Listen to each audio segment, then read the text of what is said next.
Yo, Atlas speaking, and welcome to part 6 of What If I Was Reborn into the Bleach universe and became the insane Vasto Lord. Let the tale begin. Chapter 151, Master of Samsara? A sea of carmine flames danced wildly, their passionate embrace consuming the lingering ashes that filled the cavernous underground chamber. As each flame waned, the ash-veiled ground found itself nearly 50 meters swallowed into the earth's belly. Kazuya floated in the chamber's center, dressed in his Arrancar form's spiritual clothes. A slender chain, born from Nami's flames, wrapped around him with an intimate possessiveness. It weaved a path up to his neck, finally contracting into a black blindfold. The crimson gem adorning his forehead shone to match the carmine theme before settling into a dim glow. Hollow's evolution Arrancar, resurrection form, complete, achieved. An awe-stricken murmur escaped him, that was something. Achieving one of the greatest powers of Hollows filled him with equal dread and thrill. His hand grazed the blindfold, the catalyst for Nami to channel her powers into him, perhaps return the power that belonged to him. I'll reserve the resurrection as my trump card. The demon god must not invoke his authority haphazardly. He thoroughly agreed with Nami. The force field around him had barely caged his Ryatsu. Despite the best, he consciously limited his output to his limits. A mere whim of releasing his Ryatsu could have raised the town above. With his resurrection activated, he could reap human lives with more ease than a farmer reaping wheat. He was the walking scythe of death. What baffled him was that this monumental power wasn't even his hollow form's final evolution. The system still displayed two further evolutions. One of them being Segunda Etapa, the ability Ulquiorra showcased in his fight against Ichigo. The other remained a complete mystery. Nami, how fucking strong was Soul King? A severed torso serves as an anchor to three massive realms. Mere shards of his being creates artifacts capable of twisting reality to materialize one's deepest desires. His right and left hand, while estranged, rivals the strongest powers. His self-proclaimed son wields the ability to peer into future timelines and temper with them. That should give you a good estimate. Controlling life, growth, death, and rebirth, he whispered. Please let me be wrong about my origin. Yours is a false hope, partner. Fuck. With a weary motion, he caressed his cheek, turning his gaze to where Yoruchi and Lisa stood, near the exit door. It's safe now. Using her tremendously mastered Shuinpa, Yoruchi arrived before him, holding his shoulders. You aren't burning anymore, she breathed, a weight lifting from her before the memory of his resurrection returned, prompting her to flick his chin. I felt like I died for a second. That tree, what was it doing to me? Despite guarding herself with her Ryatsu, his resurrection ability had yanked her into its grasp, albeit for merely a second. Foolish cat. She doesn't know she was most alive when connected to the tree of false samsara. He had barely used his resurrection, and Nami had already come up with a Chuyuni name. Yoruchi, that was my resurrection. That's all I can tell you right now. His resurrection was dangerous, so dangerous that the royal guard might hunt him down. As much as he trusted Yoruchi, revealing his resurrection ability might change her stance on him. Yoruchi furrowed her brows, detecting the careful evasion in his explanation. If your resurrection is so utterly ridiculous, can't you just own Aizen in a duel? He shook his head. In an even playing field, his fighting skills are way superior to mine. He clicked his tongue, a tinge of bitterness seeping through. These prodigies have no right to surpass thousand-year-old soul reapers with sheer talent. It's pure bullshit. Yoruchi rolled her eyes. You're the one to talk with that crazy backstory. Betrayed, reincarnated, and now saving the Soul Society from the man who murdered you. Avoiding her teasing stare, his attention shifted to Lisa, catching the unusual stillness in her demeanor. Mei-chan, what's the matter? Probably wondering about agreeing to your idea, Nami said. Keep her by your side. Your ability is a cheat to evolve hollows. For that broken ability, I dub thee the Infernal Lord, and the Master of Samsara. When did I go from Prince of Hollows to Master of Samsara? when you unleash the infernal flames of demonic phoenix to seize control of Samsara. With a graceful leap, Lisa descended to their level, yet a cautious gap lingered between them. His hollow form stirred a hesitance within her, yet he continued in his form. Lisa fixed Yoruchi's back with a cold gaze and pointed at the ground. I'll hold you accountable for this. Please bring Urahara to fix it before others arrive. Yoruchi swirled to face her, confusion visible in her eyes. Huh? Why me? You saw him doing this with your eyes. You are friends with him, Lisa insisted, her glasses catching a stray gleam as she adjusted them. And friends look out for each other. Kazuya's hand landed on Yoruchi's shoulder, his touch as light as the whisper that followed. Yoruchi, I asked your permission for the release. You're just as guilty as me. They made fine arguments to paint Yoruchi as guilty, despite the fact she was completely innocent. She knew she was being played, yet she had no chance to defend herself.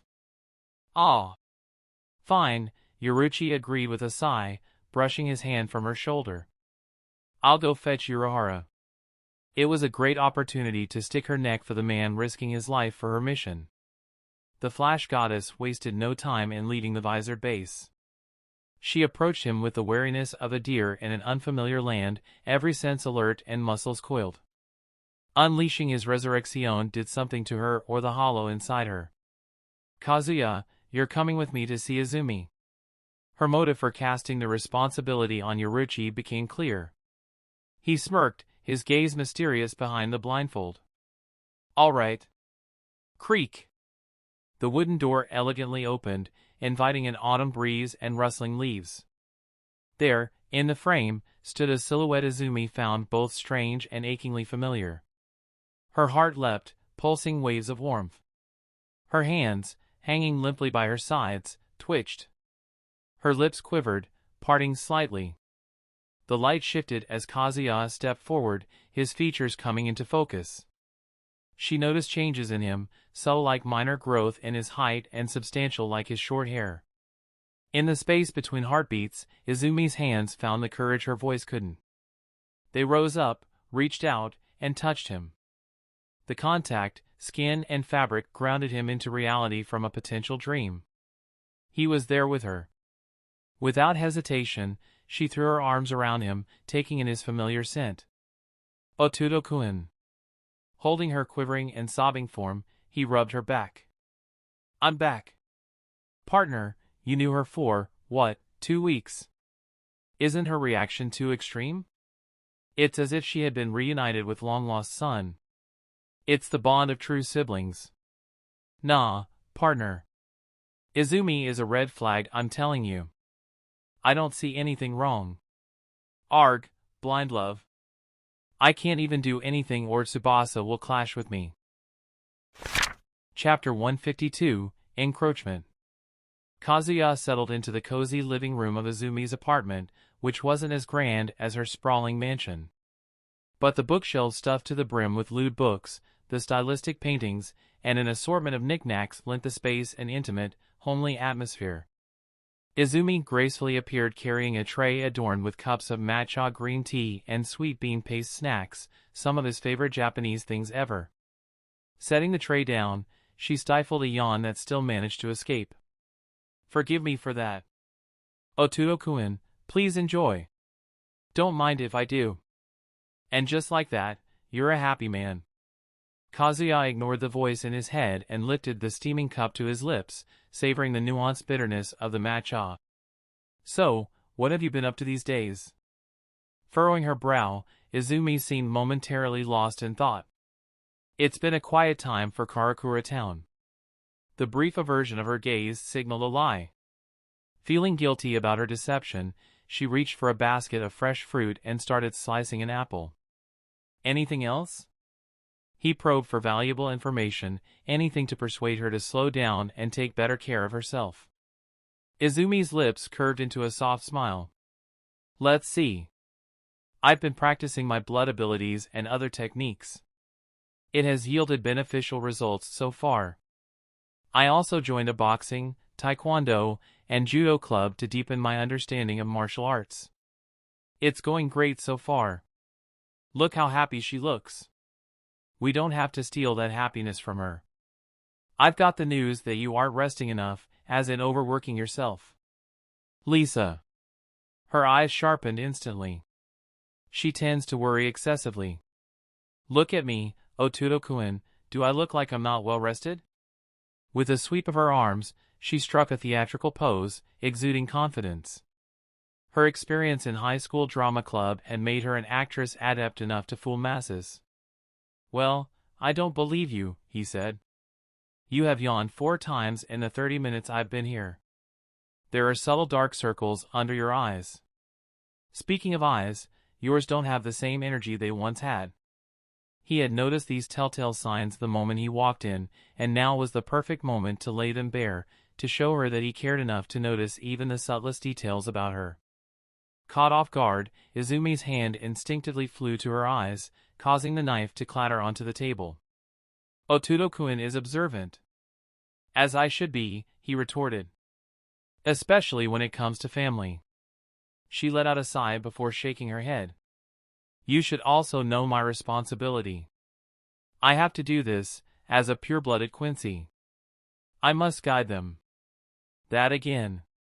Izumi, what you're trying can't be achieved alone. I'm not alone, right, Otuto-kun? She reached forward and grasped his hands. I have you. You and I, together, we can sow seeds for a brighter future. All you have to do is... He closed his eyes and squeezed her hands. I'll support you with everything else except this. You should consider giving up. It cut him deep to utter such words. At the same time, she had to hear the bitter reality from someone. It was time for her to wake up from her dream of reviving the Quincy race outside of Wandenrake. Izumi's eyes widened, petrified, as if her entire world had suddenly collapsed. She leaned back against her chair and threw her head back unnaturally, covering her face with a hand. Ha ha ha. Her maniacal laughter echoed through the room, the kind Kazuya only expected from lunatics.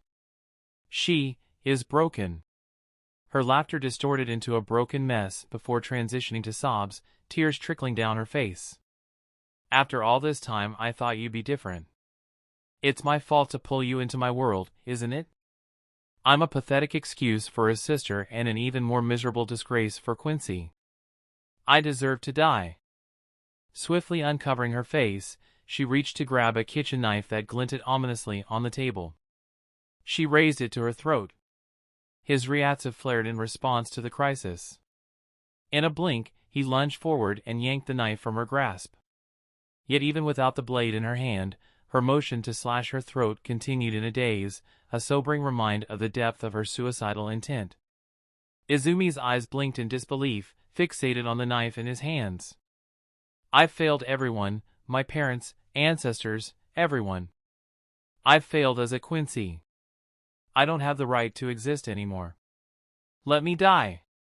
He swiftly arrived behind her with Harenkyaku and struck her head with just enough force to make her unconscious. Catching her slumping form, he carried her to the bedroom, laying her gently on the bed. Sitting by the bedside, he let out a heavy sigh. Life is just more than some old family tradition. When will you understand that? He could hardly understand the way things escalated. They'd been sharing a seemingly peaceful moment over tea, and then she was holding a knife against her throat, intent on ending her life. It was as if her entire self-worth was tied to her responsibilities as a Quincy. The moment she lost her purpose, she made an extreme decision. The mindset of a cultist. They pour everything into their faith, and when that faith crumbles, they don't want to live anymore. It never ends nicely for anyone involved with a cult. I hope it's just an emotional meltdown caused by extreme stress. Most likely is. We'll know when she wakes up. Lisa was so off about her. Izumi is a ticking time bomb. Can't blame Lisa. Izumi wasn't like that until you told her to give up, Nami said, clicking her tongue. Partner, you have to be careful about this nut job. Some wrong words will send her deeper into the pit of despair or make her dependent on you. Both of which are bad endings. Perhaps get the true ending. I turned my cultist sister into a yandere and added her to my ever-growing harem. Gently caressing Izumi's face, he whispered, I won't let anything happen to you. I forgot you're the yandere here. Realizing he had to inform Tyr about the change in plans, his heart sank at the thought of leaving Izumi alone, even for a moment. Nami, can you report this to Apache? Tell them not to worry. Ugh, my head kills me when I'm away from you. Please, Nami. I can't take my eyes off her. Rar, fine. Only because you're asking me. Chapter 153, Wrong Flag. Only when the sky turned orange did Izumi stir from her 7-hour-long sleep. Something told Kazuya this was her best sleep in 3 months without him. The exhaustion that had lined her face seemed to have eased.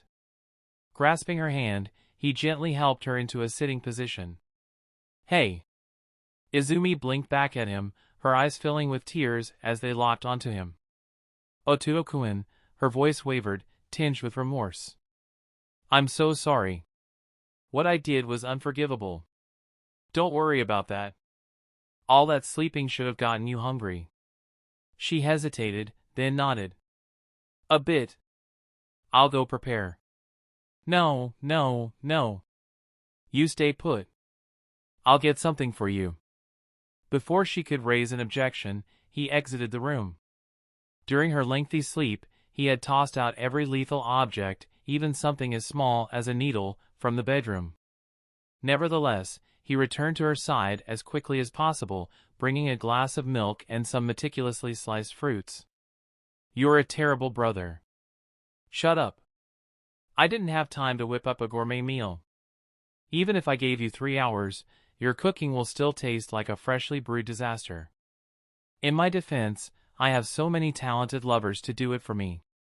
Serving the healthiest meal to Izumi, he watched as she accepted it without question, sipping the milk before setting the glass back onto the table. Otuo-kun, I'm grateful for everything, but you really should. Leave? Not happening. She chuckled softly. You should have warmed up the milk. Cold milk sucks. She looks better. Otuo-kun. She unfurled the blanket enveloping her, moving close to slip into his arms. Let me feel your warmth. He stayed silent, letting her find comfort in her own way. Though his voice carried an innate soothing quality, he chose not to lean on that crutch in this delicate moment.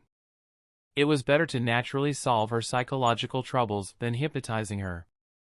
I tried, she whispered after a while. I tried everything to convince women of our race throughout many cities in Japan. None of them agreed to my proposal. I promised them money, safety, and a great future, but they laughed at me for clinging to an age-old dream. They said they were living a fulfilling life as humans and will never let their children become Quincy. Never ever. The stress of such a massive responsibility, the stress of her search for Quincy, and the stress from never being able to convince any Quincy to join her dream, her stress continuously grew. She held out hope in Kazuya, believing that she would always find a supporter in him. And when he told her to give up, everything came crashing down on her, and her heart snapped. As they nestled together, Izumi's voice quivered with earnest inquiry.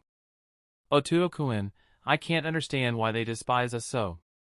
We're noble to protect the world from hollows and shield innocence from evil forces beyond their comprehension. Why must we be eradicated for a crime our foolish ancestors committed?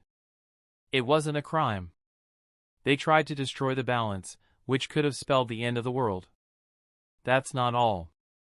Another war happened between Quincy and Shinigami 900 years ago, led by the progenitor, the father of Quincy. He didn't side with either Quincy or Shinigami. However, he had to end Izumi's crazy devotion to the misguided cause of Quincy. Her hands trembled against his chest. Are you speaking of the sealed king mentioned in the King's Hymn? He was not some legend. He was real, and he waged a war to end the Gotei 13. A full-blown war that claimed countless lives. He must have a... No, he wanted to unite the 3 worlds, he muttered. And remove the concept of death entirely. Do you know what that means? Every living person would have died if he succeeded. She let out a shocked gasp. Horrifying. Can you reveal where you learned this? A few months ago he could barely pronounce Quincy. Now he spoke of a war even her parents were unaware of. You can ask Soken about it. He knows about this more than me. Soken-san? Her arms tightened around him, her face burrowing into his chest. I'll believe you. As for your question, why would the world want to eradicate Quincy? It's not them. The Quincy, at least the sane ones, don't want to risk their lives to fight Hollows, and they absolutely don't see any reason in getting punished by Shinigami for breaking the balance. Aside from that, do you think a sane mother will willingly raise her child for such a risky occupation? With passion and gentleness, he tried to fill her head with logic, unintentionally calling Izumi's mother insane in the process. She tilted her face upward, her eyes shimmering with unshed emotion. Will you stay tonight? Of course. Want me to cook something? She let out a laugh. Never. I'll do the honor. He allowed her to step in the kitchen, but he was there to supervise her. She didn't mind his presence. Rather, she found his protectiveness and care heartwarming, making her smile. Otuo-kun, I wish we were true siblings. Me too. Her smile blossomed like a flower in the spring, her most beautiful smile to date. So it's official then. I'm Izumi Ishihara from this day on. Nighttime. The soft creak of the door roused Kazuya from his light sleep. Still wary of Izumi's intentions, he was alert to every nuance of sound and movement. It was unmistakably Izumi slipping into his room, her presence confirmed as she gently lifted the blanket and lay beside him. The fresh scent of her damp hair hinted that she'd come straight from the bath, and her delicate lingerie amplified the warmth and softness against him. Curious about her motive, he continued feigning sleep, which grew harder with her presence in his bed. Your scent is everywhere, mingling with the air I breathe, she whispered, her fingers lightly grazing his chest before tracing the lines of his face. If I give up, if I let go of this purpose that defines me, I'll be left in a void. There'll be no reason for me to greet the dawn, no emotions to color my days, neither joy nor despair. I'll become an empty shell, devoid of reason. A nothing. Contrary to the darkness of her words, her voice held a note of inexplicable optimism, absent of vulnerability. I'm not without purpose with you here. She reached up and pressed her lips against his face. My Otudo, my dearest, we'll honor the tradition adopted by our ancestors, we'll marry each other and start a family. Partner, you triggered the wrong flag. Chapter 154 through 155, Heal My Heart. Otudo-kun, do you think I should dye my hair to match you? Dyes can damage hair. You don't need them. Okay. Do I wear girly dresses or stick to formal clothes? You look fine in anything. After all, true beauty comes from within. Hee. What about my hair length? Should I grow it or cut it even shorter like you? No need for that. Your current hairstyle is perfect. You don't have to change yourself for me. I'm doing it because I want to. Lisa felt like she walked into a lovey-dovey couple's morning regime rather than the house of a divorcee and her adopted brother. Izumi had never been this vibrant. This version of Izumi radiated such contagious energy that she could cure people's depression and that nothing in the world could make her stressed. Izumi tilted her head, finally noticing Lisa's arrival. Welcome back, Lisa. You don't have to cook or clean today. I did everything. What happened yesterday? Lisa blurted out, her eyes widening in disbelief. Why does it feel like I skipped 3 arcs and jumped straight into the epilogue?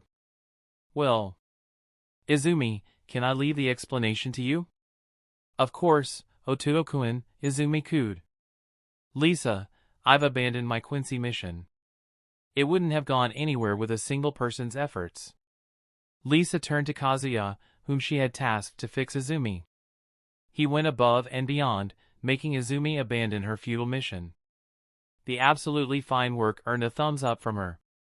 My respect and admiration for you have grown beyond mortal bounds.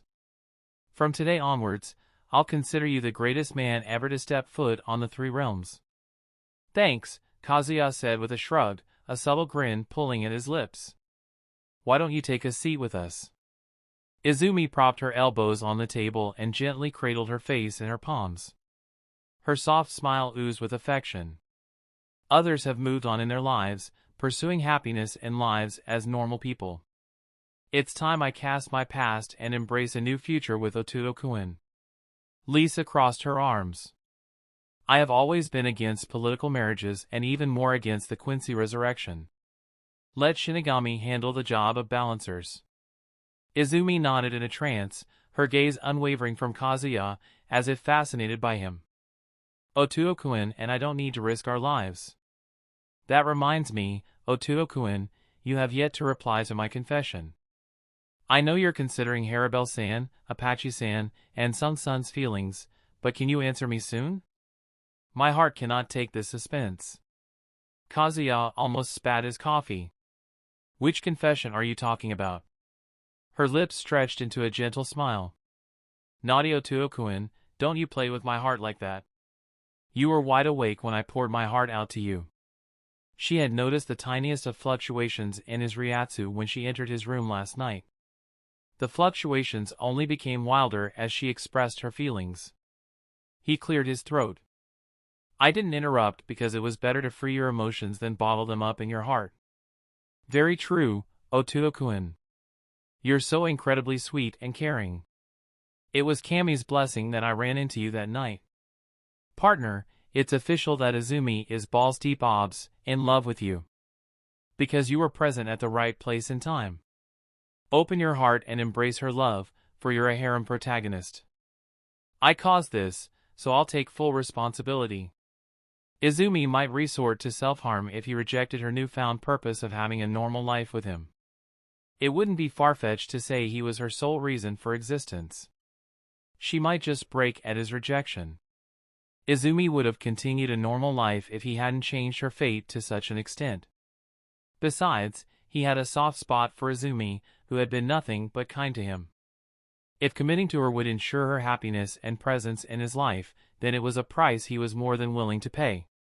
You're just hard to bone a Yandere lady who resembles the lover from your past life. Quiet. The sheer anticipation in Izumi's eyes made him sigh. Izumi, if you're fine with the other women in my life, I won't reject you. Her smile blossomed, and the delicate sheen of unshed tears turned her eyes into reflective pools of emotion. I won't have any problem as long as others don't have a problem with me. Her innocence and sweetness suggested she would be content as long as he gave her attention and love, which might be impossible given his mission in the Soul Society.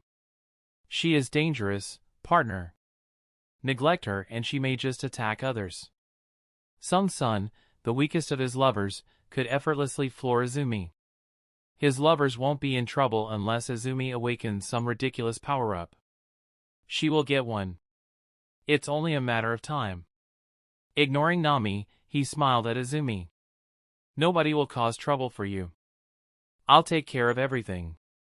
Izumi nodded her head in a daze. Ototo-kun, my heart is beating hard, it's making me dizzy. She stretched her arms. Can you carry me to bed? So the manipulation begins. He carried his spoiled lover to her resting quarters, her sweet murmurs nearly breaking his resolve. It took every shard of his courage to repel her attempt to monopolize his affection. He needed to stand firm, or she would manipulate him into staying with her forever. As much as he adored her, he couldn't commit to her alone. Exiting the room, he found Lisa barring his way, her eyes still wide with bewilderment. I take it, Izumi, and you are a thing now. Seems that way. It's not my place to question your decision, she shook her head. Izumi had no expectations from her previous marriage, which isn't the case with you. Don't break her heart is what I'm saying. I know. Good, Lisa proclaimed, the corners of her mouth lifting into an impish smile. I'm quite pleased to be honest. I foreshadowed this forbidden romance from day one. A frustrated housewife takes in an incredibly handsome stranger under her roof and then suddenly she wants a divorce from her husband. It's almost like a screenplay begging to be written. Lisa watched him with a mix of amusement and curiosity, her hands perched on her hips. Well, if I ever fall for you, it's going to be quite the complicated household, wouldn't you agree? Yet you look excited. I wonder why. Charming husband dominating his sexy wife and busty maid, that story may or may not be my favorite erotica. She chuckled. Let's put the horniness aside for the moment. I have an important question for you. When will you go back to that place? In a few days. Her expression grew solemn. Izumi won't take your leave lightly. Otudo-kun is leaving? The alarmed cry pulled their attention abruptly. Izumi peeked through the door, unable to resist her urge to eavesdrop on them. When the topic of his leave came up, she couldn't resist coming out to question him. Kazuya pulled her out of the bedroom. I'll be leaving for a month. Izumi paled, her eyes welling up. She bit her lip in an attempt to stabilize her emotions. Have I done something wrong? Why are you leaving me? The moment she saw the possibility of being left behind, she seemingly forgot every one of his promises about being with her. First stage of Yandere, tame. She will whine, shed tears and try everything to appear vulnerable to manipulate her significant other. It's merely the start of a toxic relationship like no other. Don't badmouth my Izumi. Lisa placed a hand on Izumi's shoulder. Izumi-sama, it's not like that. He's not leaving because of you. But... Kazuya kissed her forehead, which made her tremble. It was just his lips touching her forehead, yet she gained immense happiness from the gesture. It's the nature of my work that makes me travel a lot. Then take me too. I promise I won't interfere with your job. Rather than convincing her with words, he took action, leaning down and pressing his lips against her. Her very first kiss made her weak in the knees. She clung to him so tightly that she might have broken a normal person's back. As he drew back, she hungrily chased him, eyes glazed with lust and face reddened beyond imagination. Otudo, don't tease me. His gaze softened at a raw display of passion. I can't take you with me, but I'll be doing my best to return as quickly as possible. Can you try enduring for me? He reinforced the thought by giving her another kiss on her lips. Please, one each on. Can I rely on you? Of course. She nodded, trying to appear more mature as the bigger sibling. I won't cry anymore. I love you. Heavens, if Izumi is level 1 Yandere, then you're level 5. Ignoring Nami's compliments, he coddled Izumi and indulged her with hugs. For some reason, she loved hugging him. After ensuring that Izumi was emotionally stable, he left her in Lisa's care. So, when will you come clean to her? Not anytime soon. Keeping Izumi forever in the dark was possible, but something he'd avoid. He had to wait for the time when Izumi's heart was healed and ready for that type of surprise. Else, the reveal might just push her over the edge again. Back in Kazuya's mansion. Apache, I got a gift for you. Mila Rose, Suruchi, and Apache all watched in anticipation as Kazuya unfurled the maid dress out of the bag. The dress was a byproduct of Sung-sun and Lisa, while his input refined some aspects like the frilly choker and the low neckline, all an effort to suit Apache's style. But why this? Mila Rose asked, skeptical. Surely there are better dresses out there for Apache. She'll be happier within Ajucha's soul than this crappy dress. You mate's fetish, Suruchi whispered. He's a freaky leader all right. Sung-sun snorted. You two have shitty taste. The classic black and white contrasting dresses have been alluring for centuries. They have caused thousands of divorces in Japan alone. Mila Rose blinked. You collected the most useless knowledge. Kazuya tossed the dress at Apache. It has to do with your evolution. That's all I can say at the moment. She had to embrace her aspect of death on her own. His help might achieve the opposite in pushing away her devotion side. Apache's eyes gleamed. Okay. She didn't question his decision. Taking his hand, she dragged him to her room. As he tried to come inside, she closed the door in his face. "Wait outside." He couldn't help but shake his head at her weird embarrassment. During their intimacy, he had seen her naked over a dozen times. She had even shared a threesome with Sung-sun.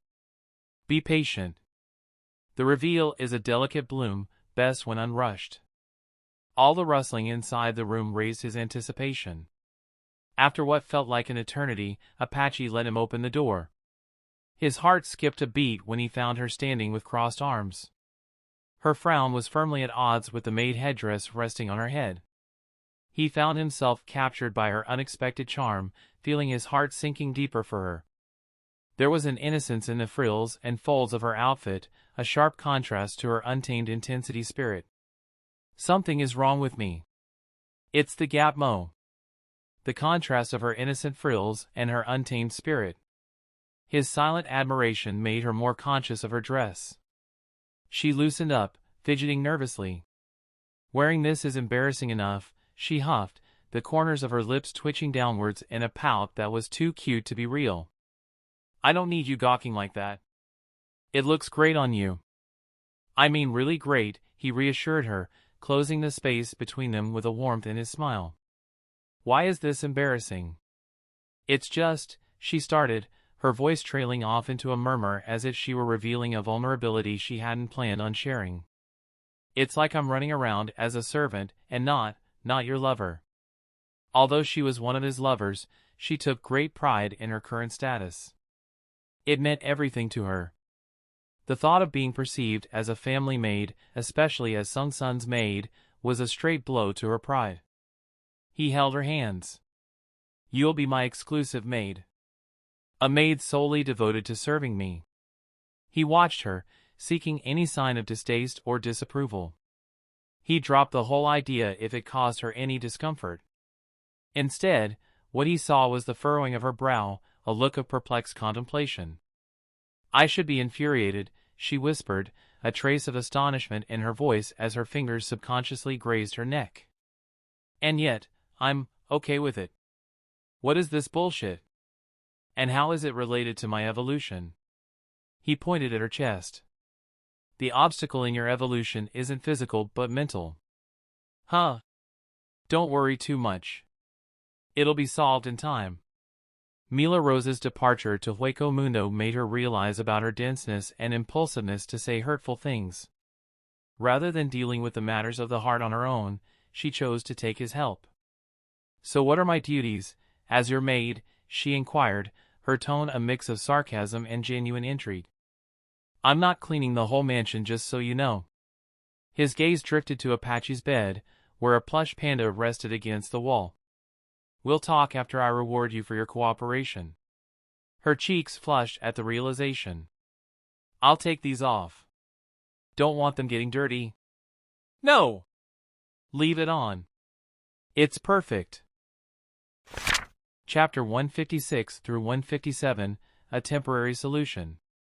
Surachi's gaze darted around the dark garage, chasing Kazuya as he meticulously stacked layer upon layer of force fields in every corner. The moment they shared was ripe with possibilities, and Surachi's mind leaned into the darker ones, wondering if she was being forced to join his harem, or if he might lead down a far darker path and experiment on her body. The mere thought brought an involuntary shudder. It can't be sex. Her suspicions were further inflamed as Kazuya's hands went to his shirt, removing it from his torso. Surachi's heart slammed against her ribs. Leader, you wouldn't. The leader I know isn't a monster who forces his dick on women. She stepped back, her voice a mix of horror and defiance. If you still won't listen, I'll bite your penis off. He winced at her accusation. Chill out, I'm not here for sex. This is just to save my shirt. Surachi's tension eased, but only marginally. Okay.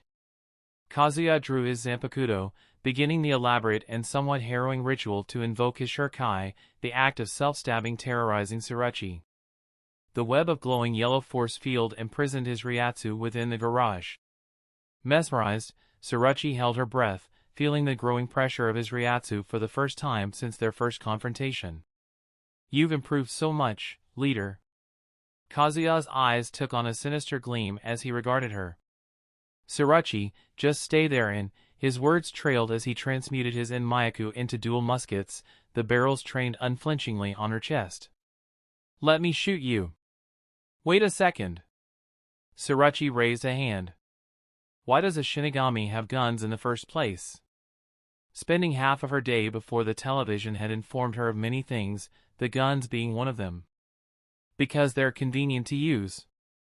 A resignation settled over Surachi, and she opened her arms in a gesture of surrender, a silent acknowledgement of his needs over her own existence. "If it makes you happy, then go ahead, shoot me dead." "Thanks and goodbye, Surachi," came his stoic reply. He fired twice in quick succession, and the flaming bullet's shot vanished into Surachi's chest.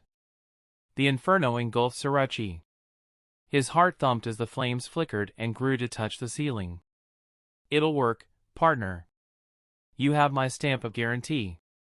As Nami's reassuring words fell, the flames vanished, and a massive pair of metallic black wings unfolded. Long, slender arms with claws reached out, their owner looking utterly confused. "El leader, my Zanpakuto restored? Can't you feel it?" Violet eyes that were lacking hope until now, those eyes held a look of hesitation. Dying to know the truth, yet afraid of tasting disappointment. "I don't believe it." "Your Zanpakuto, it must be manipulating my senses to show me visions." "I'll forgive you if you come clean." "Say it. Say that I'm under your Zanpakuto ability." Narrowing his eyes, Kazuya responded not with words, but with a question conveyed through his steady gaze. "Surachi, you're one of my own, my sweet little goth chick. Do you think I'll play such cruel tricks on you?" But it was impossible. That mad scientist himself said that the Arrancar's Zanpakuto loses its essence when it's damaged during the resurrection form. "Impossible, you say? Do you know who you're talking to?" A look of realization dawned on her face. Ah! She had completely forgotten that the man before her could transform into Quincy, Shinigami, and Hollow. His abilities were so incomprehensible that restoring her Zanpakuto seemed so trivial. More trivial than her tiny presence in the whole wide universe. Recalling the size of the universe depicted in Sung Sun's books, she suddenly lost all excitement. Letting out a deflating sigh, she deactivated her release state, returning to a form she hadn't taken for months. She felt lighter, agile, and more comfortable in her base Arrancar form. Her Zanpakuto, a whip ending in a massive disc, manifested in her hands, bringing along a rush of power. The feel of the whip's handle reminded her of the battles fought in the Hueco Mundo, of survival and ascension in Barragan's army. She also recalled the times she tortured her opponents for being weaker than her, the despair she carved into their hearts, and the exquisite pain they took to their graves. Back when I could let loose and enjoy whipping my enemies. The thrill of battle still coursed through her veins, as recent skirmishes with Grimjow's crew had proven, yet none matched the intensity of her past glories. "Leader, I'm grateful for everything. It really makes me happy to serve a caring man." Her smile was more of a brittle facade than a reflection of joy, and it didn't escape his discerning eye. "You don't look happy to me." She shook her head. "Can't see you this wide smile? Lying doesn't suit you." Caught red-handed, she rubbed the back of her head, a hint of red covering her cheeks. I was lying. It's just, this Zanpakuto doesn't change anything." Her original powers were restored along with her Zanpakuto, but they served no purpose in her current life. She hardly left the house, making her safer than a turtle hiding in its shell. He simply acknowledged her confession with a nod. "I see. I'm sorry for killing the mood, after you went through so much to fix me. You even gave me the peaceful life I was dying for. Phew, I feel like I'm being a stuck-up bitch for nothing. I want to slap myself right now. I can do it for you. You've the most punchable face for a woman." His jest made her laugh. "In my humble opinion, Sun Sun's teasing face is the most punchable among us." "Fuck you for insulting my wife," he said with a chuckle. "Anyway, can you clear things for me? What makes you unhappy?" "Nothing. She firmly shook her head, her vulnerability surfacing once more. I have this giant gaping emptiness in my chest that gives me the feeling nothing I ever do will have meaning. I'll help you get through this. Surachi smiled at his eagerness to help her. It's fine, leader. You don't have to waste your time on me. Surachi, I won't say that I think of you as my world. I'm physically attracted to you, but I don't care about you as much as Tear or even Rose. I know. But I do care about you, he said with a smile. Since you're Rose's best friend and a member of my squad. That's why let me spend a day looking after you. I'll look like an asshole if I deny you, she whispered. I promised you a day before anyway. Then let's go. Outside. Kazuya had a day to find a way to fill the hole of emptiness in Surachi's heart. He approached the quest quite casually, deciding to watch a movie with her. The Frankenstein-inspired horror flick seemed tailor-made for Surachi and her love for gothic culture. During the movie, the monster's face covered the whole screen, accompanied by a loud noise, a typical jump scare he was prepared for. But Surachi wasn't.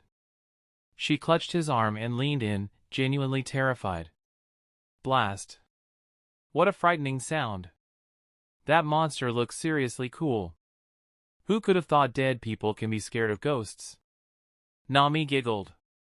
She became like Frankenstein at Mayuri's hands when he revived her. Surachi was prepared for jump scares, yet they managed to terrify every single time. He genuinely wondered if it had something to do with Surachi's hollow resembling a bird. As they walked out from the theater, Surachi was all smiles until she wasn't. The pattern repeated several times, as if there was a voice in her head constantly reminding her of the meaninglessness of life. She is too deep in her own head. You noticed that too. This idiot is just overthinking everything, dissecting the meaning behind every action. Living with Mila Rose and the rest gave her a sense of belonging as well as happiness. At the same time, it allowed her so much idle time that her inner demons only grew stronger. Do we just hypnotize and make her forget? I've a better idea. We fill her head with something else. Sex? Nothing horny. Taking Surachi's hand, he changed direction. Change of plans. Huh? Where are we? Come with me. The confusion that flitted across her features was met with a mysterious smile as he steered them towards an unexpected detour. Surachi was under suspense for 15 minutes. The Nico Zoo carved in English above the door revealed his change of plans. They were here to meet cats, the thought alone made her smile. Very considerate of you to remember my adoration for cats. You have a predatory look every time you see Uruchi. Besides, making girls smile is my second profession. She giggled. Cats are cute creatures. Maybe that's why I get along well with Francesca. She is like a cat in human form. Minus the fluffy ears and tail. Right. Mila Rose's titties make up for it. They do. As Surachi reached for the door, he held her back. Wait here. Why? He quickly went inside and returned with a box. She took a curious look inside, meeting two pairs of innocent golden and green eyes. Congratulations, Surachi. You're a mom of two now. Her face morphed from shock to a wide-eyed expression. Leader, you can't just shove kitties on me. She loved cats, but she wasn't cut out for the whole nurturing like Haribel. Then kill them. Should be an easy task for the former Espada. His nonchalance instilled her with horror. You can't be serious. Just the thought of hurting the innocent creatures made her tense. Facing her greatest foe Sailaporo was easier than harming the kittens. I'm dead serious, Kazuya spoke softly, bringing her attention back to him. You said nothing you do seems to have meaning. Their death shouldn't have any meaning either. For a moment, they simply stood there, Surachi gazing at the kittens, grappling with her emotions. Leader. It's an order from the man who spared your life and offered you a place in his family. Either take them or end them. Blast, she grumbled. I'll take them. He watched as she tentatively reached out to the box. The kittens, curious and unfazed by Surachi, poked their heads further out, their mules soft but insistent. Her stoic expression crumbled entirely at the sight, replaced by a softness that rarely saw the light of day. It was as if the presence of the kittens had momentarily filled her emptiness. "You cute little things," she finally said, the words a whisper against the backdrop of purring and the gentle rustle of black and gray kittens. "It'll be fucking weird to look after you." Watching her act tsundere toward kittens was quite amusing for Kazuya. Forcing Surachi into an uncomfortable position was necessary to bring her out of her comfort zone. As long as she remained in her zone, she'd sink back to despair. It should have a positive impact on her. It won't be enough. That's where sex comes in. You fuck her until her head craves for your dick every minute. Nami, sex addiction isn't good. Big words from you, who bangs a girl every day. Partner, aren't you addicted to sex too? No, he shook his head. It's about making wholesome relationships for me. Sex is just an added benefit. Lies. Chapter 158, Unyielding. I'm tired of being too good at everything. I'll take a week off to hopefully lower my skills and let everyone catch up. Who am I kidding? You will never be my equal. No one will be. Every day Rukia was forced to see this elegantly written message left by her friend. Her roommate had stuck the message on her side of the room. This wasn't even the worst part of having Momo Hinamori as her roommate. Rukia had to watch Momo kiss Kazuya's portrait before sleeping. She had to watch Momo sleep naked in Kazuya's kimono, which she had stolen from his room. She had to watch Momo write something in her diary while giggling like an idiot. Fiercely loyal and devoted, Momo was the best friend one could ask for. At the same time, she was the worst roommate one could genuinely have. It's the 8th day, Momo whispered, gazing lovingly at Kazuya's sketch drawn by her own hands. Kazuya-kun, come back already. Life is colorless without you. Rukia exhaled a tired breath. Why do you love him despite the reputation he has garnered? He is rumored to be dating multiple third years. In Rukia's eyes, Kazuya was a great friend due to his mentoring nature and his trait of protecting his friends at any cost. He had single-handedly stopped many nobles from beating up Renji, whose harsh tongue got him into conflicts every other week. Despite his great character, he would never be boyfriend material due to his single glaring flaw, his hedonism. Momo stared at Rukia as if she was the most stupid person in the world. He was using them to fix the oddity with his Zanpakuto. That doesn't make it any better. Momo chuckled. It does. He felt nothing for them, and they confirmed as much. You spoke to them? I made friends with them over the last few days, Momo said with a cheeky grin. Through our little chats, I discovered Kazuya-kun's preferred style. Momo swiftly pulled out the ribbons, keeping her twin tails in place. After a couple of minutes of styling, she looked at Rukia with a grin. All of them looked old. Do I look more mature? Rukia was at a loss of words. A little. I'll grow my hair more and do a single ponytail. Momo giggled and kissed Kazuya's portrait. Let's leave. Kazuya-kun might be in class already. I can't wait to show him my progress. Momo, your obsession is unhealthy. This relationship is unhealthy. Despite knowing it could drive a wedge between them, Rukia spoke her mind in an attempt to steer Momo away from blindly loving Kazuya and getting hurt in the process. The room's air stiffened as Momo's eyes dimmed, a chilly aura emanating from her. How can you say that when you don't know a single thing about love? To Momo, her feelings were sacred. She felt warmth when she thought of him, terror at the thought of any misfortune befalling him, joy when by his side or upon seeing his smile, motivation when contemplating impressing him, and ecstasy at the thought of intimacy with him. He had given her the opportunity to feel so many wonderful emotions. She would give up on life rather than return to her previous loveless self. Rukia took a long pause before replying, You're right. I've never been in love or met someone who is. Still, I am entitled to give my opinion as a friend. Then I have the right to deny your opinion and pursue what makes me happy. Rukia's shoulders drooped under Momo's unyielding attitude. I'm from the 78th district. You should know how chaotic and violent that place is.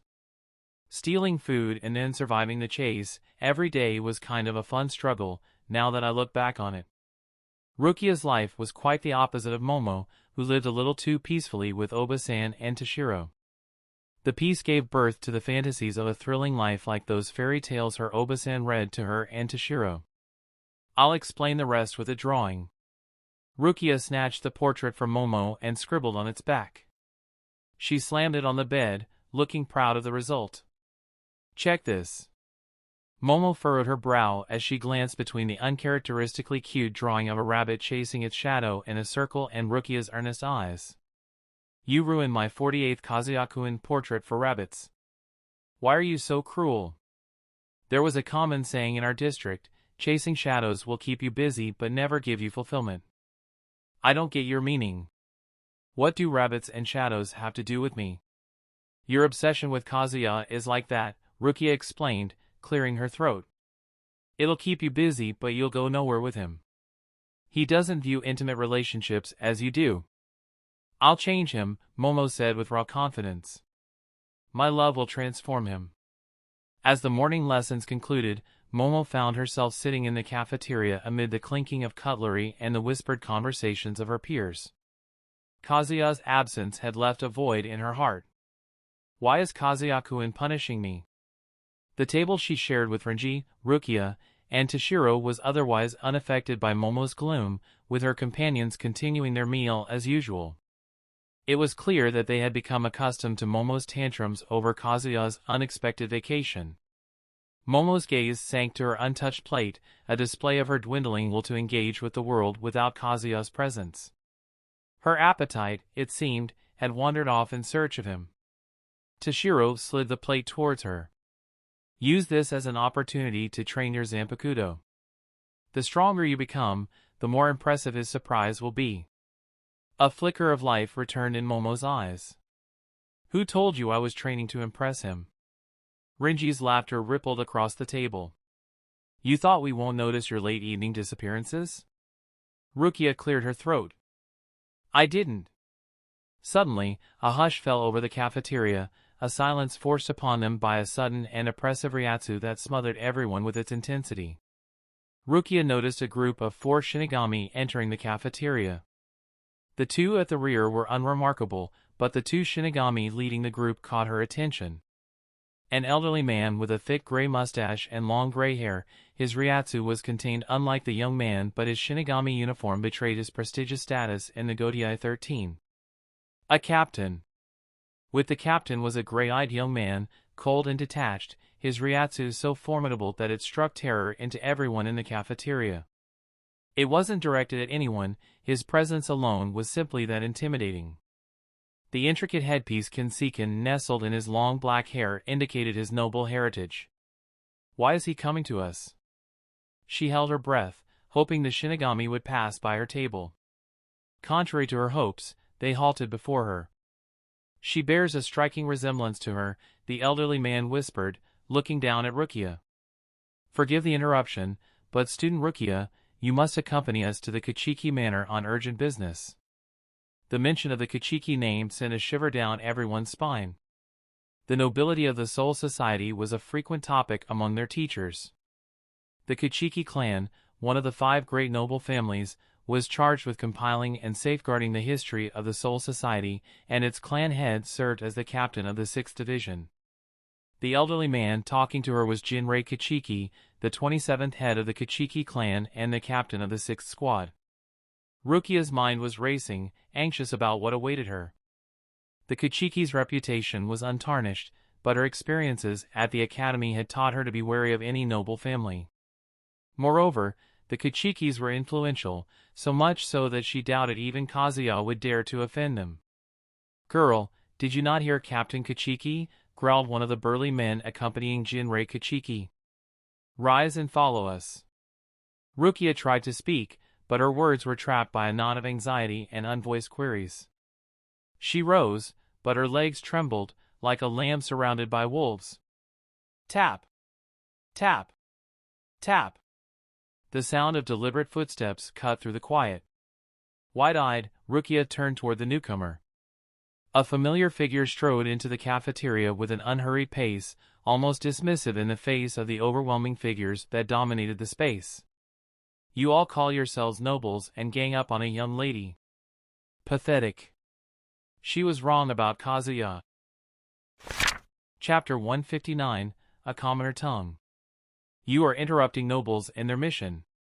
The head of the Kachiki family no less. Do you have some death wish or something? You survived Captain Soifon, but you're dead this time. Not even Captain Shiba can save you today. Die a miserable death, you fucking bastard. Almost every student had the same thoughts. Yet, what everyone feared to be Kazuya's demise was merely amusement to him. Byakuya, the picture of stoic nobility, finally acknowledged Kazuya with a look of pure apathy. You are from Rukongai. The slate-gray eyes of Jinrei Kachiki, full of wisdom befitting his elderly appearance, studied Kazuya. It was not the man, but the presence of the black cat at his side that sparked a hint of recognition. The reports of a student with a black cat companion clashing with Soifon had spread like wildfire 3 months ago. However, he chose to stay silent, even stopping his subordinates from acting. How could he let go of an opportunity to test Byakuya's maturity? Kazuya clicked his tongue. Commoners or nobles, what does one's origin change? It's not like nobles shit gold or bleed silver. At his side, Yoruchi's whiskers twitched as she valiantly fought to contain her laughter. She pawed his leg to get his attention and assumed her angriest cat face. She and Byakuya shared a rivalry steeped in respect, both masters of the art of Shuinpa. The thought of needlessly antagonizing the powerful Kachiki clan was unappealing even to her mischievous nature. Byakuya slightly furrowed his brows. I don't have time for you. Do not interfere in affairs exceeding your station. Kazuya's arms folded defiantly across his chest. It's my business if it involves my friends. I'm trying to say, you're not taking Rukia anywhere. He was aware that Byakuya came to escort Rukia to her sister, his Anna. Still, he had to give the pair of noble grandfather and grandson a hard time for terrifying his friends. They could have been more straightforward about everything, but they had to act all mysterious and frighten their tiny little hearts. Look at you acting petty. I love it. In the blink of an eye, Byakuya closed the distance, his form a blur as he attempted to deliver a paralyzing strike to Kazuya's throat, an attack that connected effortlessly, or so the gathered crowd saw. The truth was revealed when Kazuya's afterimage dissipated. His true form casually leaned against a table amongst his friends, a half-eaten dumpling in hand. Delicious. It tastes like victory. For a fleeting instant, Byakuya's mask of indifference wavered, his eyes betraying a spark of astonishment. He was a captain candidate whose Shuinpa was second to none. The fact that a student anticipated and evaded his attack flawlessly irked him. You aren't all talk. Kazuya-kun. Momo's enthusiastic voice interrupted Byakuya. Disregarding the growing tension in the cafeteria, Momo hugged Kazuya from behind, clinging to him. You're back. Momo. Hey, it's not the time. I don't care, Kazuya-kun. I haven't seen you for so long. Kazuya melted into a gentler expression as he registered the delicate tremble in her voice. I promise I'll be with you after I settle this.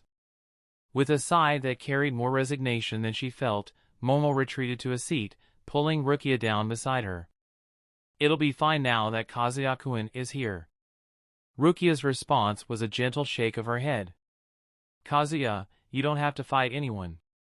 I'll go with them. She couldn't accept his help after her earlier conversation with Momo. It felt wrong to accept his help. Rather than accepting her heartfelt request, he raised his hand and firmly tapped her head. You don't even know what they want from you, idiot. The unexpected reprimand caused a sting in Rukia's eyes. She shot him a defiant glare, the kind that would declare war if glances were weapons. Stop deciding things for me. I can handle it. Another blow landed on Rukia's head, this time courtesy of Toshiro. You are shaking like Momo when she used to wet her bed. Be quiet and let us help you. Making Momo and Rukia speechless in a few words, Toshiro smiled at Kazuya. Kazuya and I'm with you. Renji stared at Toshiro. Damn, little guy. I'll look pathetic if I don't man up. He raised his Zanpakuto like a trophy. I'm also in. Momo couldn't help but smile. It's an opportunity to showcase Tobium's power. Rukia looked overwhelmed. No, she was overwhelmed. Her friends sticking by her side at the moment filled her heart with warm feelings. You all. Byakuya, meanwhile, stared at Kazuya. He had always disregarded his peers, but never once had he been disregarded to this level by someone, especially not a student of the Shino Academy. Someone of your strength does not belong in the academy. Solely based on your Shuinpa, you're already qualified to be a seated officer. I'm graduating next week and becoming a battle healer. Battle healer? Byakuya's eyes flickered with realization. You're the student who fought Captain Soifon. I did. I'll also fight you if you stop being so mysterious about this important business. Captain Soifon can attest to my strength if you don't find me worthy. He fearlessly challenged Byakuya to a duel in a threatening manner. As if he could scare the vice-captain into backing down or perhaps provoke him into accepting his challenge. Byakuya's Ryatsu flared in response, locking down Kazuya and only him. I will accept. Byakuya, maintain your composure. Remember what we came here for, Jinrya's voice cut in, his authority halting the escalation. He regarded Kazuya calmly. You and your companions are invited to the Kachiki Manor. Everything will be revealed there. I was looking forward to. Yoruchi bit on his leg and glared up at him. He felt like she'd get genuinely angry if he continued provoking Byakuya. Fine, Captain Kachiki. I'm passing up the opportunity to test your grandson because I respect you. Your legacy casts a long shadow that every Shinigami here, including myself, hopes to outshine one day. And young man, will be a part of the same organization. It's best for everyone to avoid meaningless blood spills. Kazuya nodded and hopped down the table, extending a hand to Rukia. It'll just be me, Rukia, and my cat. Momo's gaze was like a blade on Kazuya's back. It took a great deal of courage to ignore his Yandere little companion and stick to his decision. An older sister Yandere in the living world. A younger Yandere in the Shinigami world. A Yandere born from your soul, who is the same age as you, was found in the hollow world. This can't be a coincidence, partner. I'm a Yandere magnet. Yoruchi's feline form shifted gracefully onto his shoulder, her rough tongue softly caressing his face in a rare display of gratitude. Thanks! He responded to her affection with a kiss on her forehead and indulged her with a gentle chin scratch. You owe me one for this. Chapter 160, Aristocrat District. Mansions, high-class restaurants, and exclusive establishments line the roads leading into the eastern 6th Ward, the aristocratic district. Inaccessible to the commoners without an invitation or formal authorization, this district was among the most protected places in the Soul Society. Along one such prestigious road, a group of 6 figures made their way. At the forefront, 2 formidable Shinigami, embodying the ideal of stoic bodyguards, cleared the path. Following closely were Jinrei Kachiki and his grandson Byakuya, dignified and composed, epitomizing aristocratic pride. Accompanying them were 2 aspiring Shinigami from Rakangai, and trailing the group silently was a cat with glistening black fur. Byakuya maintained his usual serene facade, but a rare glimmer of agitation flickered in his eyes, a result of the silver-haired youth's interactions with his sister-in-law, who bore a strong resemblance to his wife. Rukia, your legs look shaky. Let me carry you. Rukia, you're about to fall. Hey, do you think I can't carry you? Rukia, why aren't you saying anything? Each remark from Kazuya tinted Rukia's cheeks a deeper shade of red. Kazuya, relishing the moment, was inwardly grateful for the absence of Toshiro, Momo, and Renji. There was no one to interrupt his playful teasing of Rukia, allowing him to go all out. Finally reaching her limit, Rukia swung her fists, hitting nothing but empty air. "Leave me alone." "But we're friends," Kazuya responded smoothly, effortlessly lifting her onto his shoulder. "A good friend shares in burdens, while a great one carries them. I consider myself a great friend." Elevated to this new vantage point, Rukia found herself looking down at Byakuya rather than up, a refreshing reversal that made her reconsider her annoyance. "Enjoying the view, huh?" "Your voice," Rukia said, frowning slightly. "I know that for a fact you use it to seduce women." "I don't need it to seduce women. My charm is enough to melt any heart." Rukia ruffled his hair. "It sounds like pure bullcrap, but I don't feel like you're lying." His unwavering confidence had a big effect on her judgment. It wasn't blind confidence, it stemmed from his close relationship with Tyr and others. "Because I'm telling the truth." Rukia crossed her arms. "There's a girl who is deeply in love with you. What are the odds of you quitting your playboy life and getting into a serious relationship with her?" "Like serious? "Yeah, serious. I might spend the rest of my life with her type of serious." He threw his head back and hit her belly. "Are you talking about Momo?" The silence that followed his question was priceless. She clearly underestimated him, believing him to be ignorant of Momo's feelings. He chuckled. "I know Momo is kind of obsessed with me."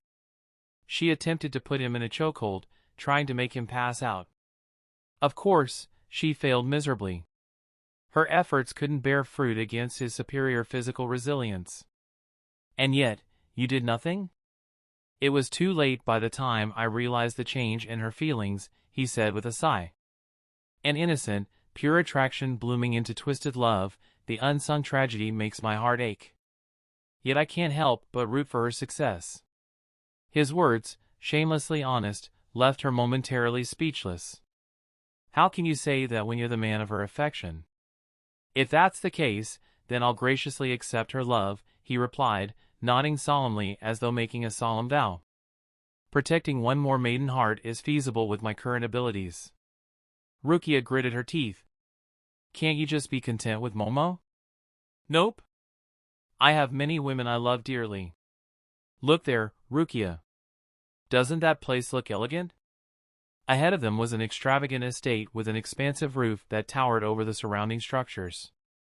Unlike the typical architecture of the Seoul Society, which more closely resembled Japan in the Heian era than the high-rises of the current world of the living, this estate seemed like it was designed to look down at the other nobles' mansions. It was as if the owners of the estate asserted that they were the ruler of the neighborhood. "It's over the top." "Yeah." Kazuya anticipated the Kachiki duo to enter this grand estate. Instead, they veered towards a manor directly opposite it. While the Kachiki manor was undoubtedly lavish, it paled in comparison to the grandeur of its neighbor. He playfully tapped Byakuya's back with his sheathed zanpakuto. "Byakuya." Byakuya swiveled, his expression one of restrained irritation. "Do not touch me. It was my zanpakuto. Why would I even want to touch another man? That's just gross." Byakuya gave him a piercing, unblinking stare. "One day that mouth of yours will bite more than it can chew." "True," Rukia chimed in, siding with Byakuya. "Just stay happy with one loving woman. Why do you gotta make it a complicated mess of relationships?" He closed his eyes, pulling his lips in a slight smirk. "Fools mock the king's ambition, not knowing it's the seed of greatness. I was born in this world to be a king." "Wrong. You were born to be a god." His dignified voice convinced Rukia that his ambition wasn't foolish and arrogant, and his real ambition was beyond his hedonism. Recalling Momo's words about him using those women to achieve his goal further solidified her impression. "I give up," Rukia yielded to his sweet talk. "I tried my best. It's between you and Momo now." He acknowledged her concession with a nod, then turned his attention back to Byakuya. "That estate we saw earlier, who owns it? Care to indulge the curiosity of the man who outdid you in Shuinpa?" "The head of the 5 great noble clans," Byakuya spoke coldly, disdain dripping in his voice. Tsuneyashiro clan. Kazuya's eyebrow arched in genuine surprise. Who? The nobles usually came to boast to him about their clans, but no Tsuneyashiro had done so. He didn't even know a clan named Tsuneyashiro existed within the Soul Society. Rukia gave his ear a quick pinch. Didn't your sensei teach you about the 5 great noble clans? I napped during lectures. Rukia couldn't help but let out a weary sigh. Without the presence of Momo and Renji, his playful approach to everything clashed with her typically serious demeanor. Listen, the Tsuneyashiro clan is the most influential family. They are kind of crazy. How so? Rukia trailed her voice intentionally. They kill their weak members in the name of survival of the fittest. What an extreme motto. I heard that their clan Zanpakuto and Reikyoten is very powerful. It's also cursed. No one in the family uses it. The curse is nothing to us, for we are a walking plague. No, I am the storm that is approaching. Hold up, partner. Did you cut your hair short because you wanted to cosplay Virgil? Ahem. Maybe? Chapter 161, An Awkward Reunion. As Rukia and Kazuya entered the imposing Kachiki Manor, Rukia dismounted from Kazuya's back, her feet landing with a soft thud on the ground. The shift from being aloft to standing on her own evoked a fleeting sense of loss, quickly masked by her determined demeanor. She faced Jinrei Kachiki. Captain Kachiki, we're at the manor. Can you tell me the reason for bringing me here? Kazuya's unwavering support seemed to ignite a spark of boldness in her, prompting her to confront the elder Kachiki with a boldness she seldom felt. We want you to meet someone, Jinrei said. They have been in search of you for decades. For me? Rukia pointed at herself, frowning skeptically. Who is it? The details will be disclosed in due time, Jinrei responded with a calm that seemed characteristic of him. You'll have to see it with your own eyes to believe it. Wow, so helpful, said Kazuya sarcastically. Rukia, let's just follow them. If they have any ill intentions, I'll get us out of here, even if I have to fight these esteemed nobles. Jinrei and Byakuya, usually unflappable, were momentarily taken aback by Kazuya's hostility. Yet, there was something in his tone, a soothing quality that seemed to soften the threat in his words. It was a contrast that left them more intrigued than offended. It was an entirely different situation for Rukia. His threats to kill 2 incredibly powerful aristocrats filled her with warmth. Having someone go far for her sake was a new experience to her. Rather than revealing her emotions, she flashed her Zanpakuto with a tomboyish grin. I don't need your protection. I can fight my own battles. Yeah, sure. You can. Stop provoking them. Being told to stop acting violent by Nami of all people was a surreal experience for him. Wait, you don't sound like Nami. Tsubasa? Yes, I'm Tsubasa. And I disapprove of your penchant for stirring up trouble for amusement. Scolding your own father, Tsubasa? I must say, I'm impressed. I'll do it again if you continue this reckless behavior. My gramps turned me into a menace to society. I'm not changing now. Noticing Kazuya's silence, Jinrei spoke, I get Captain Ishin's fascination with you. He himself is a man of direct actions. Not many people befriended Ishin to the point of getting his complete protection. Kazuya was an odd case because of Ishin relying on him to be his successor and giving him a much-deserved retirement.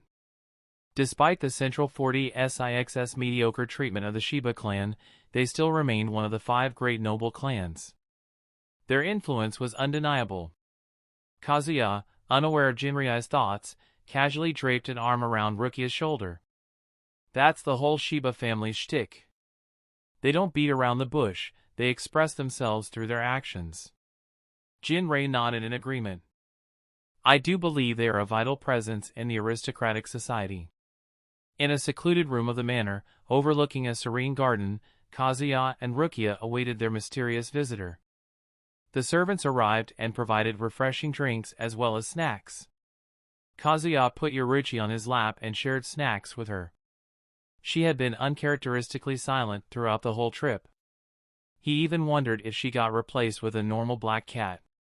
If it was any other day, Rukia would have jumped at snacks without any modesty. She anxiously stared at the door, her heart pounding with anticipation.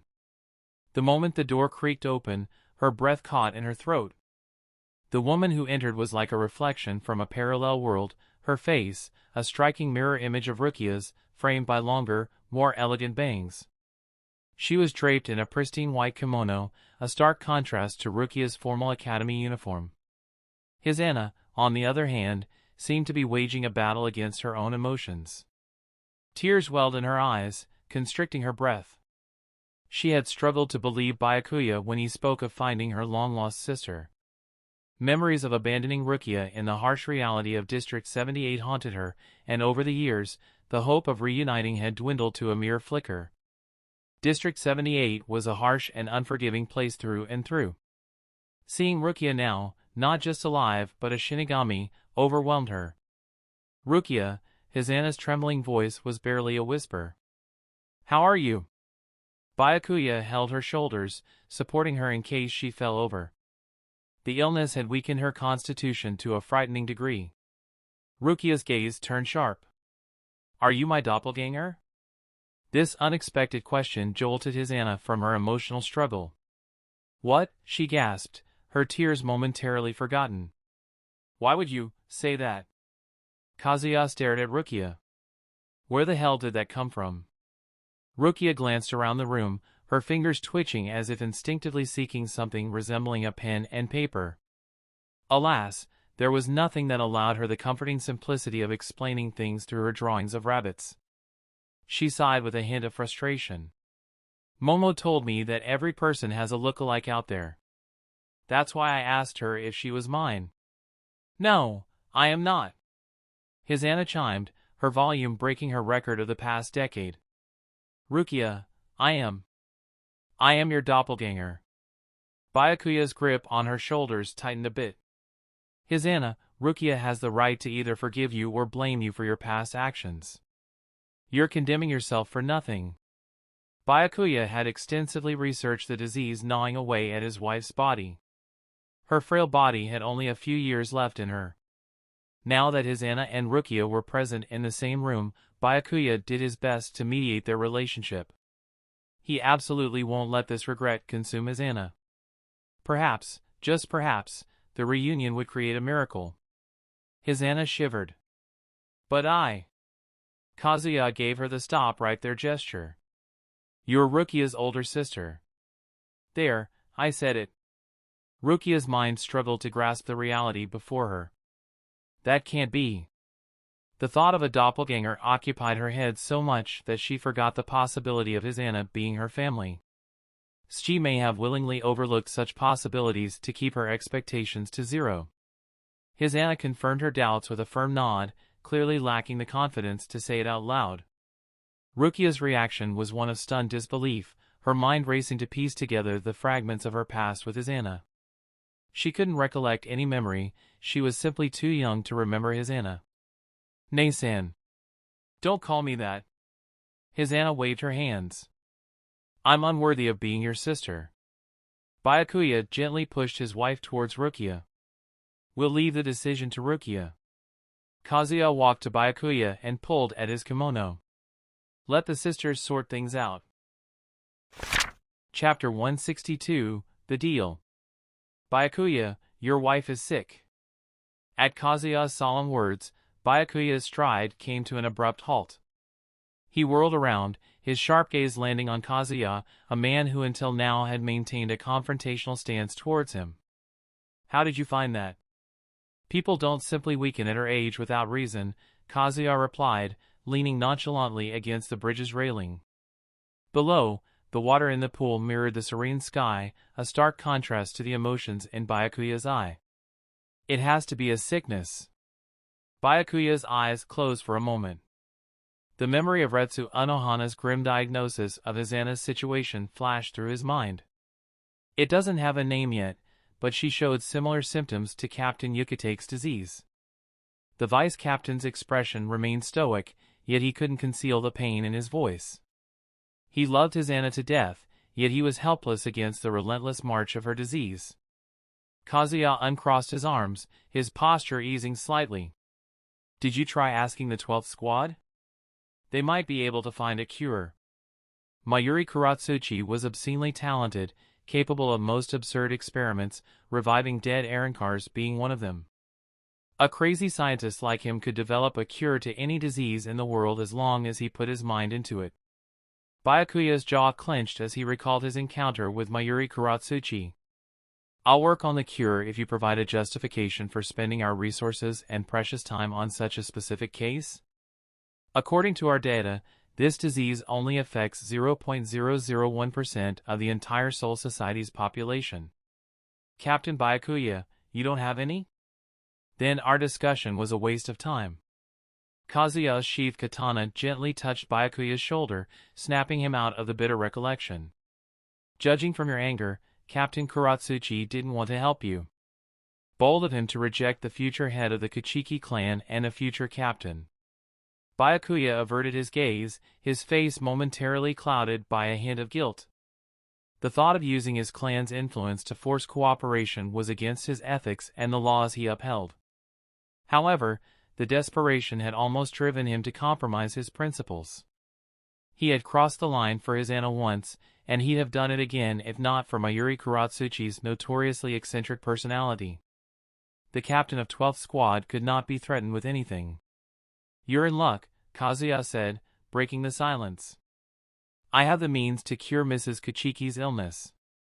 Byakuya's eyes initially widened in disbelief, then quickly narrowed into a suspicious glare. Are you toying with me? Offering false hope only to revel in my desperation? Easy there, Kazuya replied with a dismissive wave of his hand. As a husband deeply in love with his wife, I can empathize with you. Of course, my help will come with a price attached. Byakuya's eyelids fluttered shut for a brief moment as he prepared himself mentally. Name your price. I am prepared to pay, even with my life, if necessary. Kazuya wouldn't have believed those words coming from anyone else's mouth. However, Byakuya was a prideful individual, living up to every word that came out of his mouth. I don't need your life, I need your allegiance. There may come a day I'll take drastic measures, or perhaps the other way around, actions the Soul Society won't condone. When that day comes, I want your unwavering support.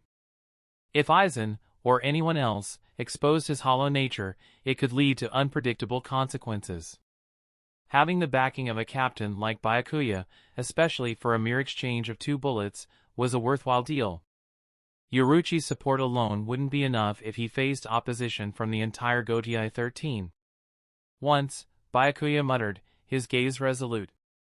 I will stand by you in one battle, regardless of how heinous or hopeless your cause is. Never took you to be the bargainer type. If someone in my position plays with the laws, it'll inspire others to do the same. Fighting for you will be the last time I break any law. I swear upon my life. Kazuya nodded in acknowledgement, a slight smile on his lips. Consider me flattered by your honesty. You got yourself a deal.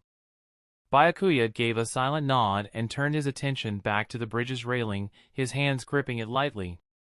A comfortable silence settled between them, neither man inclined to disturb it. I just realized the insane synergy between your Resurrection and his Bankai. Yep. I don't understand one thing though. Why fight Byakuya when you wanted to strike a deal all along? To make everything seem like a coincidence. The circumstances at the academy were different, and I wanted to have some fun. Understandable. Arg, why are these sisters taking so long? Partner, try focusing on their conversation. Isn't there more thrill when you don't know what awaits us on the other side? He was 80% assured about Rukia accepting each other. The 20% part would happen because of Rukia taking time to digest her emotions. I totally get your meaning. Predictable life is boring. We future gods will live according to our desires, regardless of consequences, after we take care of Aizen, that is. He is the biggest thorn in our pursuit of perfection. Geez, we're just getting started. One step at a time, remember? As he idly chatted with his Zanpakuto spirit, the door slid open.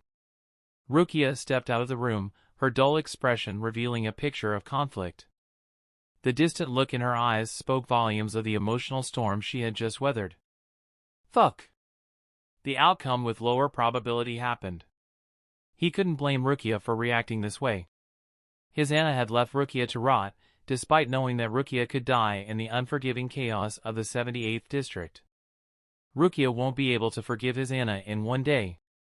Kazuya, Rukia spoke, her voice a hollow echo of its usual vibrancy. Let's go back. Okay. She was taken aback, clearly expecting him to bother her with questions. You have nothing to ask? I do, but I'll wait till you're ready. Anything you want to say? She paused in the motion of shaking her head. Can you carry me on your back? I don't have the energy to walk. She had plenty of energy but zero motivation. Now you're just abusing my friendship. Haha. Rukia's laughter quickly dissolved into a more somber expression. The room behind her echoed with faint, ragged coughs, each one seeming to claw its way out of Hizana's throat. Being rejected by Rukia worsened Hizana's condition. Byakuya used Shuimpa to be by his wife's side. The speed of his movement sent a brief gust that momentarily ruffled their clothes. Rukia's gaze flickered towards the room, her brow creased slightly. She reached for Kazuya, urgency in her voice. Come. Momo and Renji are waiting for us.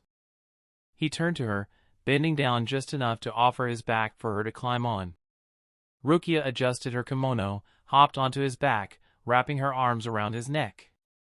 He placed his hands under her supple thighs, making full use of the opportunity. Rukia is hard on the outside and very soft on the inside. A flush of embarrassment warmed her cheeks, extending to the tips of her ears. Just get going, will you? Contrary to her expectations, he walked towards the room with his Anna and Byakuya. She pulled at his hair, trying to steer him towards the exit. Oi, my puppet is malfunctioning. Who do I call to fix UT? Your mom. Her ride can fix my malfunction. What? If my dead mom can fix it, then I can do it as well. Tell me what to do.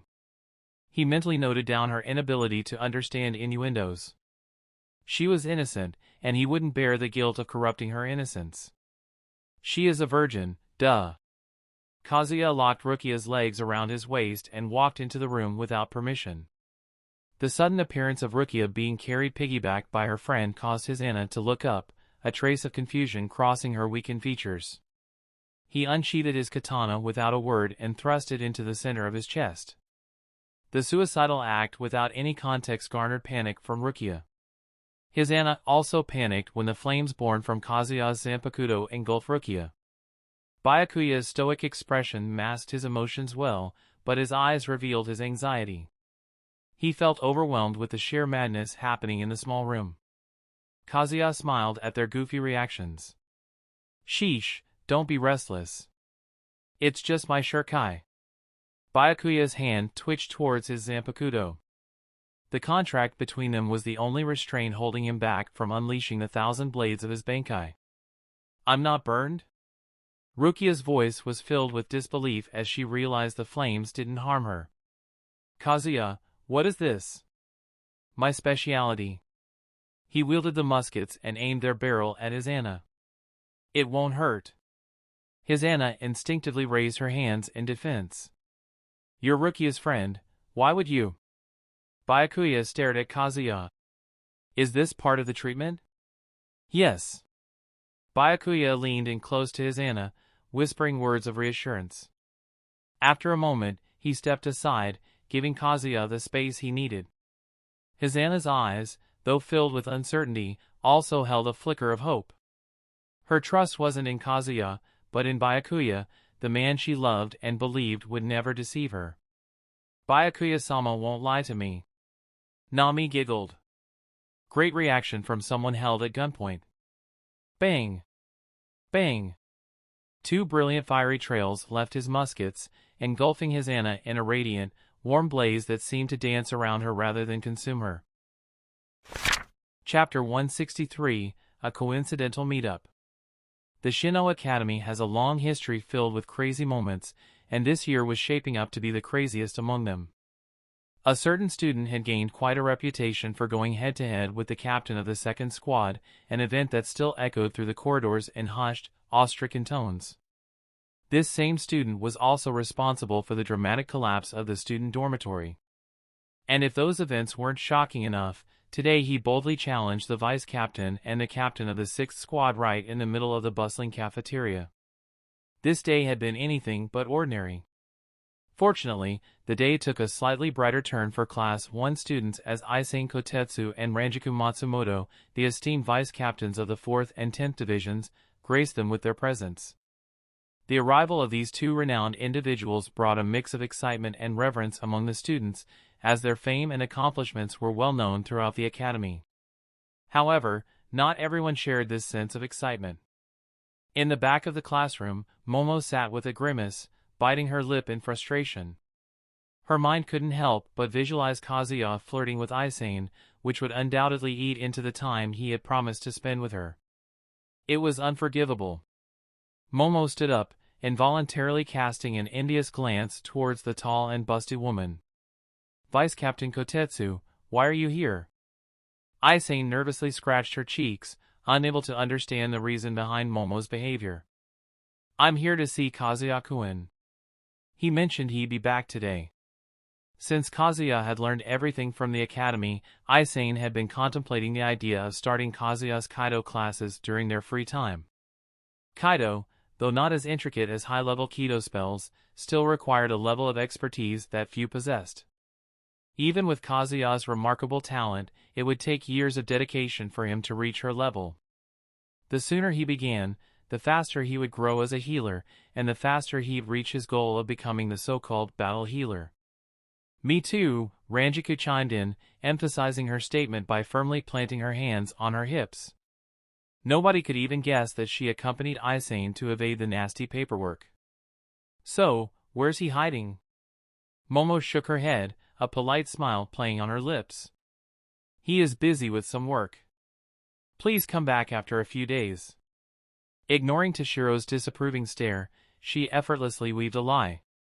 Her infatuation with Kazuya had caused her to become unhinged. However, Toshiro couldn't blame Kazuya or Momo for this. "That little punk," Matsumoto muttered quietly to herself, her words laced with annoyance. "Just where did he go?" "Vice captains." Renji spoke, raising his hand. "Don't trust this lying friend of mine." Kazuya went to the Kachiki Manor. "He'll probably be back in a couple hours." Ranjiku's eyebrows arched in response to the truth. With just one glance at Momo's flustered face, she instantly connected the dots. "Aha, so it's like that." Even his classmates can't resist his voice. Aizen's face turned crimson as she recalled her own experience in the restaurant. "What do we do now?" "The classes should end soon. Let's wait for him in his dorm room." "Good idea." Ranjiku approached Renji to ask him about the directions to Kazuya's dorm room before heading out. Momo's eyes locked onto Renji, filled with an intense glare. "Kazuya-kun promised to spend the day with me. You should support me as your friend." Renji playfully grinned as he rubbed his nose. "Don't ruin Kazuya's future just because of your clingy love." "How?" "Those two were from the 4th and 10th squads, the squads Kazuya wants to join. They said they had important business with him." Momo closed her eyes, clenching her fists. "I'm going to join the 10th squad." Clearing the Shinigami course and joining Kazuya at the Godai 13, a single thought echoed relentlessly in her mind. She'd channel her passionate feelings into motivation and reach her goal in the shortest time possible. "I might do it too," Toshiro answered lazily. "I'm knocking that titty monster down from the vice captain seat." His ambition wasn't solely about following Kazuya. Toshiro had his own reasons, one of them being his admiration for Captain Ishinshiba's direct and unpretentious nature. The idea of serving under Captain Ishin was appealing to him. Working alongside Kazuya was just a cherry on top. Renji couldn't help but chuckle at Toshiro's comment, a smile forming on his face. How come you hate tits so much? Are you a man or not? Toshiro narrowed his eyes dangerously. I'm more man than you can ever be. Oh. Wanna compare our dicks, little guy? After finishing the lectures, Momo arrived outside Kazuya's dorm room. The unmistakable sound of Ranjiku's laughter rippled through the air. Why are there 3 Ryatsu here? Toshiro had gone off to spend time with the Zanpakuto meditation training, so the Ryatsu couldn't belong to him. Kazuya's Ryatsu was still far away, so it couldn't be him either. Driven by curiosity, Momo nuzzled the door open.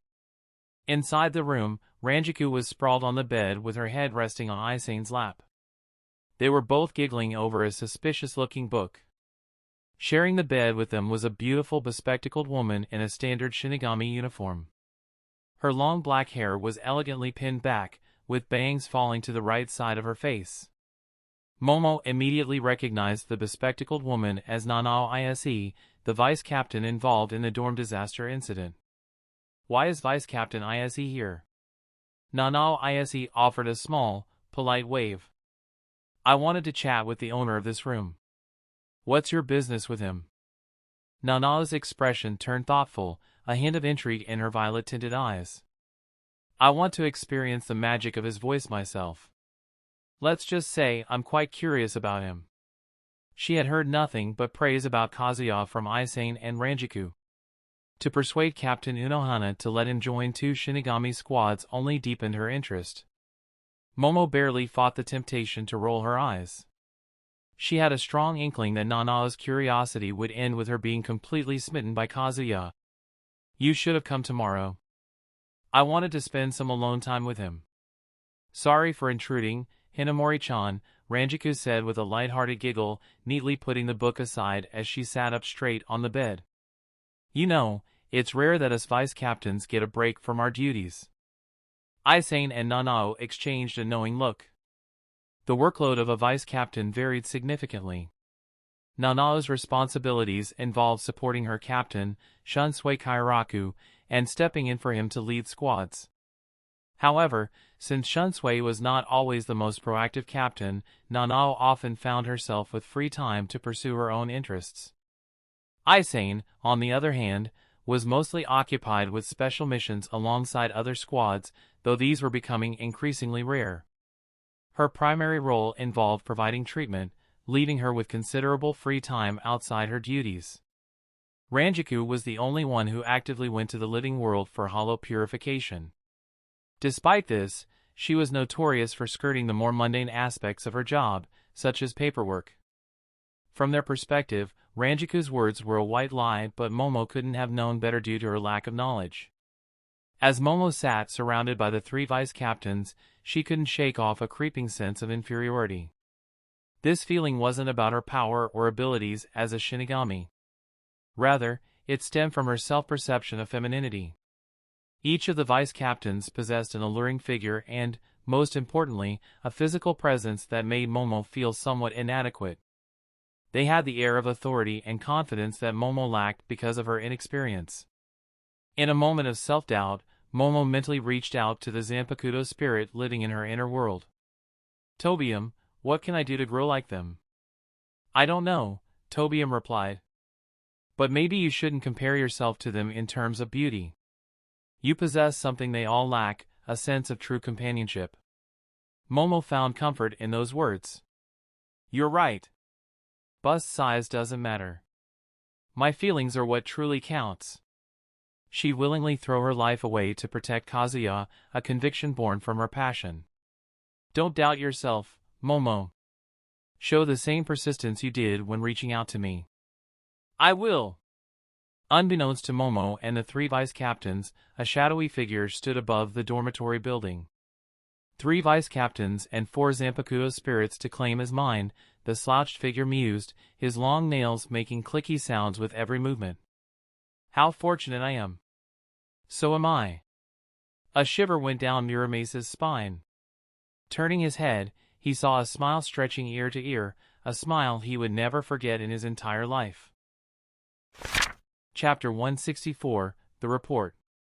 As Tozen stepped into Aizen's room, the soft sound of pages turning reached his ears. He found the captain engrossed in a book. No Shinigami would dare think of Aizen as the man plotting to overthrow the god and change the very foundations of this realm. Aizen closed the book with a gentle thud, his smile warm but with a hint of calculation in his eyes. "Tozen, how did the search go?" "We could not find Vasto Lord, Aizen-sama," he admitted, shaking his head slightly. There were no signs of any Vasto Lord outside of Las Noches. Captain Ikemaru and I personally searched the whole Hueco Mundo. Tozen was inwardly frustrated, feeling the weight of his failure. He was well aware of the importance of locating the newly ascended Vasto Lord and her companion, whose immense Ryatsu had sent shivers down his spine. A hollow with that power must belong to their army. Interesting, Aizen mused, pushing his glasses up the bridge of his nose thoughtfully. It means they're no longer in Hueco Mundo. Could they have ventured into the living world? But the 12th Squad hasn't detected any strong Garganta signals recently, nor sensed any Vasto Lord-level hollow. Access to a Garganta for each hollow depended on their power level. Had a Vasto Lord opened a Garganta in any city under the Gotei 13's supervision, they'd have been alerted already. Aizen leaned back, his gaze piercing as he considered the possibilities. There are only a few plausible explanations. They evaded your search and remained in Hueco Mundo, they've mastered opening a Garganta outside Shinigami's jurisdiction, or they have found a way to deceive the devices searching for dimensional distortions. I see. Tozen nodded, his mind racing with possibilities. What does Aizen-sama believe? Third. Aizen rose from his seat and tucked the book in the bookshelf. 3 months ago, a Vasto Lord Arrancar showed up in Karakura town with another Arrancar. The time frame aligns with Barragan's hunt for the Vasto Lord Tirharibel and her Vasto Lord accomplice. Tozen held his chin, recalling the details from Las Noches. I see. He is working in cahoots with multiple hollows. What's fascinating is the lack of reports about large souls disappearing. The stronger hollows need souls to maintain their strength. Karakura town is becoming more and more intriguing. The lack of souls must be related to Tirharibel. As per Las Noches' reports, she refused to indulge in any hollow. Barragan speculated her aspect of death to be sacrifice. A hollow who doesn't eat her kind, she seems like an interesting individual. For this mysterious Vasto Lord to work with Haribel, he must share the same virtue of kindness and mercy. Tozen crossed his arms. I can send out a group of hollows to disturb the order. Aizen shook his head at Tozen's suggestion. He had sent out a group of fodder-class hollows when Quincy used a hollow bait, a whimsical test to test the waters of the Karakura town and provoke a response from the former captain of the 12th Squad. Well, no matter. Urahara-san won't be able to resist the lure of my Karakura town's grand spectacle. The thought of the mysterious Vasto Lord lingered in the back of his mind, but Aizen knew he had to tie up the loose ends with Kasuke Urahara first. Aizen, I almost forgot why I came here, Tozen interrupted, breaking the silence. That student you told me to keep an eye on, he humiliated Vice Captain Byakuya Kachiki in Shuimpa. From the reports, he seemed confident enough to take on both Kachikis. Aizen's lips curved into a self-assured smile, his eyes gleaming with a dangerous glint. The student Kazuya Ishihara joined the academy out of nowhere and started fighting on par with captains. Even Kenpachi Zaraki, the man with the most absurd raw stats, had a vague explanation for his powers. Kenpachi Zaraki was a result of the endless violence infesting the deeper districts of Rakongai. But this student, Kazuya, was different. Aizen couldn't decipher the source of his strength or his hypnotic voice. The fact that Kazuya had ties to the noble Shiba clan, a family with a captain and vice-captain among their ranks, only added to his mystery. Yet, Aizen held back from acting at the moment. From every report so far, Kazuya showed a lack of ambition, using his powers to fuel his ego and indulge in intimacy with women. Kazuya had even chosen his Shinigami squad based upon his attraction to the Dai-senpai of the Gotei 13, Yachiru Unohana, the second most troublesome individual in the Seriidii. Lust is an easy sin to exploit. Dangle a beauty and they will bark like a dog. He was in no rush to deal with Kazuya. In due time, Kazuya would become another victim of Kyoka Suigetsu, they who saw what he wanted them to see, felt what he wanted them to feel, heard what he wanted them to hear, and sensed what he wanted them to sense. The whole of Soul Society would one day dance in the palm of his hand. Chapter 165, Temptations. Despite having walked away from the Kachiki Manor half an hour ago, the heartfelt words of gratitude from Byakuya and Hizana still echoed in Kazuya's mind. The image of Hizana tearing up, embracing Byakuya, and repeatedly professing her love for him remained just as vivid. It was mostly because of the wetness on his shoulder. Rukia had held back her tears in front of Hizana but ended up crying on the way back. By the time he neared the academy, Rukia had recovered from her storm of emotions and started making little talks. "We're almost there," Rukia whispered and climbed off his back, curbing the possibility of spreading weird rumors. Messing with Momo was the last thing she wanted. "Can you hide this from Momo and Renji?" "Sure," he agreed without any resistance, eyes locked on his dormitory building. "Want me to accompany you all the way?" "First you tell me, why are you frowning like that again?" Every time she saw him frown like that, some noble got the beating of their life. The fact that he bullied the bullies, the descendants of those sitting at the top of society, always made her laugh. His relationship with Shiba clan and his own strength made him a force not even aristocrats wanted to mess with. Just a bit surprised. "Want to come hang out with some vice captains?" "Some other day maybe." "Then see you tomorrow." As they parted ways, a whisper reached him. "Thanks for saving Hizana."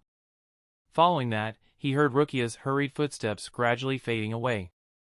Unaware of his arrangement with Byakuya, she misunderstood his motives for saving Hizana, believing he had set aside his animosity towards Byakuya for her sake. Yoruichi climbed on his shoulder and pawed his ears. "I didn't think you had it in you to reveal your shirkai for someone else's wife."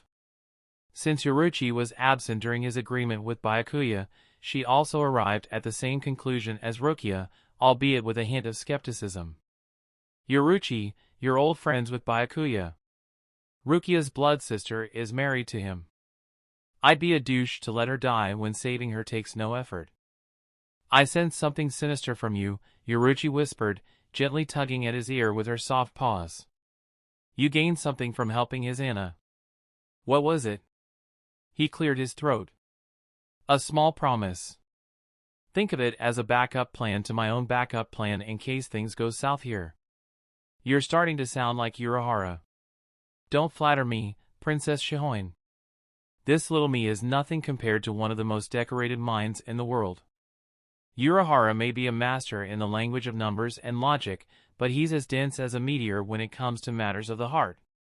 He raised an eyebrow at her unexpected remark. "Sounds like he didn't reciprocate your feelings the way you wanted."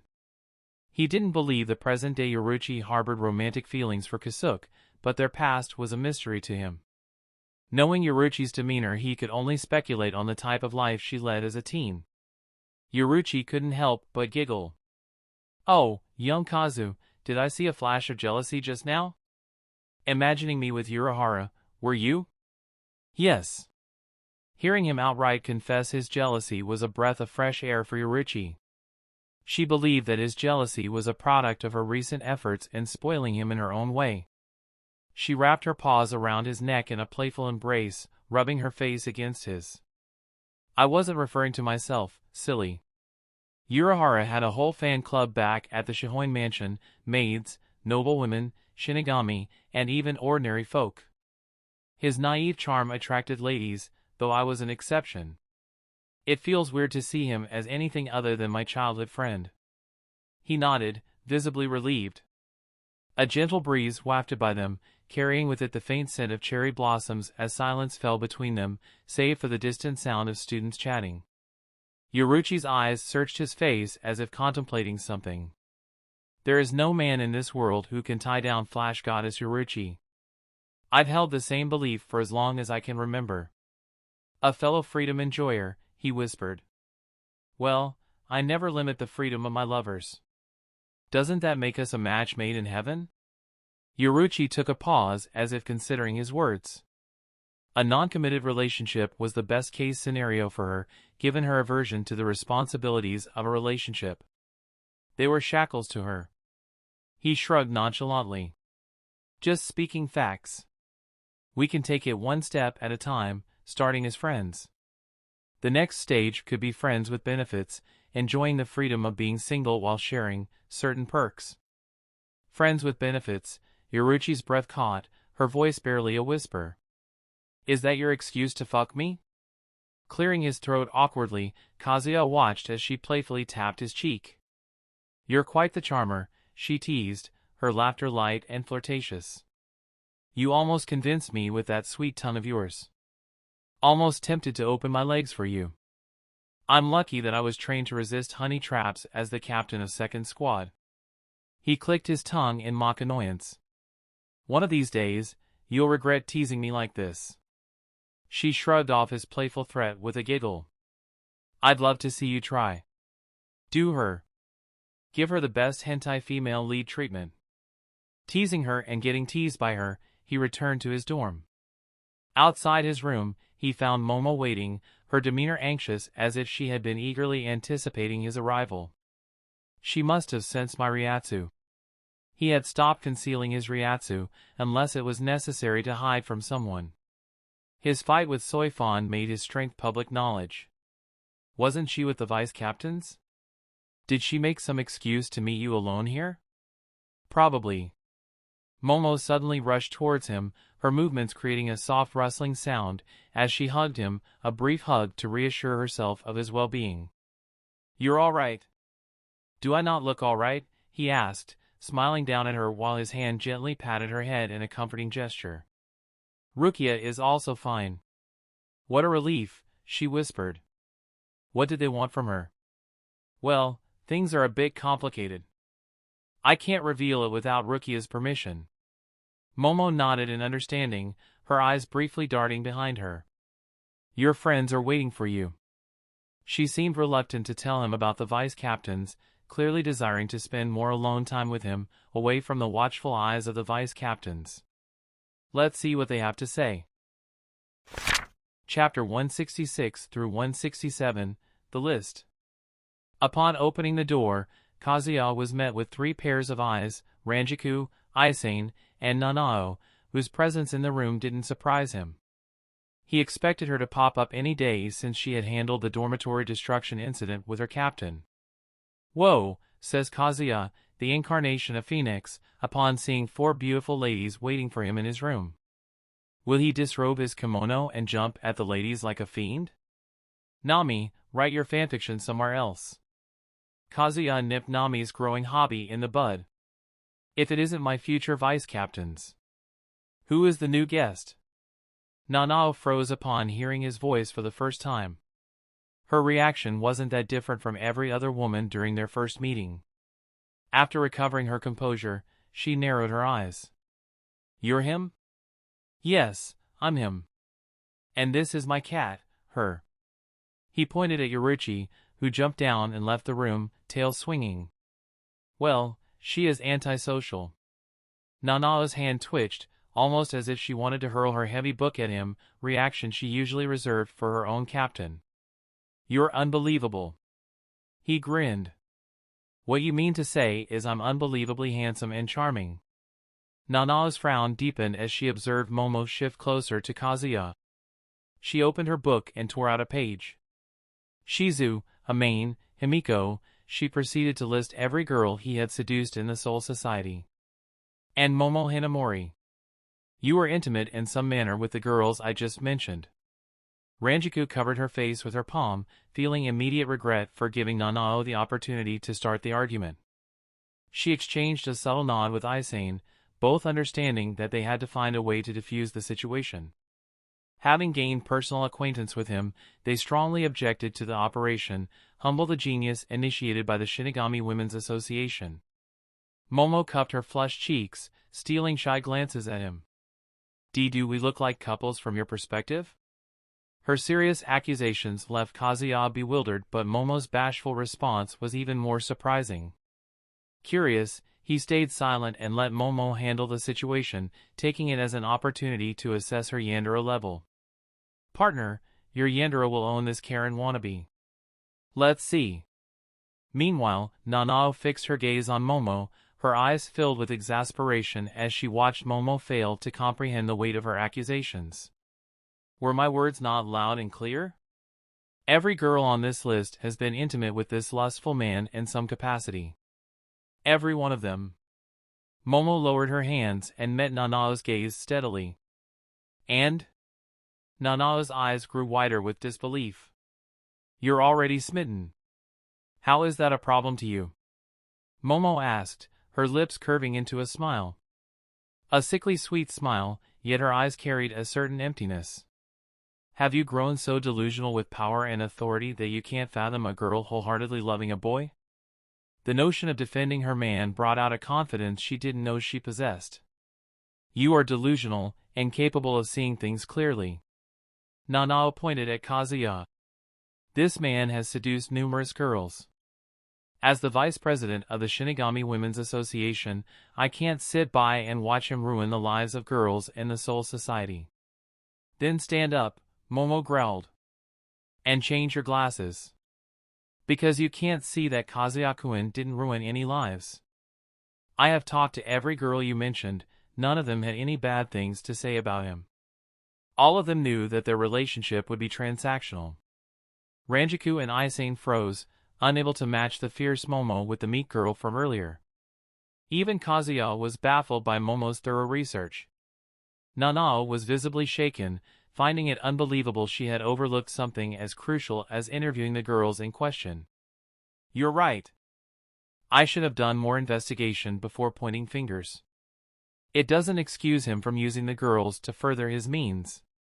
Stop mimicking those brain-dead nobles, Ayase-san, Momo said in a condescending tone.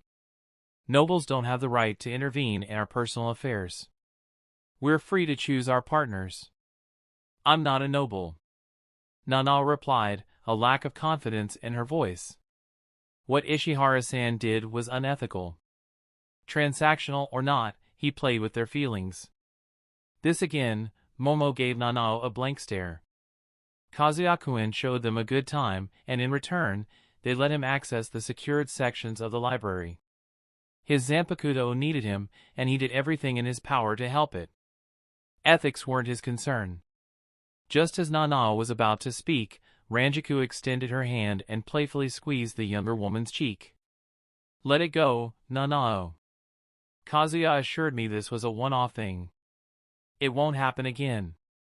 Nanao glared at Ranjiku. Although they had the same position, Ranjiku was her senior. Okay, Ranjiku-san. I apologize for my earlier behavior. She didn't act stubborn once she realized her argument held no meaning. Ranjiku then turned towards Kazuya and Momo. Don't be too hard on Nanao. She's still learning. And let's not forget, she helped him when his Ryatsu spiraled out of control. Without her captain, the academy would have imposed a heavy penalty on you. Aizen affirmed Ranjiku's statement with a nod. You may have suffered severe consequences without immediate treatment. Fortunately, my Kaido stabilized your fluctuating spiritual energy.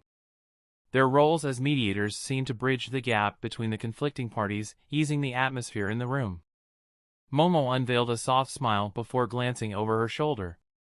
Catching sight of his gentle smile, her newfound boldness seemed to melt away. Kazuya-kun, I successfully defended your honor. Kazuya's hand reached out, tenderly brushing through her hair, admiring the transformation she had undergone in the past months. From a shy, innocent girl to a fierce tigress, unafraid to confront a vice-captain for his sake. You were incredible. She couldn't help but fidget and giggle, leaving those around her in surprise once more. I stood up for myself in, you. Yandere level, Stage 2, potentially escalating to Stage 3. The obsession has taken root in heart and mind. What is Stage 3? Stage 3 is where the obsession dominates completely. The Yandere struggles to function without her beloved. Stage 4 is the final stage, where she might go to any lengths, even harm her beloved. Entity Izanami is nearing Stage 4. Nami. Luckily for both of us, Tsubasa won't let it happen. With a sigh of relief, he turned his attention to Nanao, acknowledging her apology with a nod. I'm sorry, your name was? He already knew almost everything about her, but he had to act clueless to maintain his character. Nanao Ise, Nanao said, emphasizing each syllable to properly introduce herself. The current vice captain of the 8th Squad. Ise clan? You're from that clan of priests? The Ise clan, although lacking noble status, held great prominence in the Soul Society. They were a matrilineal line of Shinto priests responsible for overseeing and conducting sacred rituals. Nanao remained composed, unfazed by the customary looks of surprise she received when she mentioned her clan name. Yes, I was born in that clan of priests. He cleared his throat. I didn't mean it in any offensive way. It's just, I find your clan interesting and unique. Doesn't a curse targeting men make you curious? The Ise clan enjoyed a strange reputation for only having a female born into the clan and always having to bring in husbands from other families into the clan. The strangeness only grew from there. The men who joined the Ise clan by marrying the clan head died an untimely death. These deaths occurred so often that this phenomenon became known as the Ise curse. This curse struck even if the clan head left the family and married into another. You should have phrased it as a curse targeting walking dead men. Nanao shook her head in a dismissive manner. There is no curse. It's all a series of convenient deaths that someone exaggerated to the heavens. Rangiku struck her palm, as if a sudden realization dawned on her. I bet it was some grumpy aristocrat who didn't like the prestige of the Ise clan. It happens all the time in the Seriidii. I don't believe so, he refuted her theory. Tsuneyashiro clan has a Zanpakuto that shaves its wielder's life force bit by bit. The Zanpakuto inherited by the Ise clan head might work similarly. As for why it targets the clan head's husband, I believe it changes its target to clan head's husband once they engage in a physical relationship. Rangiku frowned, her curiosity piqued by this theory, but paused upon noticing Nanao's reaction. The mention of the curse seemed to have stirred something within her. Nanao was subconsciously embracing her heavy book close to her chest, her body quivering imperceptibly. Aizen also observed Nanao's apprehension and gently placed a hand on her shoulder. Nanao? Nanao's hand came to rest on top of Aizen's, as she gave a strained smile. I'm fine, Aizen-san. I just remembered my mother's passing. She was executed for the crime of losing the Zanpakuto. Though she was only a child when it happened, the haunting memory of her mother's hanging execution occasionally resurfaced in her nightmares. I didn't know about that, Aizen replied softly. I'm sorry. Nanao shook her head slightly. Don't be. It's not your fault. Rangiku massaged the back of her head, visibly thrown off by the sudden shift in mood. She glanced at Kazuya, who seemed to be lost in a sea of thoughts. What's on your mind? He shook his head and looked at Nanao with a serious expression. Do you mind if I ask you some questions about your mother? Aizen stared at him in disbelief. She and Rangiku gave him the same "read the air before opening your mouth" looks. Nanao brushed Aizen's hand away and nodded firmly. As long as you say nothing disrespectful towards my mother. Did your mother lose her husband? Yes, when I was very young. I've heard Captain Kairaku was just a teenager then. Your mother blamed her Zanpakuto for her loss. To prevent you from going through the same experience, she hid the Zanpakuto somewhere, practically ending the Ise curse from claiming any more victims. Nanao leaned in, hugging her book, as if her shoulders suddenly grew heavier. Mother didn't have to do that, for a superficial phenomenon. Her skepticism about the curse was clear. If she only knew the true potential of her family's Zanpakuto, her perspective might change. The curse was a short price to pay in exchange for the borderline broken ability of Ise clan's Zanpakuto. Leaving Nanao to deal with her emotional strain, he turned to Rangiku. So, why are you here? Before I answer, tell me, how did you grow the nerves to oppose Kachiki's? Some friendships are worth dying for. Besides, Captain Kachiki would have made for a good assessment of my strength. Aizen wasn't surprised by his audacity. Nanao, however, seemed taken aback by the idea of someone willingly challenging one of the most formidable captains in the Soul Society as a test of strength. Captains were, after all, the single most destructive forces in the Soul Society. They had to be sealed before going to the living world, or they distort their surroundings with their mere ryatsu. Boy, that's the blind confidence I need in my superstar. Kazuya raised an eyebrow. You're still pursuing that idea? Rangiku held her chin up, looking at him with a narrow-eyed glare. How cute of you to think I'll give up. Can we fulfill your unconventional fetish after I join your squad? Don't twist my revolutionary idea into some fetish, Rangiku retorted and pointed at the ceiling as if aiming for the stars. You and I will change the way the Soul Society functions. We'll pioneer new exciting means of entertainment for both commoners and aristocrats. Her eyes sparkled as if she could already envision the impact her idea would bring. Once she changed everyone's minds, a big portion of the Soul Society would join her in bringing a fresh wave of excitement to the Soul Society. She wouldn't have to leave the Soul Society just to have some entertainment outside of the conventional books published in the Seriidii. The books found in the Soul Society were always a hit or miss. Momo gave him a strange look. Kazuya-kun, what is this superstar stuff? Rangiku eagerly dived into an explanation, her enthusiasm infectious enough to draw a smile from even the solemn Nanao. Not even Aizen expected Rangiku to have such passion for something not named alcohol. Next, Kazuya asked Aizen about her reason for leaving her job and coming over to meet him. She pressed a hand against her cheek. I wanted to start your Kaido lessons today. Not today, he said, shaking his head. I have to spoil young Hinamori. Let's start tomorrow. Chapter 168, Tutor. Kazuya lounged comfortably on the bed, masterfully playing the part of an oblivious observer to Momo's probing glances. Her fierce argument with Nanao was like a confession, yet he acted as if nothing of sorts took place. His deliberate ignorance was nothing but pure torture to the young maiden, who expected a reward for her performance. Kazuya-kun, Momo whispered, voice trailing in a display of absent-mindedness. Did I go too far with Ayase-san? His prolonged silence sent her down a spiraling path of self-doubt. While he found her worries endearing, he also knew that her insecurities were not healthy.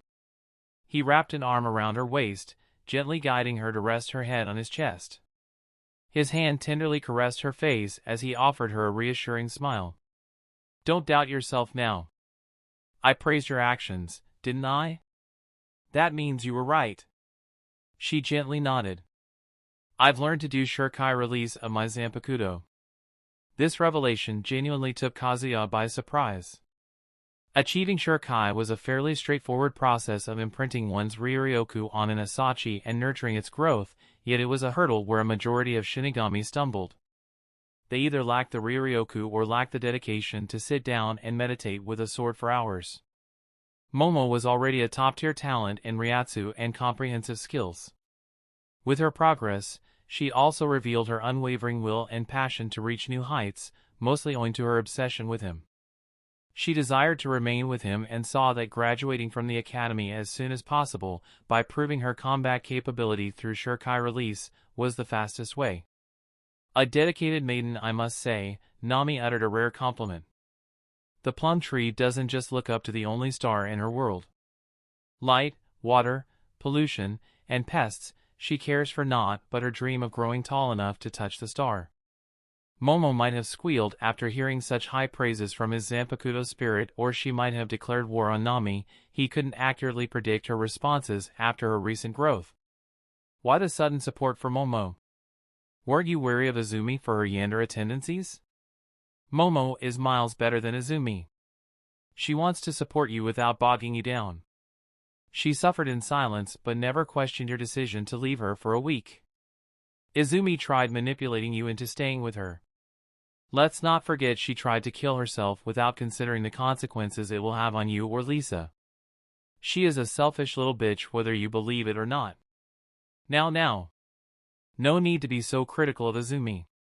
She is going through a rough phase. It won't be long before she bounces back stronger than ever. She'll bounce everyone back to heaven if you become careless for one day. Izumi might be clingy, but she won't harm anyone around me. Only time will tell, beloved. Ending their conversation, Kazuya noticed Momo sitting on the bed, her zanpakuto carefully sheathed and resting on her lap. She partially drew her katana, a slow, deliberate motion, before gently sliding it back into its sheath. She turned towards him, a look of earnest pride in her eyes. Every day after classes, I injected Ryuryoku into it and poured my heart into communicating with it. Tobium, my zanpakuto, had no choice but to acknowledge my resolve and reveal her name. You worked hard. A small word of praise made her smile brightly. Do you want to see Tobium in action? Sure. Will her personality change bring changes to her zanpakuto spirit? She's different, but not that different. She was a bit obsessed with Aizen. I don't believe she loved Aizen like she loves you. She felt admiration towards Aizen and sought his approval.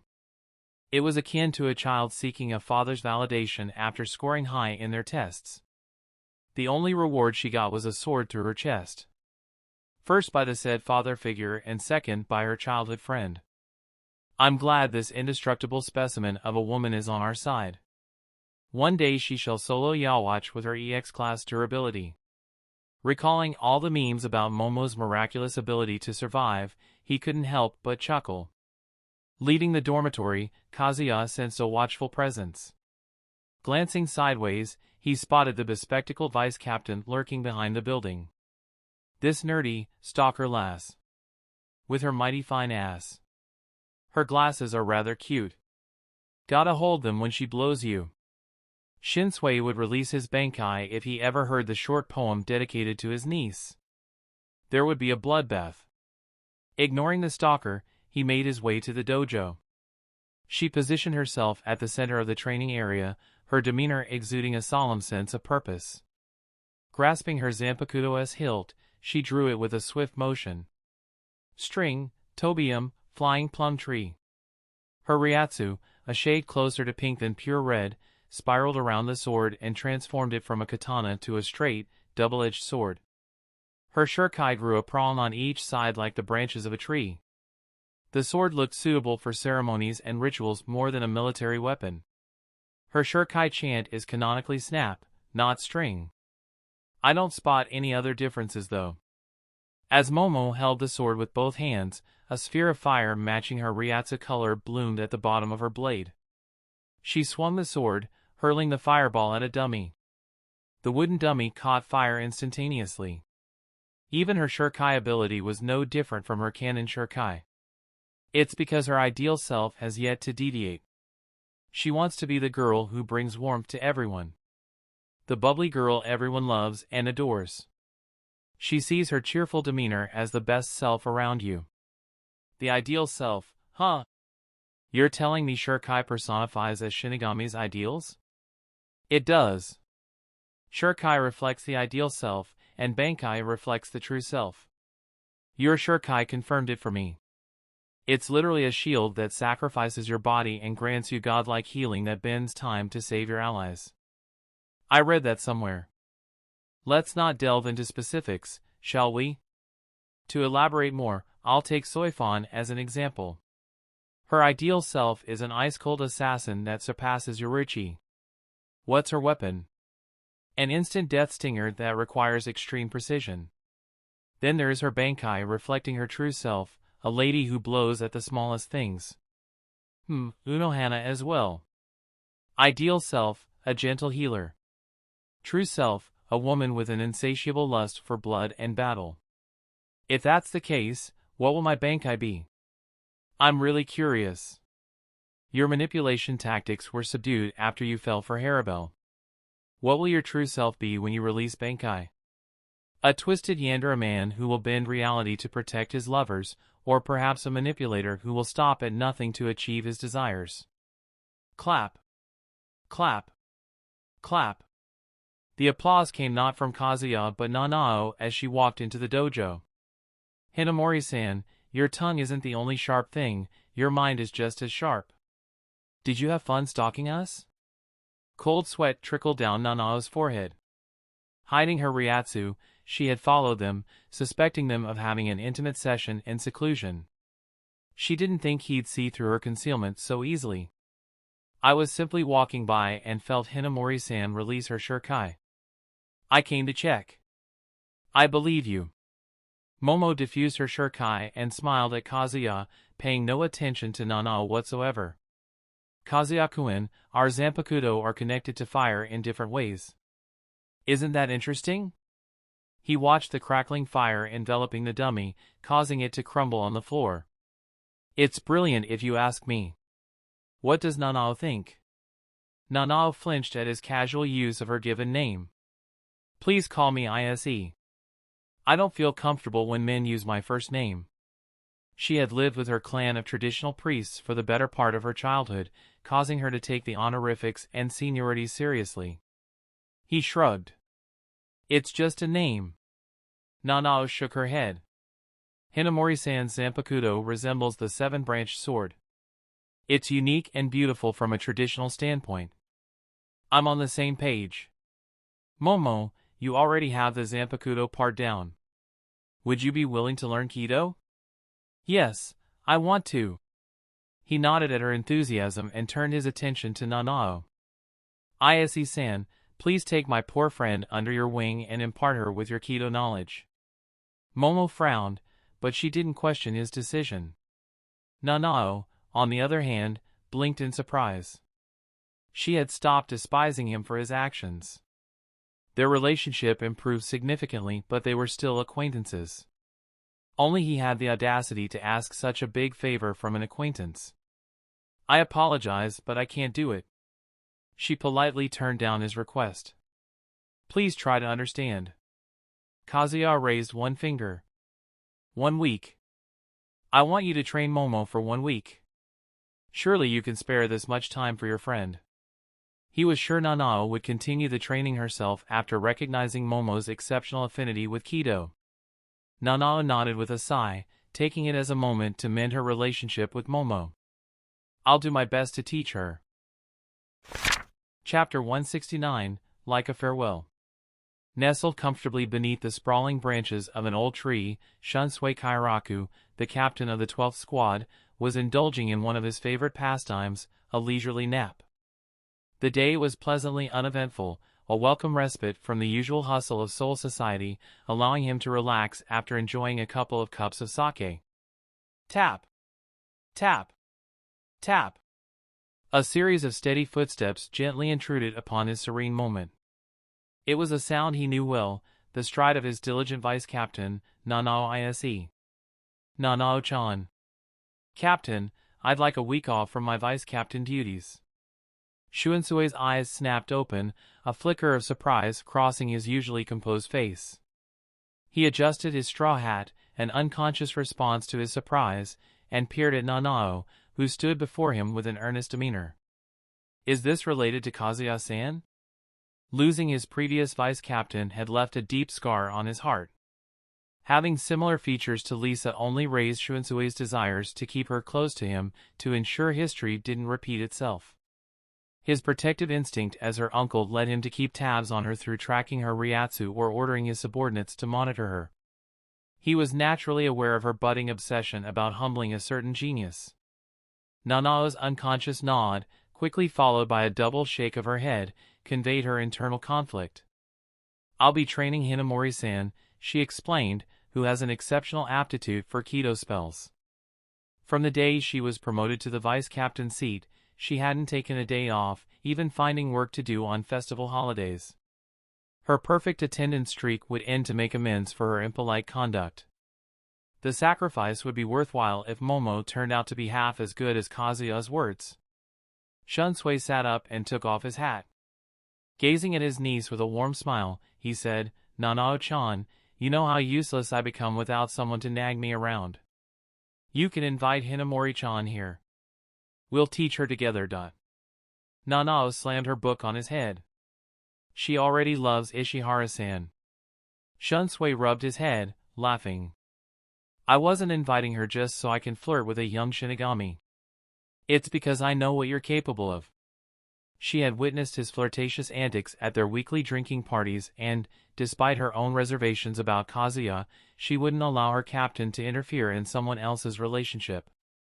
"Nanao-chan, are you determined to go?" His playful tone didn't stop the air from growing somber. Nanao turned away, her gaze drifting towards the distant sunset, her expression thoughtful.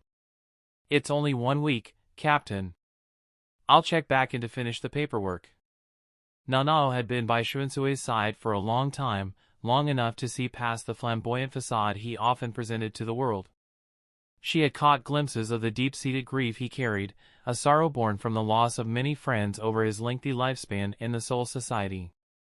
Hearing no response, she turned her attention, finding him stunned. It wasn't hard to grasp his astonishment.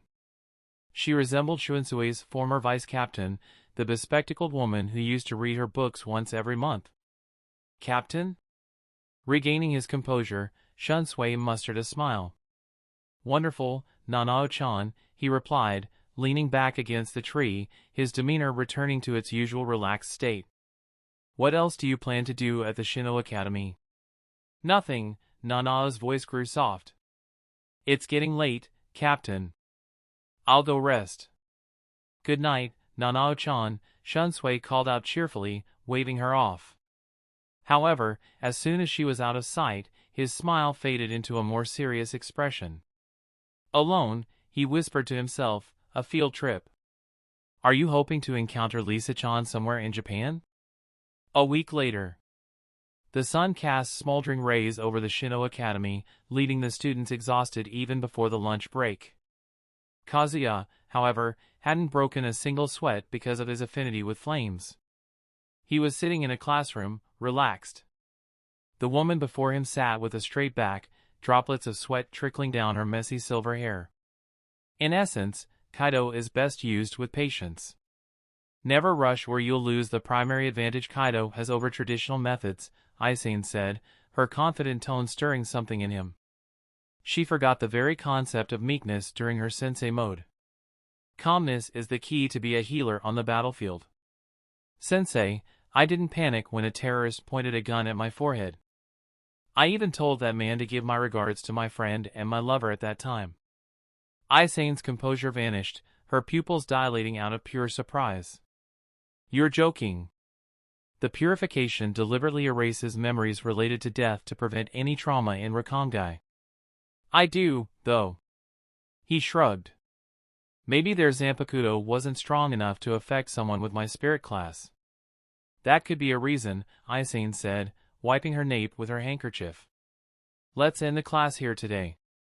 I've taught you most of the technical aspects of being a Kaido user. The rest will come with practice, and Kazuya, what magic do you use to resist the heat?" Aizen, despite wielding an ice element Zanpakuto, was visibly struggling with the heat. Kazuya, a fire element Zanpakuto user, seemed completely at ease. It should be completely the opposite. "Aizen, I have too many fans keeping me cool. Get it? Partner, I should kill Tsubasa if this is the level of your dad's jokes." Aizen stared at him, dumbfounded. "Fans. I can't believe you made that joke." He chuckled before placing a hand on his chest. "Aizen, it's been a week. Looking back, I can't help but reflect on our time here. I'll treasure every lesson you gave me. Don't be dramatic." Aizen rose from her seat and dusted her shahakusho. "You'll be seeing me every day once you graduate. In 2 days. I won't be a student by then. There is a certain satisfaction in learning from a beautiful teacher." "Teacher? You hardly know her." Aizen blushed, despite hearing his compliments for the 100th time. "Stop that. I don't want Momo to give me cold stares." Quickly exiting the room, Aizen closed the door behind her, as if worried Momo would find her. Kazuya chuckled and lied down, gazing at the ceiling. This week was the busiest he had been in the Soul Society. Most of his time went to learning Kaido from Aizen.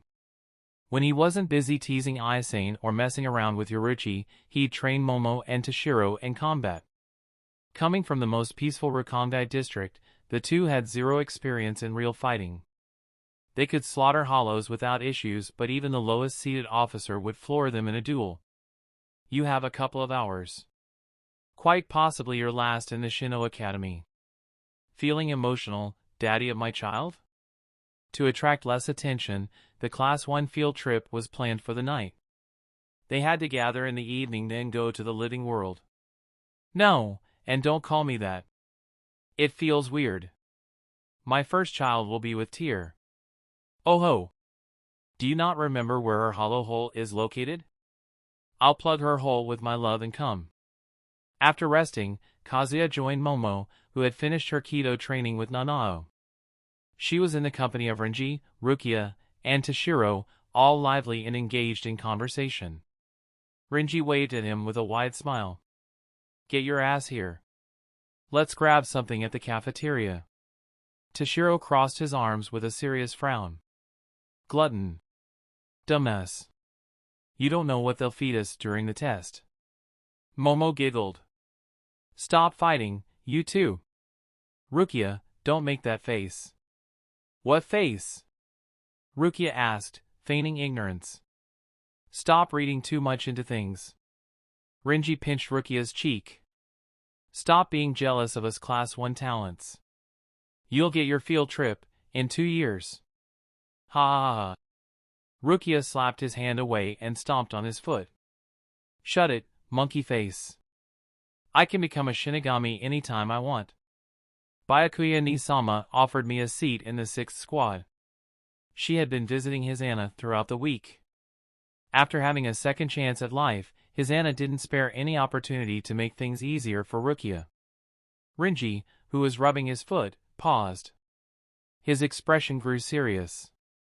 Noble privileges, did you accept? Rukia crossed her arms and revealed a smile full of tomboyish charm. I turned him down. I made it out of Rukon on my own. I'm not taking any shortcuts now. Renji let out a sigh of relief. Idiot. Rukia kicked his butt, knocking him down on the grass. Dumb buffoon. Go get your ass kicked by dummy hollows. Amid the animated chatter and playful banter of his friends, Kazuya remained unusually pensive. A sense of unease hung over him. The imminent field trip stirred in him a sense of foreboding. Just what is Aizen scheming? Chapter 170, Field Trip Part 1. Prior to the field trip, students were tasked with drawing lots. A trio would be formed by students of matching numbers. Kazuya was familiar with the rules, but most of Class 1 drew their lots without a clue. He, of course, didn't keep his group in the dark. Luck seemed to favor Kazuya and Toshiro as they ended up in the same group.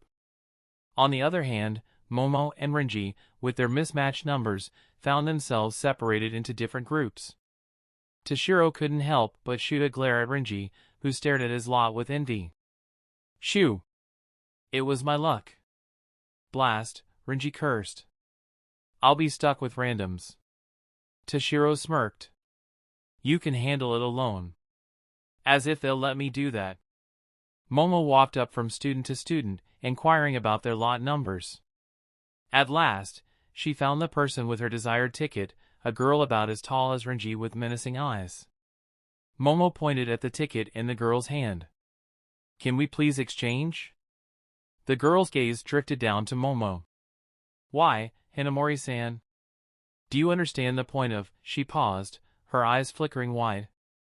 Never mind, you can take it. Momo exchanged lots with the girl and happily skipped over to Kazuya's group. What are the odds we three are in the same group? Not only did she subtly coerce the girl with her Ryatsu, but she also had the audacity to claim it as a coincidence. She had almost reached his level of shamelessness. Toshiro shook his head, a wry smile playing on his lips. Momo, please get some help. What? Why are you being mean to me, Shiro? Whatever. Forget I said anything. Kazuya stepped onto the open grounds, his eyes widening at the sight of Nanao and Ranjiku standing before the Grand Sankaman door.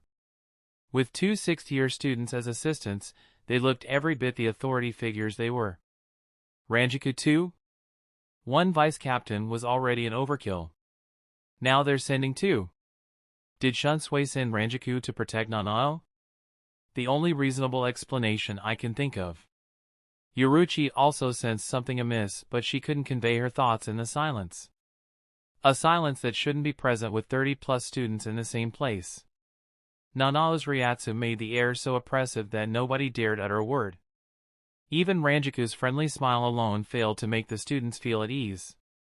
Nanao's gaze swept over them, icy and detached. Some of you may know about the war that plagued Japan a few years ago. The high amount of deaths have led to the creation of numerous powerful hollows. In lieu of the danger, the Academy has assigned us to be your guides. Ranjaku casually brushed her breasts, looking displeased with the heat. Kids, don't worry. We'll send any hollow packing if that's your concern. Now, be good students and split into groups of 3 according to the lots you drew earlier. As the students formed their trios, murmurs and glances exchanged, Ranjaku continued with her usual confidence, your seniors have already gone to the living world to make a barrier around a suitable area.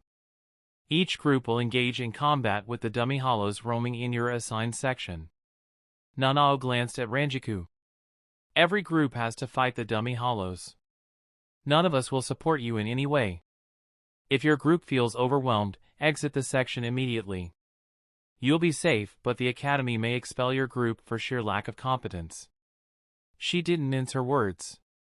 If 3 of them couldn't cooperate to take out a dummy hollow, then they wouldn't be able to last a week in their job.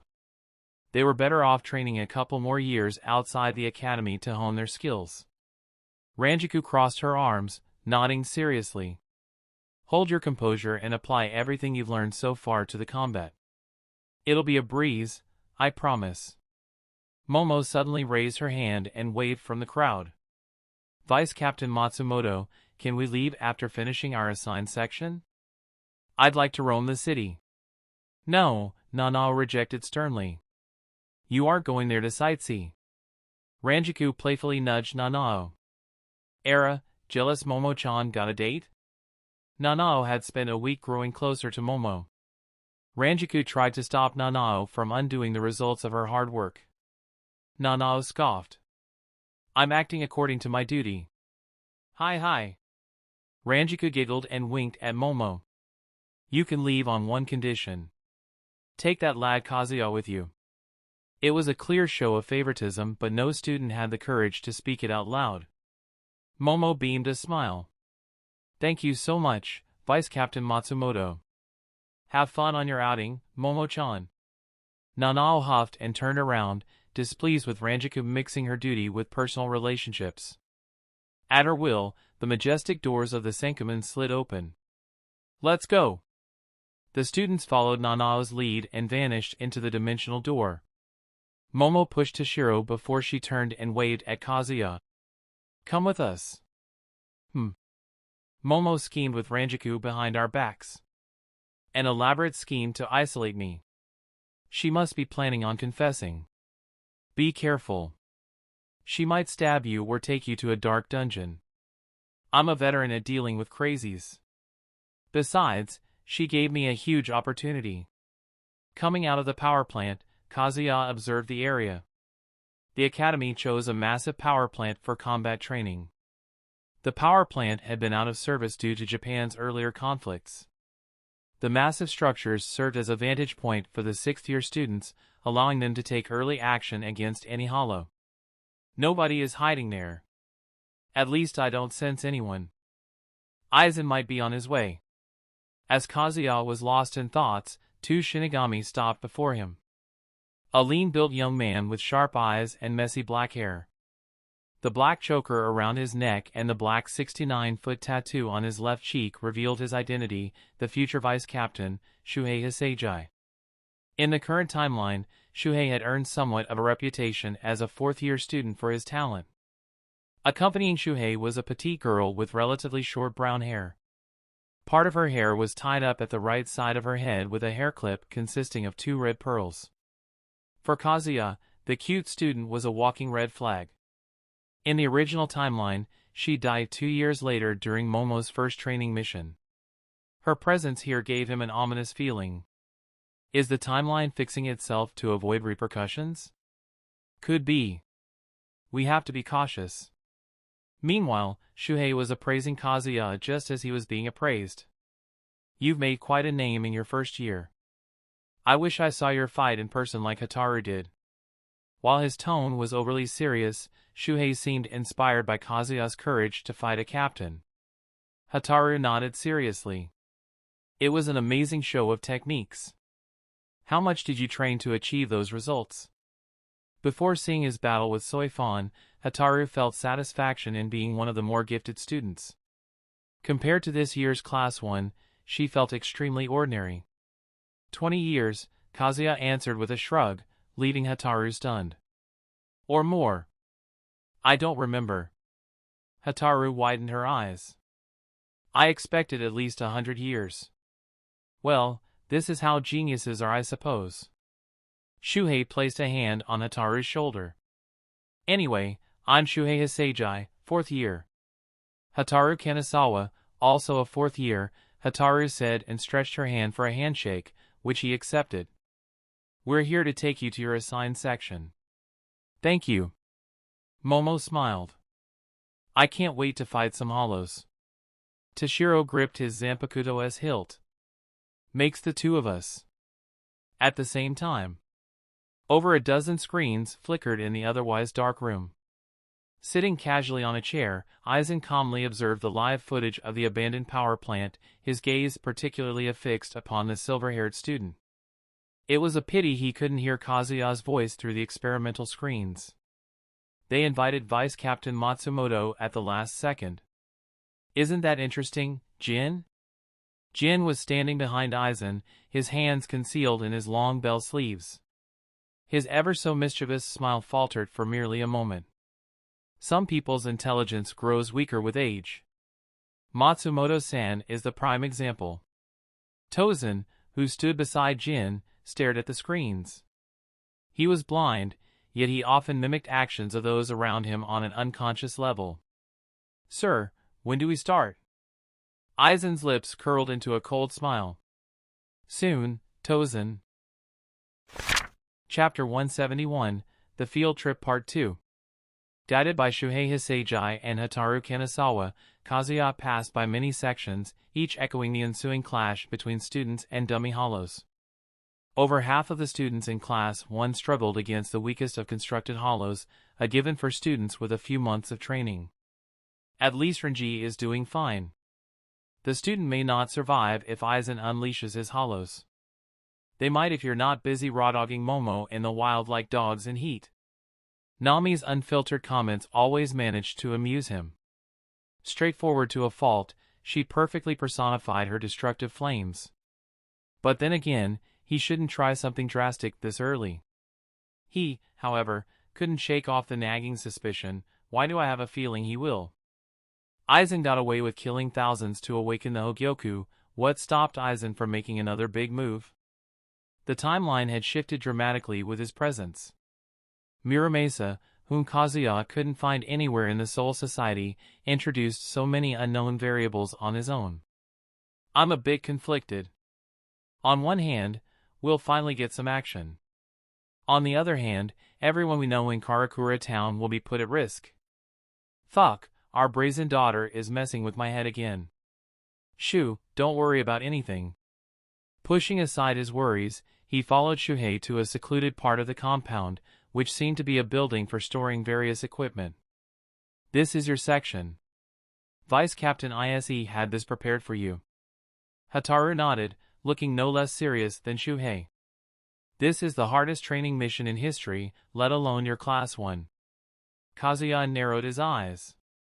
Every student had to fight one dummy hollow, where his group was given a section with about 20 dummy hollows with more than twice the Ryatsu of the other dummies. The entire 6th-year batch would struggle here, let alone a trio of first-year students. I'm flattered that Nanao thinks so highly of me. He chuckled. But aren't these dummies hard to make? Why waste them on our group? Only the 12th squad specialists can make them. True, it's strange they will throw them away for your test when you've already been selected as a seated officer. Even Hataru was skeptical about the arrangement. The whole trial served no purpose as he had more than proven his abilities. It's just procedures, Momo whispered as she grabbed his arms and gave him a gentle push from behind. Let's finish this quickly. We have to check the town after. She couldn't wait to be alone with him on this special trip. Toshiro joined in, and together they pushed Kazuya into the pitch-black building. Despite the darkness, their Shinigami eyes pierced the shadows with ease. No sooner had they entered than three grotesque, toad-like hollows descended from the ceiling, their whip-like tongues lashing out. Kazuya reacted instinctively, seizing the tongues and yanking them towards him. The dummy hollows offered no resistance, lacking the survival instinct ingrained in every living being. They were built with only a function in mind, attacking Shinigami with as much aggressiveness as possible. Let Momo and me handle them, Toshiro called out, his figure blurring into motion. As he sheathed his katana, the mask of the dummy hollows fell apart, and they turned into black ashes. Toshiro stood vigilant, eyes darting in search of the other dummies. Suddenly, a flurry of bat-like hollows emerged from the dark, spewing volleys of bullets formed from condensed Ryatsu. Although the ability wasn't as strong as Siro or Bala, Toshiro couldn't afford to be wounded and slowed down. He raised his katana to block a wave of Ryatsu bullets. Then, using his Shuinpa, he closed the gap and cut down two hollows in an instant. The rest scattered and surrounded him, once again targeting him with waves of Ryatsu attacks. These types of dummy hollows were to make students familiar with flying and agile hollows, or simply to harass students. Toshiro gritted his teeth and used Shuinpa again to catch them. A few more uses of Shuinpa left him breathless. Unlike Shuinpa veterans, he couldn't use Shuinpa for more than a few times. Need a hand, Shiro? Kazuya-kun, leave this to us. Momo stepped forward and held out her hands. A high amount of Riryoku flowed through her being, enveloping her hands in red Ryatsu. Shiro, move. Heido number 4. Byakurai, Pale Lightning. Casting a Kido spell without incantation with just 1 week of practice, Kazuya expected nothing less from Momo. The credit also went to Nanao for having the heart to pour time into training Momo. Toshiro swiftly moved to the side, narrowly avoiding the scorching red blast of Momo's Kido spell. The beam incinerated the dummies, leaving behind only black ashes. Her spell's range was vast, yet its area of effect was limited. Momo focused her gaze, directing the beam from one bat to another. Most of the hollows disintegrated upon contact, but 3 survived. Their bodies began to grotesquely swell, giving the impression that they would burst at any given moment. The 3 hollows charged at Kazuya, Momo, and Toshiro. Kazuya's instincts screamed a warning. Something was amiss, these dummies were behaving abnormally. In one swift motion, he scooped Momo onto his shoulder, darted toward Toshiro, and flung him onto his other shoulder. He immediately dashed through the nearest window. Behind them, the bloated dummies erupted in a violent explosion, coating the inside of the building with a viscous, white substance.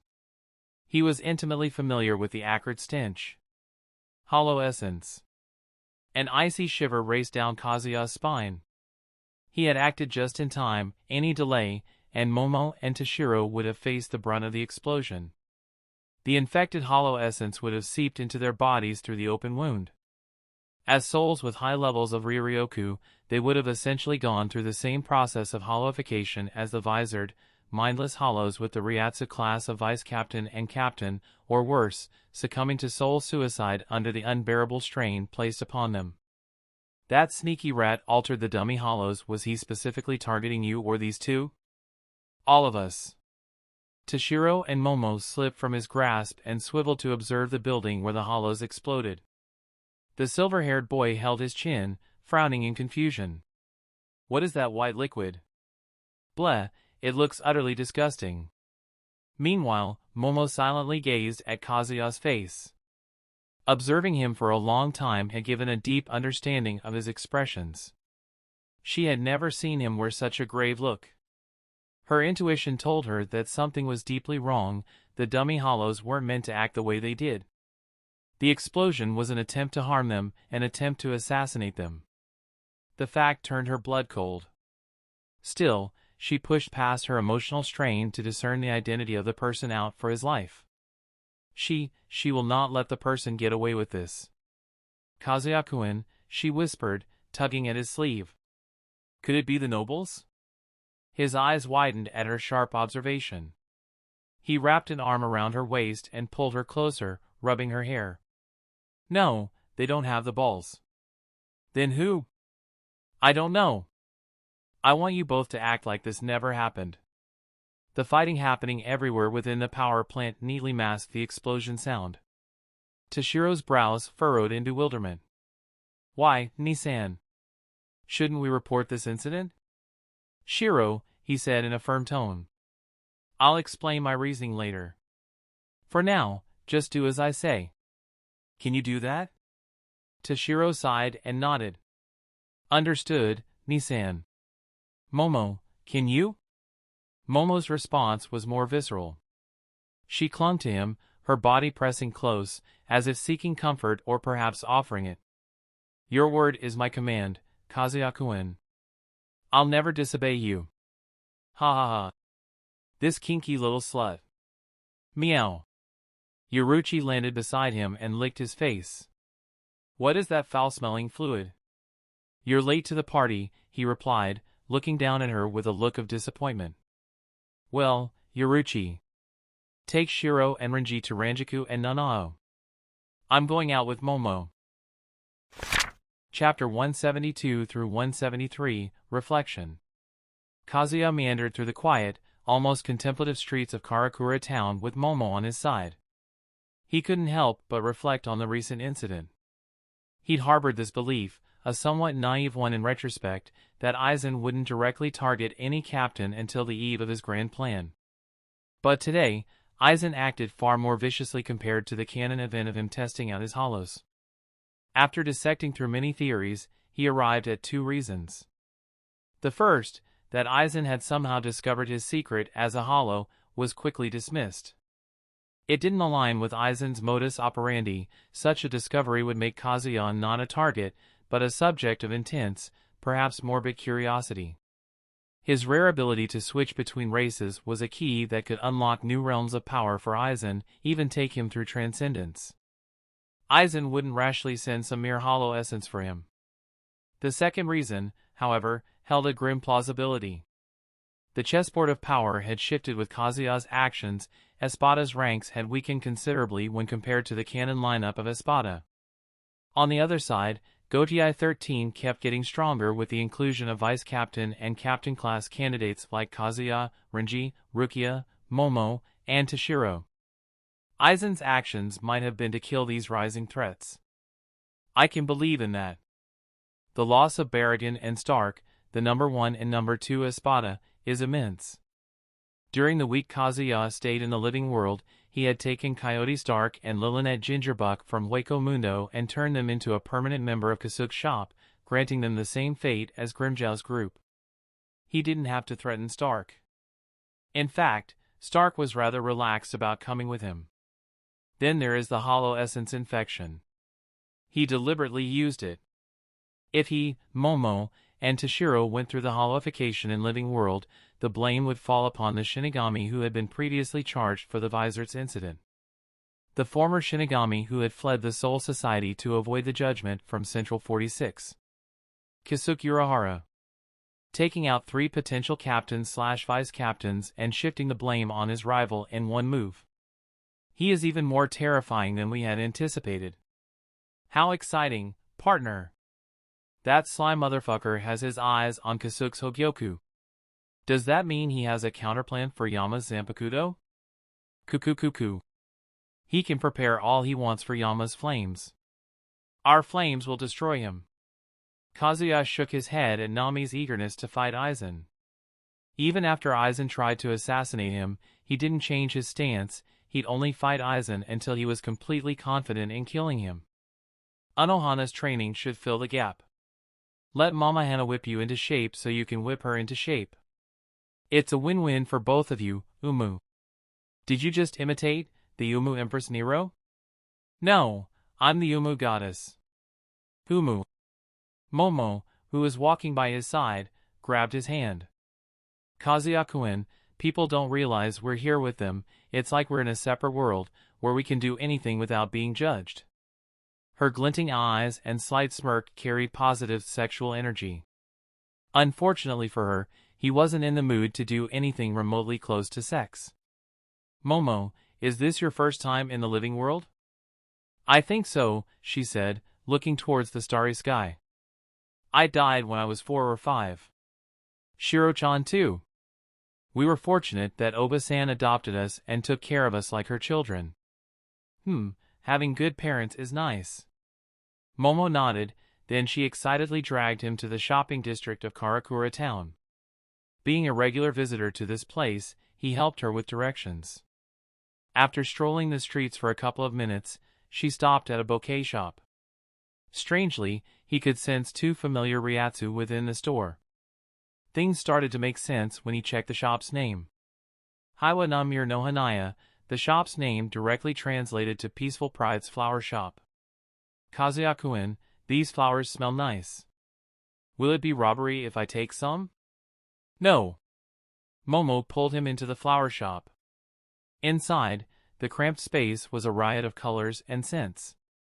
On the right, rows of fragrant flowers in full bloom, their petals a vivid contrast against the black dress of Sung-sun, who seemed absorbed in tending to the flowers. On the left, a counter where Mila Rose was lost in slumber. It weirdly suits Sung-sun to open a flower shop. Why is Francesca here? Probably bullied into doing this. Sung-sun is a menace. Meanwhile, Momo was struck by surprise. The random flower shop they walked into had 2 of the prettiest ladies she had ever met. The warmth coming from Kazuya's hands swept away every sense of inferiority. Holding his hands was every bit of proof of her charm, that she meant something to him. Closing her eyes, she took a deep breath, inhaling the fragrance coming from many flowers. Which one do I choose? Mila Rose tipped her fedora, and her eyes widened upon seeing Momo and Kazuya's skull. Era, Rose. Don't scare customers like that. Sung-sun looked over her shoulders and placed down the watering can. Dear, how can we serve 2 budding Shinigami? Why yeah, what do you need? Only after Sung-sun's deliberate reminder did Mila Rose realize Kazuya's current identity. Momo immediately became vigilant. You 2 know about Shinigami? How? In her eyes, even those sensitive to spiritual energy shouldn't be aware of Shinigami. After all, every Shinigami carried gadgets to swap humans' memories if they were discovered. Sung-sun covered her mouth with a sleeve and giggled. We normally don't tell our secrets to everyone, but I feel like I can trust you too. Me and this lovely lady are, in fact, descendants of Quincy. She could feel the affection bursting from Momo the way she held Kazuya's hand. Thus, she revealed her made-up identities to pacify Momo's suspicion. Yeah, let's trust the guy with a shady smile, Mila Rose retorted. Cyan, you're ridiculous. Sung-sun glared at Mila Rose, who was going overboard with the act. Rose, I'm the owner. I decide the rules. Obey me, or I shall kick you out. Mila Rose slammed her fists on the counter. Don't threaten. Slow down, Kazuya said, reaching out to pat her head. Anger doesn't suit your lovely face. Mila Rose leaned into his hand, silently enjoying his caress. If you say so. Momo was left astounded by how effortlessly Kazuya tamed the furious employee. The man she chose was a little too good with the opposite gender. Sung-sun giggled. Rose is also a natural at forming bonds with customers. People always leave a tip for her because of her sheer enthusiasm. Momo couldn't help but nod in agreement. She skidded to Sung-sun's side and whispered, Florist-san, can you help me pick some romantic flowers? Are you going to propose? Momo firmly nodded her head, showing no embarrassment in admitting her love. I want to confess my feelings. You look quite experienced yourself. Do you have any advice for me? Sung-sun couldn't help but chuckle. Momo came to ask her for advice on how to get together with her husband. Being the magnanimous wife she was, she decided to play the wingman. Here's how you do this. Momo listened to every word of advice with even more attention than her Kido training. Some things genuinely made her confused, flabbergasted even, but she couldn't question Sung Sun's wisdom. After Sung Sun enlightened her and she received her bouquet of camellia flowers, Momo meandered to Kazuya's side. He was still having fun flirting with Mila Rose. Kazuya-kun, we can leave now. Kazuya noted the bouquet in her hand before giving her a warm smile. Sure. Mila Rose waved at him, a hint of longing in her eyes. Come again, Kazuya and Momo. Sung Sun also waved her oversized sleeve. Please come back soon. We will. Momo replied enthusiastically. Bye, Florist-san, Receptionist-san. As they left the flower shop, Momo's demeanor shifted. She walked beside him, her gaze flitting between him and the bouquet. Even after they traveled halfway back, Momo remained silent, unable to find the courage to say a word. She seemed hesitant about angering him and losing the relationship she currently had with him. Momo, he called calmly. Don't you have something to say? Kazuya-kun. You should know by now that I don't like meek girls. Momo froze in her tracks, her eyes flying wide open in surprise. Hearing his preference, she threw all modesty out of the window and went down to one knee. She extended the bouquet in her hands towards him. Kazuya-kun, I love you. I can't live without you. Please accept me as one of your girlfriends. Momo knew all about his attraction to Ranjiku. Rather than competing with someone else and losing her chance, she straight up asked to be one of his women. He took the bouquet with a smile. What if I say no? Her face went pale, but observing his playful smile gave her a sense of relief. It's a test. She joined her hands before her chest and looked straight into his eyes. I will try again. If you reject me again, I'll try for the third time. Third time's a charm, you know, hee hee. And what if that's not enough? It will be, Momo stated, mustering fake confidence to bolster her voice. My sincerity and affection will reach you one day. That day. As a Shinigami, I'll easily live until that day, trying my absolute best to win your heart. He extended his hand. Sheesh. All right. I accept. A loud spatial distortion interrupted their moment as a garganta opened above him. A man with black hair and glowing green eyes walked out. He was a pale-skinned Arrancar with half of his head covered in the fragments of his hollow mask and two black lines running down from the center of his eyes. Silver hair, blue eyes. Ulquiorra Cypher's cold eyes looked down upon them. Is it my luck to find you immediately or your bad luck to be here at this exact moment? Chapter 174, First Act. Sometime earlier. As twilight embraced Karakura town, Ranjiku found herself perched atop the towering power station, her gaze sweeping over the urban expanse. The city, awash in the glow of night lights, presented a sight of mundane beauty, a stark contrast to the ancientness of Siriidii. It wasn't just the scenery that captivated her, the fruity sake she sipped added an extra layer of sweetness to the moment. Of course she didn't come here just to drink. She'd never slack off on her duty when her negligence could result in someone being hurt or worse. As the highest-ranking Shinigami in this operation, she had strategically selected this vantage point, ensuring a panoramic view of the area. That also meant her companion vice captain, Nanao Ise, was present by her side. While Ranjiku lounged with a sense of ease, Nanao stood upright, her sharp eyes drifting vigilantly. Loosen a bit, Nanao. Join me for a drink. This melon-flavored sake won't make you wasted.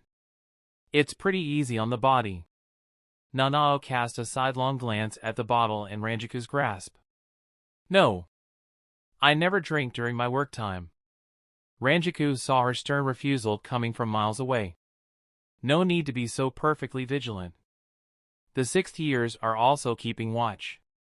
Well, if any hollow shows up, I'll whoop their ass. Ranjiku seemed confident despite the seal that lowered their strength to 20% of her peak. Nanao slowly turned to Ranjiku. I don't chase perfection for someone else. I do it for myself. Deep. Very deep. I'll drink one to that. Ranjika raised her cup in a toast before downing the sake in one smooth motion. Ah, the perfect balance of sweetness and fruitiness. Nanao's response was a gentle head shake. She remembered all too well the many hollow encounters in Karakura town. This very locale had witnessed the emergence of the most formidable Vasto Lord ever documented by the 12th Squad. The inexperienced 6th-year students wouldn't stand a chance at detecting such a formidable Ryatsu. Whoa, who is that? Ranjiku pointed in the distance, her eyes narrowing in curiosity. Oh, it's Kazuya's kitty. She'll make for a better drinking companion than Nanao. Ranjiku poured another cup and jumped down, her smile broadening as she approached Toshiro and Renji. I'm guessing he left with Momo. Renji raised his brow. You gave her permission. Why will they not go? Aw, kitty. She ignored Renji and slowly neared the cat with inviting open arms and a friendly smile. Come to me. I'll be a better owner than Kazuya. Yoruichi glared at her before she hopped on Toshiro's head. Meow. Kitty? Toshiro smiled smugly. Leave Yoruichi alone. She doesn't like women with big breasts. Ranjiku's brow twitched. Why do you do that, Yoruichi? Yoruichi shook her head, denying any part in Toshiro's overt disdain for big breasts. Feeling an intense gaze, she glanced up, meeting Nanao's surprised gaze. Nanao recognized the name Yoruichi. Still, Yoruichi didn't feel an ounce of worry. Granting a human name to a pet was very natural both inside and outside of the Soul Society. Nanao had nothing to relate a cat to Shinigami. Absolutely nothing. Era, Toshiro-chan. You're the one of the few men to hate big breasts. Why do you do that, I wonder? Ranjika narrowed her eyes, a smug smirk playing on her lips. Did a girl with big boobs hurt you in the past? Did she say something like, I can't love a man shorter than my titties? Renji turned to Toshiro and burst out laughing. Holy, you killed my little friend. Toshiro clicked his tongue. Get lost, you perverted vice captain. Ranjiku brushed back her hair and took a leisurely sip of her sake. Whatever, kid. I don't need your validation of my charm. As she turned, her cup slipped from her grasp, shattering on the ground. The group's attention simultaneously shifted upwards, drawn by an ominous tear in the moonlit sky. The rift opened as if the very fabric of dimensions were torn thread by thread, unveiling 4 figures. A tall, muscular Arankar with dark skin. The remnants of his hollow mask were a row of bony spikes along the crest of his bald head, forming something similar to a mohawk hairstyle. His golden eyes were perhaps the calmest of the group. Your salvation has arrived. On his side was a blonde girl, her posture lacking the confidence of her peers. Lowly.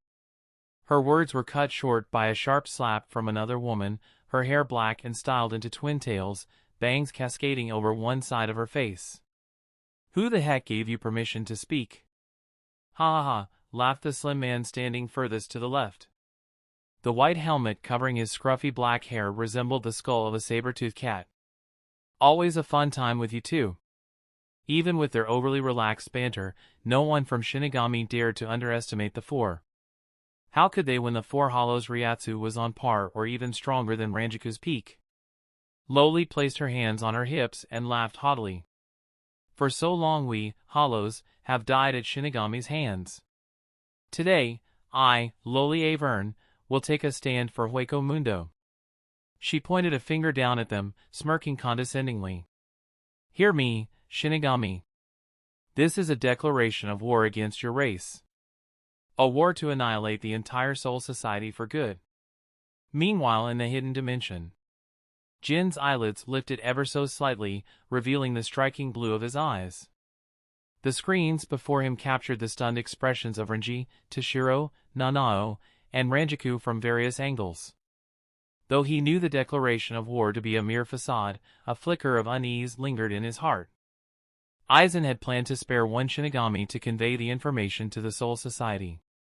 The Chosen One's identity remained mysterious until now.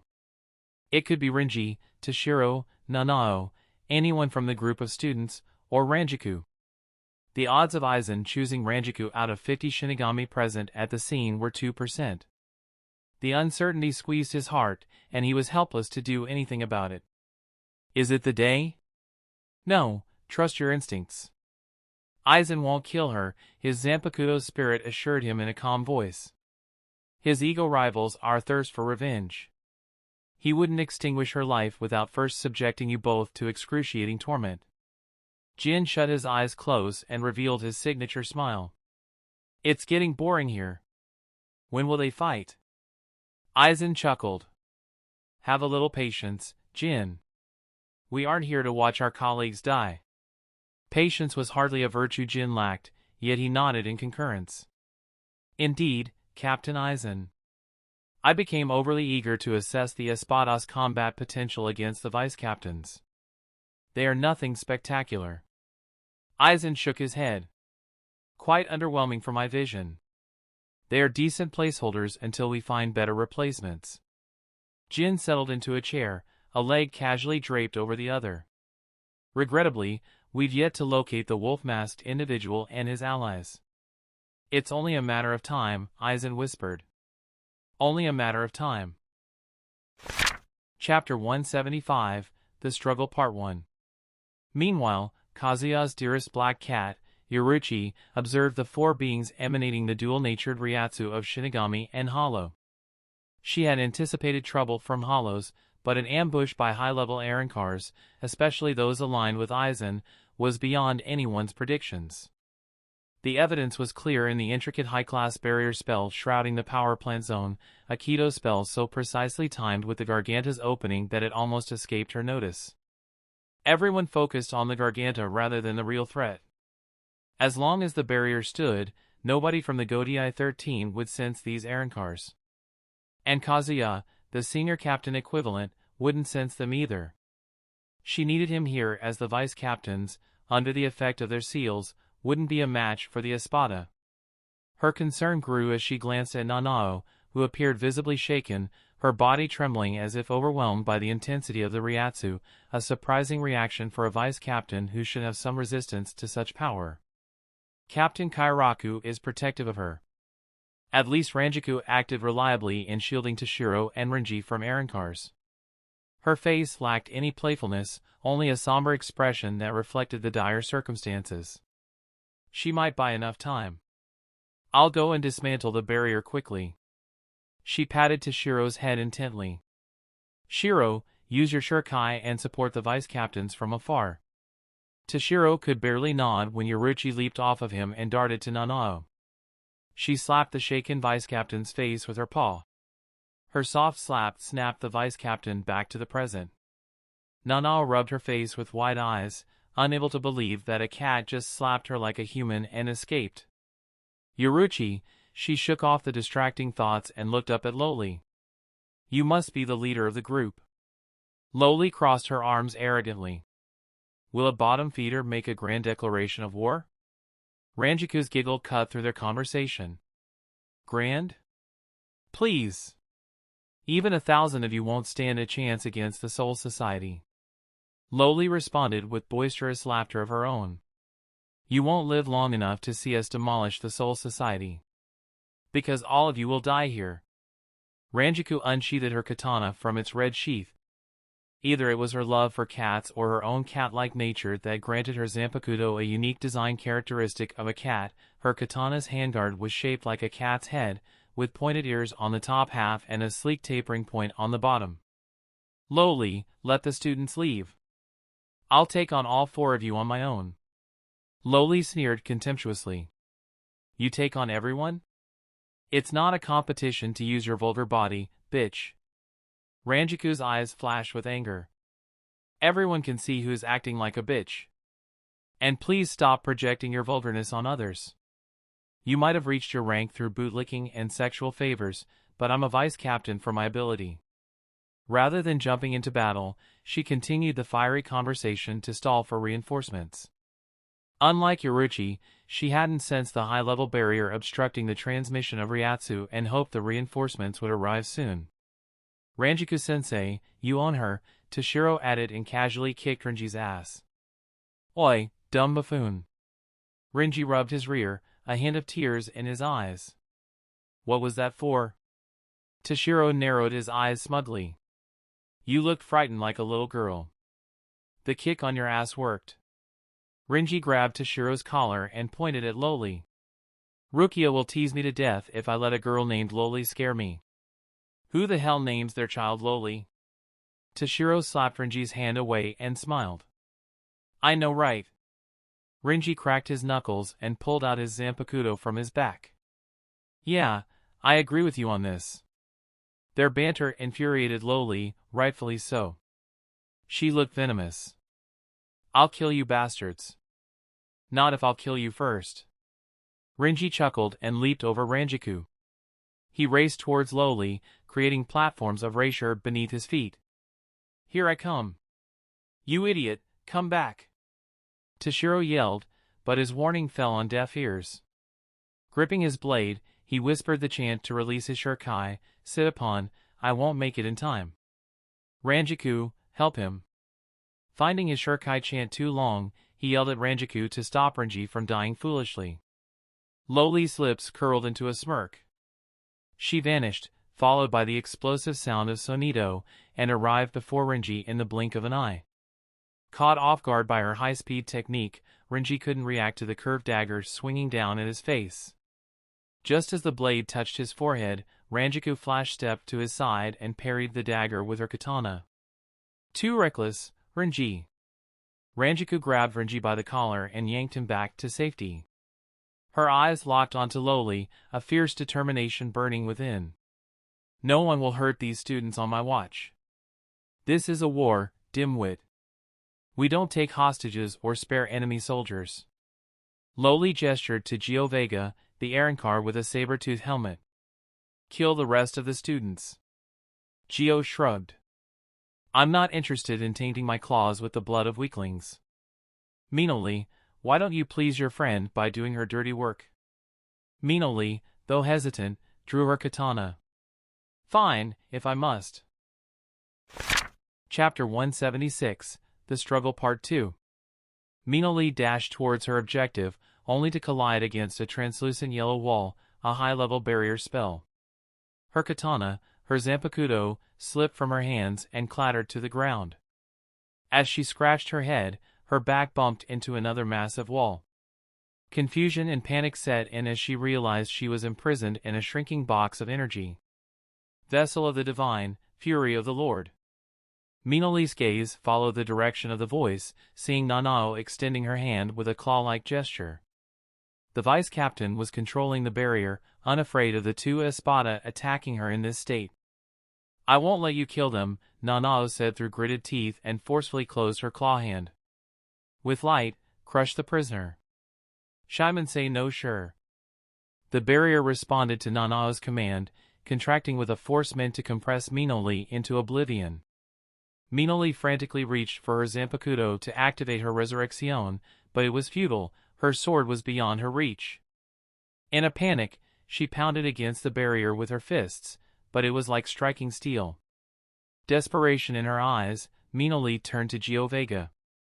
Gio, help me, she pleaded for her comrades' help, hoping they'd help get her out of the pinch. Gio Vega, the Arrancar with the saber-toothed helmet, looked on with cold indifference. Fear not. I'll gladly take the number 7 from you. Minoli's heart sank. She had always seen Gio as an ally, a friend even, but he was going to let her die for her rank. We're on the same side. Why won't you help me? Miss Minoli, we don't need incompetent hollows filling our ranks. Zamari, do you agree with me? Zamari glanced down at Minoli briefly before closing his eyes. The silence spoke his decision louder than words. Minoli was shocked beyond words. Even though she had done her best to please them and make herself useful to her comrades, they abandoned her at the drop of a hat. At last Minoli turned to Loli for help. Her bully colleague happened to be looking at her, her face twisted in raw disgust. She shivered, closing her eyes out of fear. Please save me. You utter trash of an Arrancar, Loli growled. Kill yourself. Kill yourself now, arg. Loli's attention was drawn away by a sudden, sharp pain. Her eyes widened in shock as she looked down to see a blade protruding from her chest. Damn you, Vice Captain. Rangiku had swiftly taken advantage of Loli's distraction and stabbed her. As Loli crumpled to her knees, Rangiku pressed her foot firmly onto Loli's shoulder, wrenching her bloody katana free with a fluid motion. Confident in her final blow, she didn't register Loli's trembling hand reaching for her dagger. Rangiku's gaze swept over the other 3 Arankars. The strongest among them, the dark-skinned man resembling a monk, showed utter indifference to Loli's last gasp. Gio, with a smirk playing on his lips, seemed almost entertained by the turn of events. Minoli, on the other hand, was slowly being crushed under Nanao's absurdly strong barrier spell. Rangiku might think Nanao wasn't under a seal had she not walked through the Senkamen with her. Nanao, don't get soft now. The Arankars became her enemy the moment they chose to declare the war. Showing mercy to the enemies was the same as stabbing her allies in the back. But, Nanao hesitated. Maybe she won't. Vice Captain, Nanao, Rangiku said firmly. I won't say it again. Poison, a familiar voice whispered from her side, seizing her attention. Escalopendra, centipede. Suddenly a storm of pink Ryatsu whipped around Loli before covering her body. Her form began to change dramatically, her mask extending across her face while white armor encased her body. Her arms transformed into elongated, headless centipedes. Most importantly, her Ryatsu had amplified to the point she would be in the same league as Nanao in raw Ryatsu. Rangiku blinked her eyes. Did you just use Shurikai? Loli got to her feet and laughed maniacally. It's Resurrection, dickhead. It fully heals our wounds. Now, I'll poison you. I'll poison everyone in this city. Toshiro frowned. Observing Zamari and Gio's movements, he hadn't paid any attention to Loli, or he wouldn't have allowed Loli to recover. He had to make sure the vice captains fight one opponent at a time. The Arankar's lack of camaraderie made his job so much easier. Rangiku-sensei, you are qualified to lecture Nanao-sensei. My bad. Rangiku assumed a serious expression, holding her katana with both hands. Growl, Haniko, Ash Cat. Huh. But to her shock, nothing happened. Her Zanpakuto remained unresponsive to her chant. Pouring Ryatsu into her Zanpakuto, she frowned. Hey Nico, this isn't the time to joke around. Hey Nico? Hey Nico? Her screams received no response from her inner world. Hey Nico was whimsical, but she never messed around during a serious battle. She gritted her teeth, a sinking realization hitting her. Without her Shurikai, she was at a significant disadvantage. I can't use it. Engulfed in a whirlpool of confusion and fear, Rangiku didn't notice Loli's monstrous arms closing in on her. The headless centipedes slammed into her from both sides and coiled around her. Rangiku winced and bashed her elbows on Loli's arms, feeling as if she was hitting steel rather than arms made of bone. She had yet to learn about the aero defense of Arankars. Die, winch. Melt away in my poison, Loli hissed, her face twisted in sadistic pleasure. The tiny, razor-sharp claws, the centipede's legs, began to secrete a violet toxin. Loli's ecstasy was disrupted by a pleading voice. Loli, Minoli barely squeezed out a whimper, the barrier forcing her into a curling position. Please! Loli's expression contorted with contempt. With a violent swing, she attacked the barrier with her poison-coated limb. The impact didn't weaken the barrier, but her purple poison corroded the barrier within seconds. Minoli, unable to believe Loli's kindness, stared in disbelief. Thanks. Loli swung her arm again. This time, the massive limb connected to Minoli's face and sent her crashing into a building. Gross. Sit upon the frozen heavens, Hirenmaru. Chapter 177, The Struggle Part 3. Toshiro unwillingly released his Shurikai and pointed his katana at Loli. An immense Ryatsu overflowed from his Zanpakuto as 3 chains of ice spiraled out of the base of the blade, condensing into a thick chain.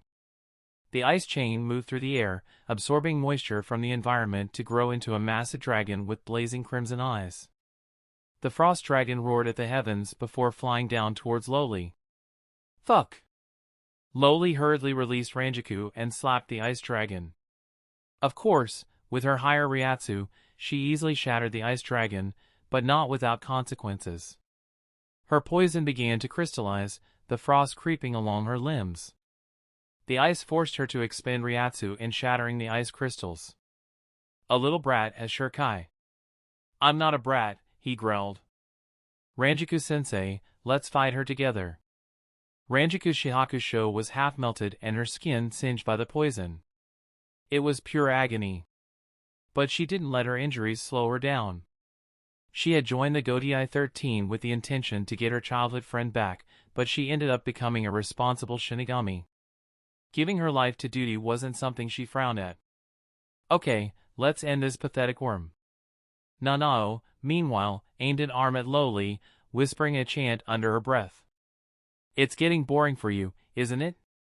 Gio asked, yawning. I'll join too. Miss Vice Captain, I apologize for killing you. Cold shiver went down Nanao's spine. Gio was already behind her, his left leg raised over her head. In a fit of panic, Nanao raised her hand and whispered a chant under her breath. Seiki. Gio smirked and brought his leg down, unbothered by the tiny orb of energy floating above Nanao's back of hand. As soon as his leg touched the orb, the counterforce of the spell sent him reeling back into a wall. Ha ha ha, impressive. You're very impressive. I don't feel happy with your praise, Nanao whispered, feeling sweat cover her face. What do Arankars want from attacking students? You'll know soon. In the meantime, enjoy your death at the hands of Gio Vega, the number 8 Espada. Gio once again vanished. Nanao didn't slow down this time and utilized Shrimpa to stay away from him while muttering chants to a Kido spell. Whirling to face her opponent, she thrust her hand forward. Hado number 31. Shikaho. A blazing orb of crimson energy erupted from her palm, hurtling towards Gio. Even a Hado spell in the 30s had highly destructive power in the hands of Nanao. Gio could have easily dodged the flame projectile, but he casually deflected the flame ball with his bare hands. The intense flames barely singed the back of his hand. Anything else you want to try, Vice Captain? Nanao's heart pounded. Her repertoire of destructive Hado spells was severely limited by the seal, and Shikaho was her most efficient option. There was nothing else she could do to harm her opponent. She had only ever been in battles with hollows far weaker than her. Fighting an opponent of such strength left her feeling overwhelmed. You're not amusing me anymore, Miss Vice Captain. Well, I should end this now. He rushed at Nanao with his peak speed. Nanao couldn't even register his movement as he arrived before her. He seized her throat and ruthlessly flung her into the wall. He continued his onslaught, relentlessly throwing, kicking, and punching her through the air. She crossed her arms in defense, which did nothing to stop him. She was no match to a Pikajuchi's Arankar in her peak form, much less with a seal limiting her strength. Meanwhile, Ranjaku and Toshiro were engaged in a stalemate battle with Loli. Her enormous centipede arms swept in wide, venomous arcs, creating a hazardous barrier of poison. They couldn't approach her, but she couldn't chase them either. On the sidelines, Renji watched the brutal scene unfold, rooted to the spot in shock. His brush with death had left him momentarily incapacitated, his mind racing to find a way to intervene and save Nanao from Gio's relentless attack. He couldn't think of any way. On the other side of the city, Kazuya stared at Ulquiorra, whose Ryatsu was terrifyingly close in nature to his own hollow Ryatsu. Momo, go back to the flower shop. Tell them to send the masked reinforcements to the field trip site immediately. He wouldn't be able to help Ranjaku and others in time. After all, his Shirkai wasn't offensive enough to destroy Ulquiorra, and revealing Nami's flames risked exposing his hollow side. He wasn't sure that Aizen wouldn't sense Nami's hollow origin through her flames. Momo stared at him briefly before nodding her head, fully following her earlier vow of always obeying his command.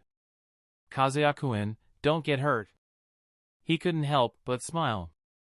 Who do you think you are talking to? Momo giggled and made a beeline for Sung-sun's flower shop, unaware of the true purpose behind her actions. Ulquiorra trailed Momo with his gaze but didn't intervene. His objective was Kazuya, not Momo. I do hope you put up a fight comparable to your confidence. I absolutely will, my Arrancar friend. Kazuya chuckled and drew his Zanpakuto. Weave, Shinku no Tsubasa. In a dimly lit room, Aizen sat before a bank of screens, each one displaying a different scene of the unfolding chaos. He wasn't lying about seizing Zanpakuto spirits, Jin said. A frightening Zanpakuto indeed. Aizen's gaze, however, was drawn not to the high-stakes duel between Kazuya and Ulquiorra, but to a more subtle, yet equally compelling confrontation. On one of the screens, a black cat tinkered with the barrier around the power plant zone as if she was a human. It reminded Aizen of a certain amusing fact about the Shihoin clan's bloodline, which sounded rubbish at the time he read it. Shihoin's descendants can assume the form of an animal. It has only happened 2 times in the past. 1. Jin pointed at the black cat on the screen. Yoruichi Shihoin. Interesting. After a few moments, Yoruichi brought down the barrier set up by Tozen. Aizen threw one leg over the other and smirked. The final spectacle will start. #1, Kubo confirmed it in a Q&A. Question: I want to know why Yoruichi can take the form of a black cat. One way of interpreting things is that it is some sort of binding that changes her from her humanoid form to that of a black cat, but it seems to be fundamentally different from Heido and Bakudo. Is it a power not related to Kido? Or does it have to do with Kasuke's technology? It's due to the Shihuin bloodline. Sometimes the Shihuin clan breeds people that can assume the form of an animal. Chapter 178, The Guilt. Izumi jolted awake, her heart pounding in her chest as she stared at the ceiling. Otudo's spiritual energy. Even though the Quincy were not known for their acute spiritual senses compared to Shinigami, Izumi had a deep, almost instinctual recognition of Kazuya's Ryatsu. She would never mistake his Ryatsu for someone else. He is fighting something. A hollow or a Shinigami? She pondered, her brow furrowing. Ultimately, the opponent mattered little. The dream of reviving the Quincy race might have slipped through her fingers, but she wouldn't hesitate in wielding her Quincy bow to protect him. She tossed aside her blanket and donned a cardigan over her simple nightdress. Hang on, Otudo-kun. I'm coming. Upon reaching the doorstep, Izumi halted, noticing Lisa, the titular maid, hurriedly slipping on her shoes. Much like her, Lisa had hurried out of her room in a casual shirt and skirt. Feeling Izumi's presence, Lisa turned, a hint of surprise flashing in her eyes. She had hoped, rather optimistically, that the heightened Ryatsu's signatures crowding the Karakura town wouldn't rouse Izumi. The sight of Kazuya in his Shinigami outfit would destroy all of his hard work. Izumi-sama, you can't go to him. Izumi's brow furrowed in confusion. Why not? Because, Lisa faltered for a moment, her eyes flicking down to her shoes. He is fighting a strong opponent. You'll make things worse for him in your current condition. Izumi's frown deepened. I have fought hollows for years. Don't underestimate me just because I experienced a few rocky weeks. I'm not underestimating you. Lisa tidied her shoelaces and got back to her feet before clicking her shoes together. You're underestimating your man. He is the strongest Quincy in my knowledge. Simply being near his Ryatsu will kill us. You'll not be able to show your affection if you die. She made up excuses that sounded convincing from her perspective. But I want to see him, hug him. I want to feel his warmth. Lisa's gaze softened upon seeing Izumi's needy side. I'll bring him back as soon as he knocks over his enemy. Please, you can sleep without worry. Okay, thanks, Lisa. I appreciate your concern for me. Lisa nodded and rushed out of the door. Her steps came to a halt as she saw Shinji leaning against the wall with his arms crossed and eyes closed. "Doing your drug dealer impersonation today?" Shinji gave a wry chuckle. "Lisa, they've already kicked us out of their world. Whatever happens to them isn't our problem." Lisa rolled her eyes. She barely convinced Izumi to stay at home, and now Shinji wanted to convince her to stay back. "I just want to see which Arrancar is wreaking havoc in my town." She kept her deeper suspicions to herself, suspecting that amidst the Shinigami's Ryatsu, there lurked a familiar presence. She had to check up if she was hallucinating under Aizen's Zanpakuto or the tiny girl she read stories to was present in the town. Shinji, however, blocked her path, his expression serious. "They're Aizen's underlings. Do you understand the implications of that?" "Ah. Kazuya was right, then?" "Exactly. I won't stand by and watch you risk your life foolishly. I'm not dying before I meet my charming prince and corrupt him into a demon." Lisa walked and looked over her shoulder, flashing a cheeky grin. "I appreciate the heads up, though." "Fool," Shinji groaned, rubbing the back of his head. He grabbed the covered katana standing by the wall and threw it at Lisa. "Take this then." Lisa caught the sword without turning around and tore apart the layers covering the sword. "Thanks, Shinji." At the same time, Kazuya's mansion. Apache felt a surge in her veins, a reaction to the spike in Kazuya's Ryatsu. She was seated at the dining table with Haribel and Tsuruchi, who seemed unfazed by the disturbance. Tsuruchi was tenderly bottle-feeding milk to kittens, her maternal instincts on full display, while Haribel watched her with a gentle, almost wistful smile, reflecting her own innate nurturing nature. "Tyr, he is fighting an Arrancar. Can you stop ignoring it?" Though everyone was aware of Kazuya's excursion, the sudden appearance of numerous Arrancar was unexpected. Apache would have gladly taken his place in battle if it weren't for his current guise as a Shinigami, which complicated their ability to intervene. Haribel turned to Apache, her smile still in place but her eyes serious. "Doesn't that Ryatsu remind you of Kazuya's when he first became an Arrancar?" "Now that you mention it, yeah, it does have some resemblance." "Is he fighting his brother?" Haribel shook her head.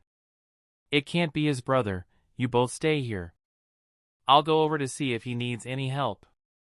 "I want to go too," Apache grumbled. "But he said I can't be involved." Tsuruchi grinned, holding the kittens wrapped in a soft towel. "Lady Apache, there is a good reason behind his wariness." "I know, fuck. I might do something irrational to expose him." "Tyr, you too. Don't do anything that might ruin everything." Acknowledging Apache's words with a nod, Haribel rose from her seat. She slipped on a black sweatshirt over her shirt, zipping it up to her chest and pulling the hood over her head.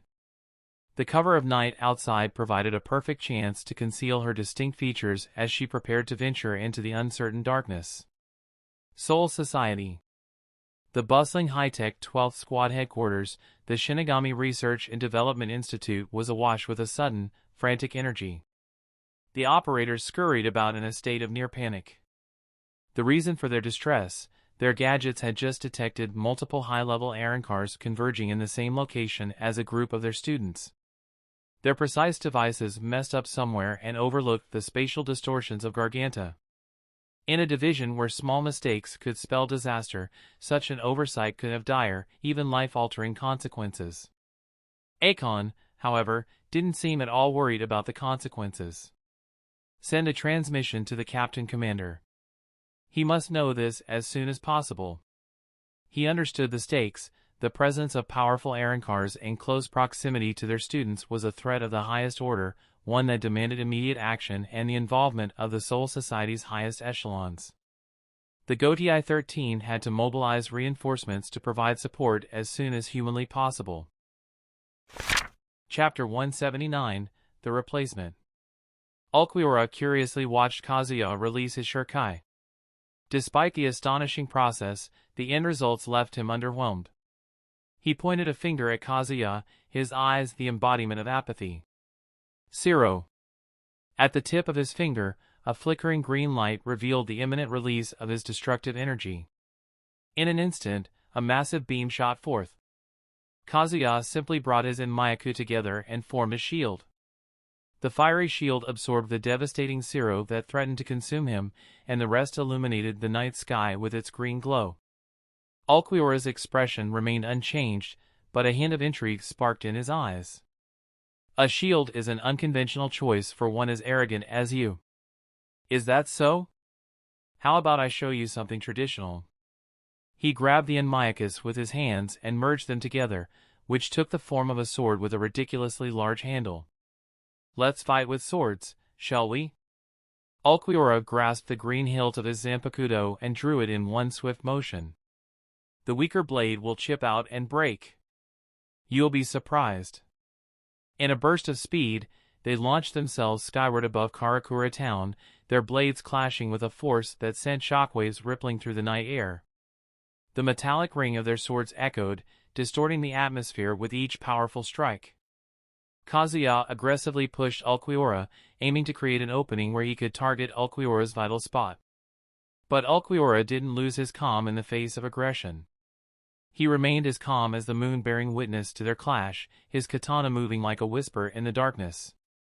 The Zanpakuto was swift and precise in fending off the aggressive strikes coming from Kazuya. Despite not using his Resurrection, Ulquiorra wasn't losing an inch in the clash. As they fought, Kazuya's swordplay grew more intense, ripping the air apart with the sheer effort of his swings.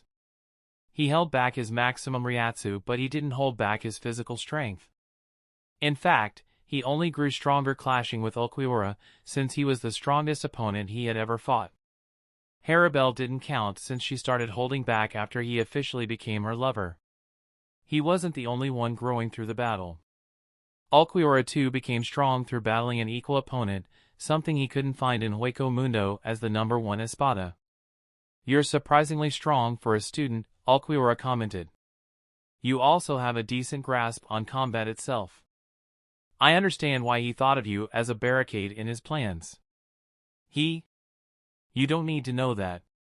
Ulquiorra keenly blocked and evaded the flurry of aggressive slashes until he found an opening. Kazuya grew impatient and shoved his blade at Ulquiorra's heart. Ulquiorra waited as the blade inched close to his chest and stabbed through him. He let the sword pierce him.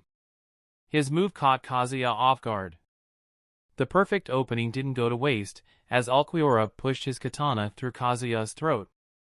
Ulquiorra nonchalantly drew back his katana and plunged it back into its sheath. You put on a good fight. He grabbed the massive hilt of Kazuya's sword and drew it out so he could regenerate. The sword briefly glided out of his chest before it got stuck. Cock! Cock! Cock! The sword roared as it split apart inside Ulquiorra and extended into a whipsword. The growing blade latched onto Ulquiorra, wrapping itself around his waist like a living entity. You shithead, Kazuya whispered. You celebrated too early. Ulquiorra grabbed Kazuya's throat and flung him away before grabbing the sword's hilt. He, however, was too late. The flames between the sections of the whipword continued growing brighter and brighter until they exploded. The two Enmyakus dashed out of the smoke of the explosion and reached Kazuya's side. He quickly converted one Enmyaku into a musket and shot his throat, concealing his innate regeneration from any prying eyes. As the smoke settled, Ulquiorra's state was revealed. His entire shoulder and a big portion of his waist had disintegrated into ashes.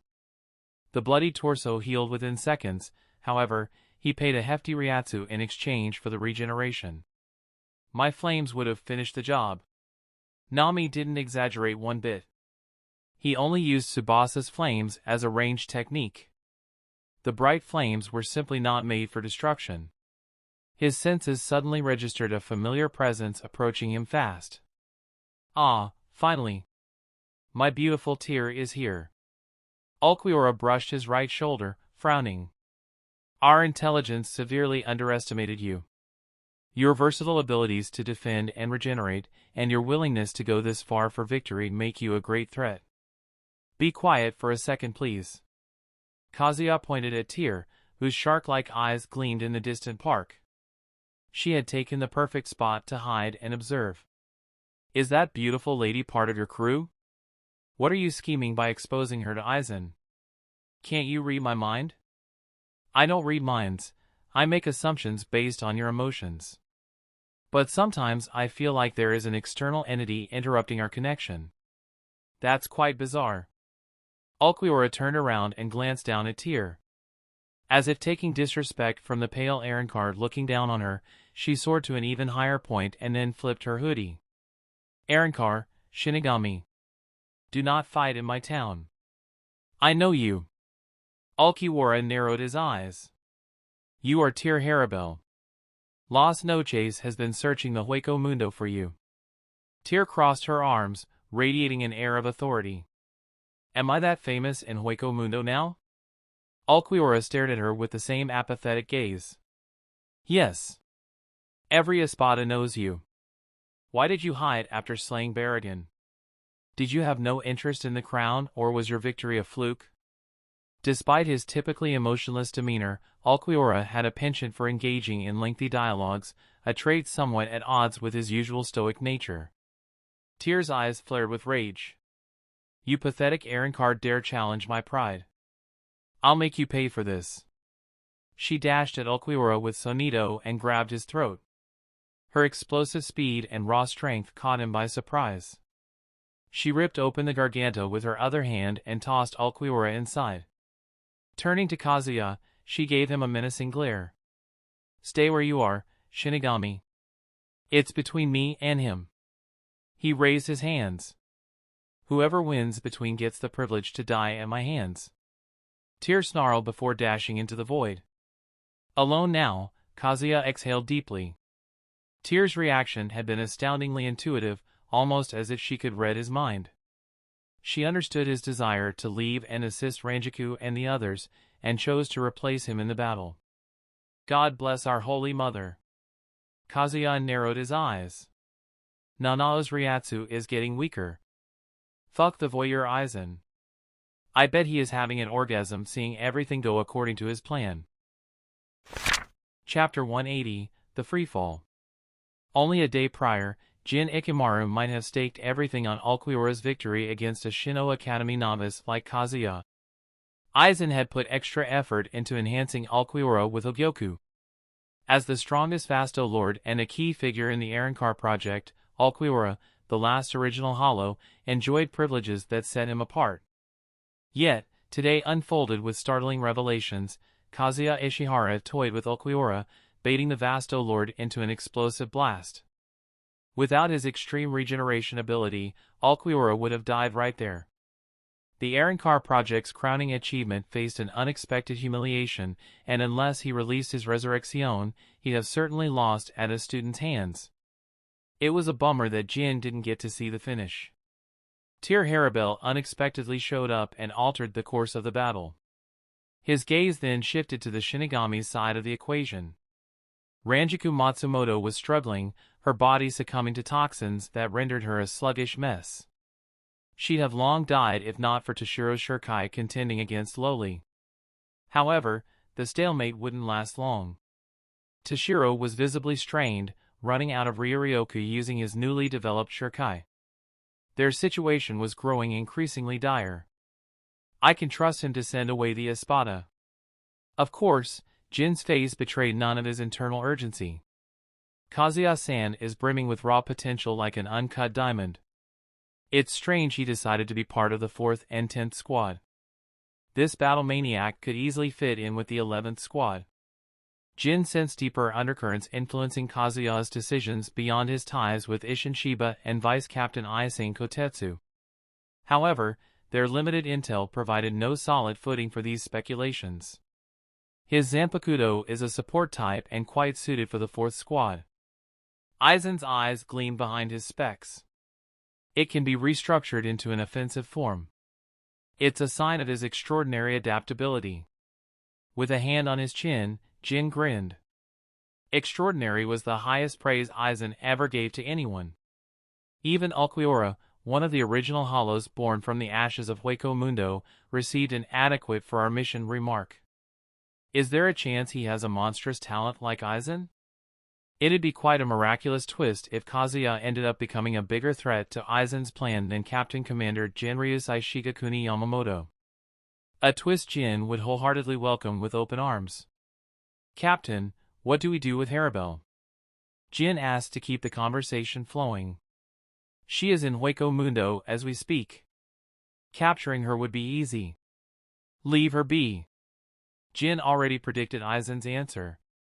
Recruiting someone against there will win against Aizen's philosophy as far as Jin knew. The alternative was killing Haribel, which wouldn't provide any benefits to them. The silver-haired snake rose from his seat. "I'll tell Sail to monitor her power level." Meanwhile, at the power plant zone, the vice-captain of the 8th Squad was beaten, bruised, and drained of Ryatsu. Yet Gyo didn't believe Nanao had given up. On the contrary, her near-death state made her resentment more intense. Crouching before Nanao, he grasped her hair, lifting her head. "You look so hopeful, Miss Vice-Captain. What's the secret of your undying resilience?" Nanao clenched her jaw defiantly. The thought of dying in such a place haunted her, yet the idea of begging for mercy was even more abhorrent. Her eyes drifted towards Ranjaku and Toshiro, both locked in their own desperate battles. Defeat was not just imminent, it was already upon them. Their only saving grace lay in the safety of the students, owing to Renji sneaking off earlier. "You will never," Nanao's words trailed off into silence, her consciousness succumbing to the overwhelming blood loss and fatigue. "When?" Suddenly, Gyo felt an unnerving whisper brush against his neck, sending chills down his spine. Someone had snuck up on him, a feat he had thought impossible given his heightened Arrancar senses. Grabbing his katana's handle, he whirled around with a furious slash. When no sensation came from the blade, he fluidly transitioned into a side flip to dodge any counterattack. Nothing happened even then. The person made a mockery out of him yet again. "Fuck!" Frustrated and alert, Gyo spun around and glared at his adversary, a girl casually standing behind him, wielding a katana. Her diamond-shaped mask was reminiscent of Mahalo's, but without any animalistic signs. She hoisted Nanao onto her shoulder and leaped towards a nearby tower. The turquoise pupils peeking through the horizontal slit of her mask held a chilling resentment.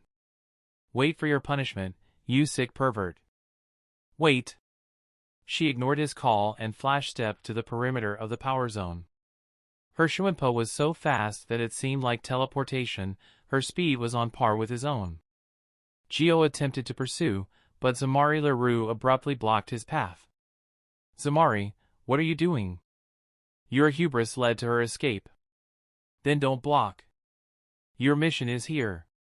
You cannot leave until it is fulfilled, Zamari said indifferently before he glanced at the Shinigami whose aura was a mix of hollow and Shinigami but very distinct from an Arrancar's Ryatsu. Fascinating. I must tell Aizen-sama about it. Gyo didn't argue against Zamari, who was higher ranked and more powerful than him.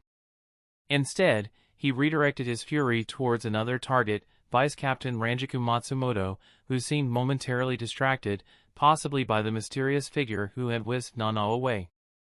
You will do. Closing the gap with a burst of sonido, Gyo unleashed a ferocious kick into Ranjaku's abdomen. The impact sent her flying, her body crashing against a nearby wall with an echoing thud. Struggling to regain her bearings, she reached for her katana, her eyes lifting to meet Gyo's. You should have dodged to your right, Gyo taunted, a twisted smile playing on his lips as he approached her with a slow, deliberate motion. Or to the left. His sarcastic criticism made Loli burst into laughter. You're amazing, Gyo. Keep beating the shit out of her. Ranjaku pushed herself off the ground but struggled to maintain a steady stance. Blood trickled down her face, which she wiped away with her sleeve and then glared at Gyo. Where is Nanao? Oh, her. Unfortunately, I have no idea. Some mysterious girl kidnapped her. Besides, Miss Vice-Captain, you should worry about immediate threats such as me. His figure flickered, the explosive sound of sonido following his disappearance. Showing up before her, he drove his knee into her already battered abdomen. The brutal strike knocked the wind out of her. She dropped to her knees, the pain carving a silent scream on her face. To escape the excruciating pain, her consciousness plunged into distant, sweeter memories of her childhood. "You should have crossed your arms to block the knee," he instructed, making a mockery out of his opponent. Well, she passed. His gloating was cut short. A sudden surge of instincts flared within him, signaling an immediate danger. He had barely a moment to react before someone grabbed the back of his head and dragged him violently through the air. Gio's eyes caught a brief glimpse of his attacker, gleaming blue eyes, silver hair, a figure he recognized as a significant threat to their mission. A fleeting thought crossed his mind, wasn't he fighting with Ulquiorra? That question remained unanswered as his face brutally smashed into the wall. You should have chosen different enemies or stayed in Hueco Mundo. Chapter 181, The Culling. Kazuya didn't break through Gio's aero defense with the head bashing, which he never intended in the first place. He continuously smashed Arrancar's head against the wall purely to vent his mounting frustration. The anger was directed at Espada and himself for trusting in Visor to assist Shinigami during the crisis. He had sent Sun to request Visor's help, but they deliberately turned a blind eye to the matter. Shinji didn't want to get involved despite harboring a great hatred for Aizen. Ungrateful bastards. And where did Yoruchi go? She must have gone to Urahara after clearing the Kido spell around the zone. Shinigami. Hearing a powerful voice, Kazuya pulled Gio out of the dirt and glanced around. Zamari was glaring down at him, unfiltered hatred flowing through him. Zamari had no sense of camaraderie with Gio Vega or any other Arrancar for that matter, but he utterly despised Shinigami. I'd be damned if I let you kill an Espada before my eyes. Zamari moved to engage Kazuya using his Sonido, which was only second to Ulquiorra among the current Espada. In an instant, he was behind Kazuya, his sword thrusting forward. The blade pierced through the back of Kazuya's Shinigami uniform. Yume, Zamari's words came to a pause and a look of shock flashed on his face. Kazuya's figure on the other end of his sword faded, he had been tricked into stabbing an afterimage. He was completely embarrassed in a battle of speed. Kazuya appeared nearly 100 meters above him and joined his Shurkai aspects into the whipped sword version before placing it against Gio's neck. His grip on Gio's chin was so tight that the Arrancar couldn't swivel left or right. Gio blinked his wide eyes. Being oppressed to this degree wasn't something he expected even from a captain-class Shinigami. The academy student possessed absurd physical strength. But he had a trump card up his sleeve, his Resurrección. He clenched his jaw and spat out the words to release his complete power, bite.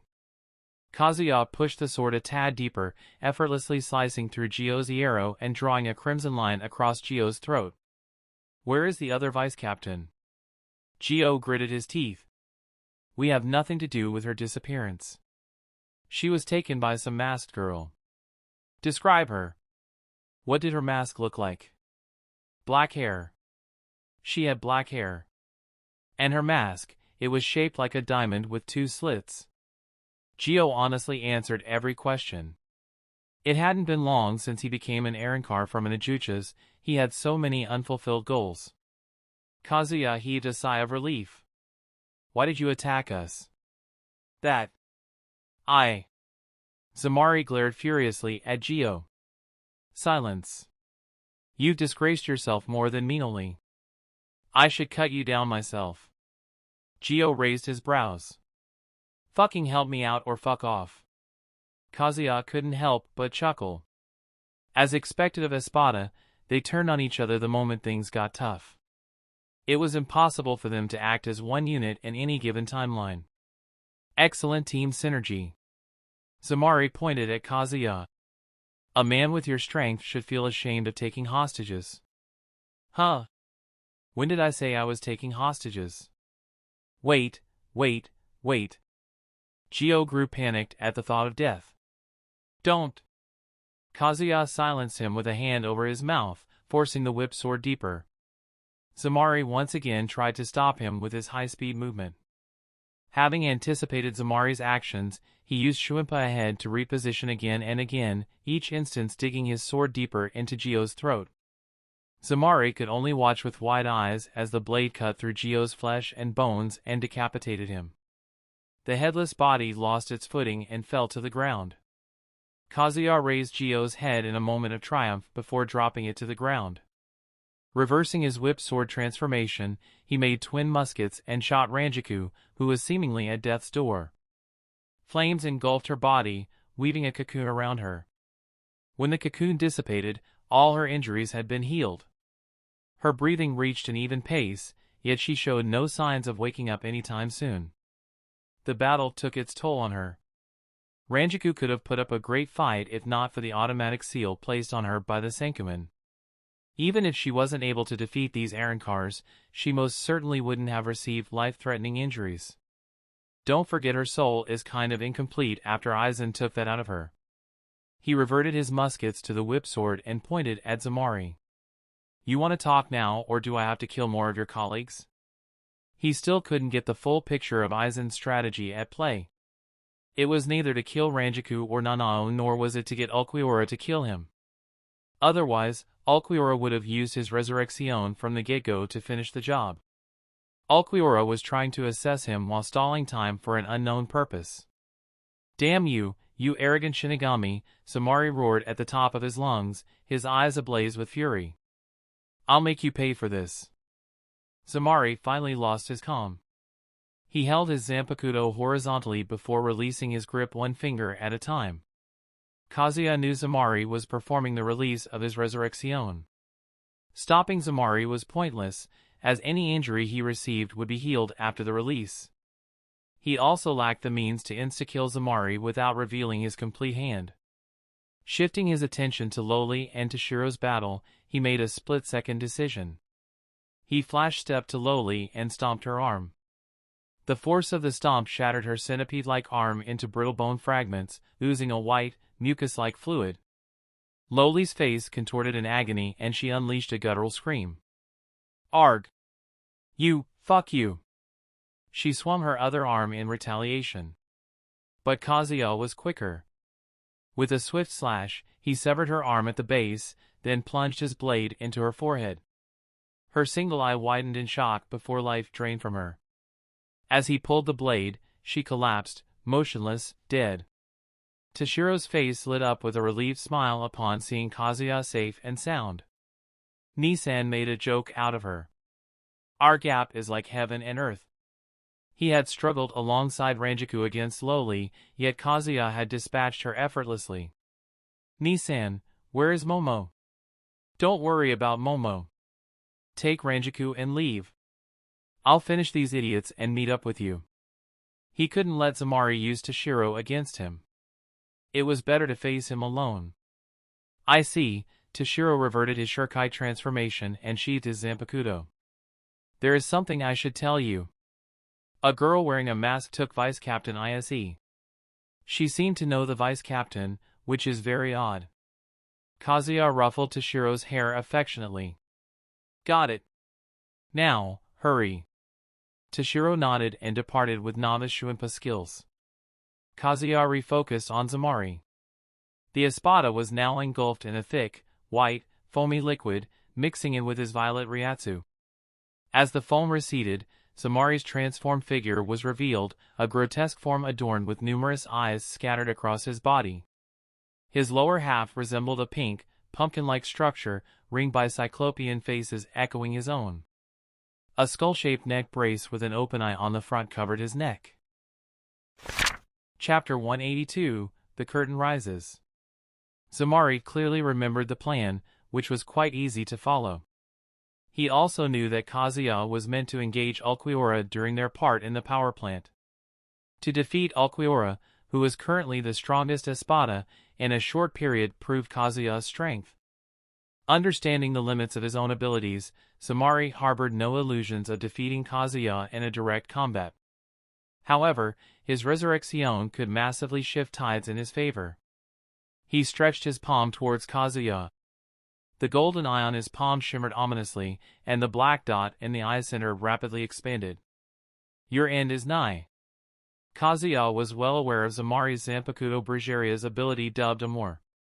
The ability took full control over one object, which could even be a living being's limb. With each eye capable of dominating a single target, Zamari could manipulate up to 50 objects simultaneously. Furthermore, there was no established rule that a massive difference in Reiatsu class would negate the control effect. The only downside to Amor was its inability to guard against large-scale attacks like Byakuya's Senmenzakura. His own flames also had the power to purify effects.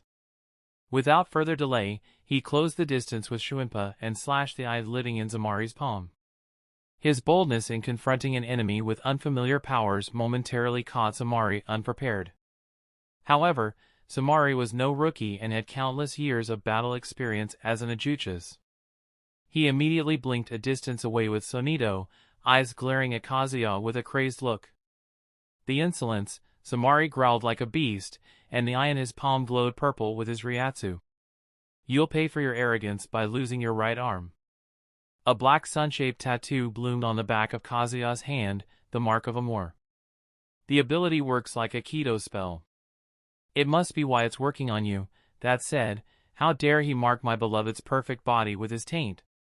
Let me out, partner. I shall slaughter this man, starting with burning every eye on his body, then incinerating his pumpkin body. Nami turned extremely passionate and hostile when it involved him or his body. She'd undoubtedly devour Zamari if he let her out. Your right arm is under my dominion, Zamari, on the other side, boasted pridefully and pointed up at the sky. Like the subordinates are the subject to their superiors. The clouds are subject to the wind.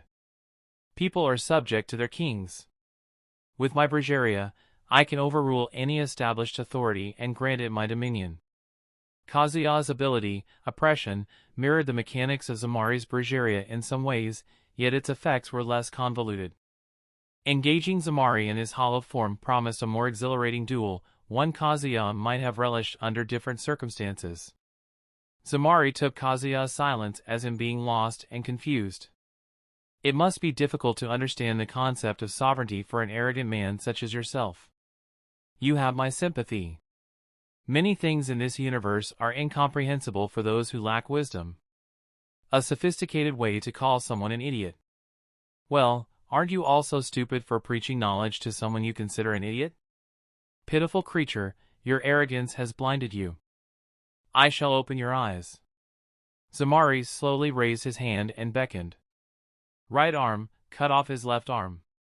Punish his imprudence. Kazuya looked at his arm, which suddenly moved against his will. Although he could feel every sensation in his limb, he had lost command over it. Swiftly, he transformed his whip sword into twin muskets, firing a shot at point-blank range at the mark of Amor. The radiant flames covered his right arm and erased the mark of Amor. He easily extinguished the dominion of Zamari's Zanpakuto. Zamari looked on, utterly befuddled, as if unable to comprehend the ridiculous move Kazuya just pulled. He maintained the silence for longer than a moment, as though awaiting an explanation from Kazuya. When in doubt, burn things down. Kazuya assumed his whip sword and pointed at Zamari. I'll wrap it up fast, Pumpkin Man. Clenching his jaw, Zamari glowered. The many thin slits on his forehead opened in a snap, revealing 8 more eyes hidden underneath. You think you overcame my Amor with that? I'll make you witness your glorious death. A black sun mark appeared on every part of Kazuya's body. He extended his whip sword and let the flames engulf him. Every mark was cleansed in an instant. Nonsense! Zamari growled. Take it, take my Amor. Take it! Every attempt ended in the same way, Kazuya cleansing the mark almost immediately. Stripped of his control ability, Zamari was even weaker than his base hollow form. His movements were quite impaired as a glorified pumpkin.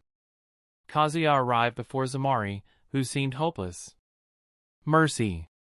Nothing for you. He straightway plunged his blazing sword into the heart of the espada.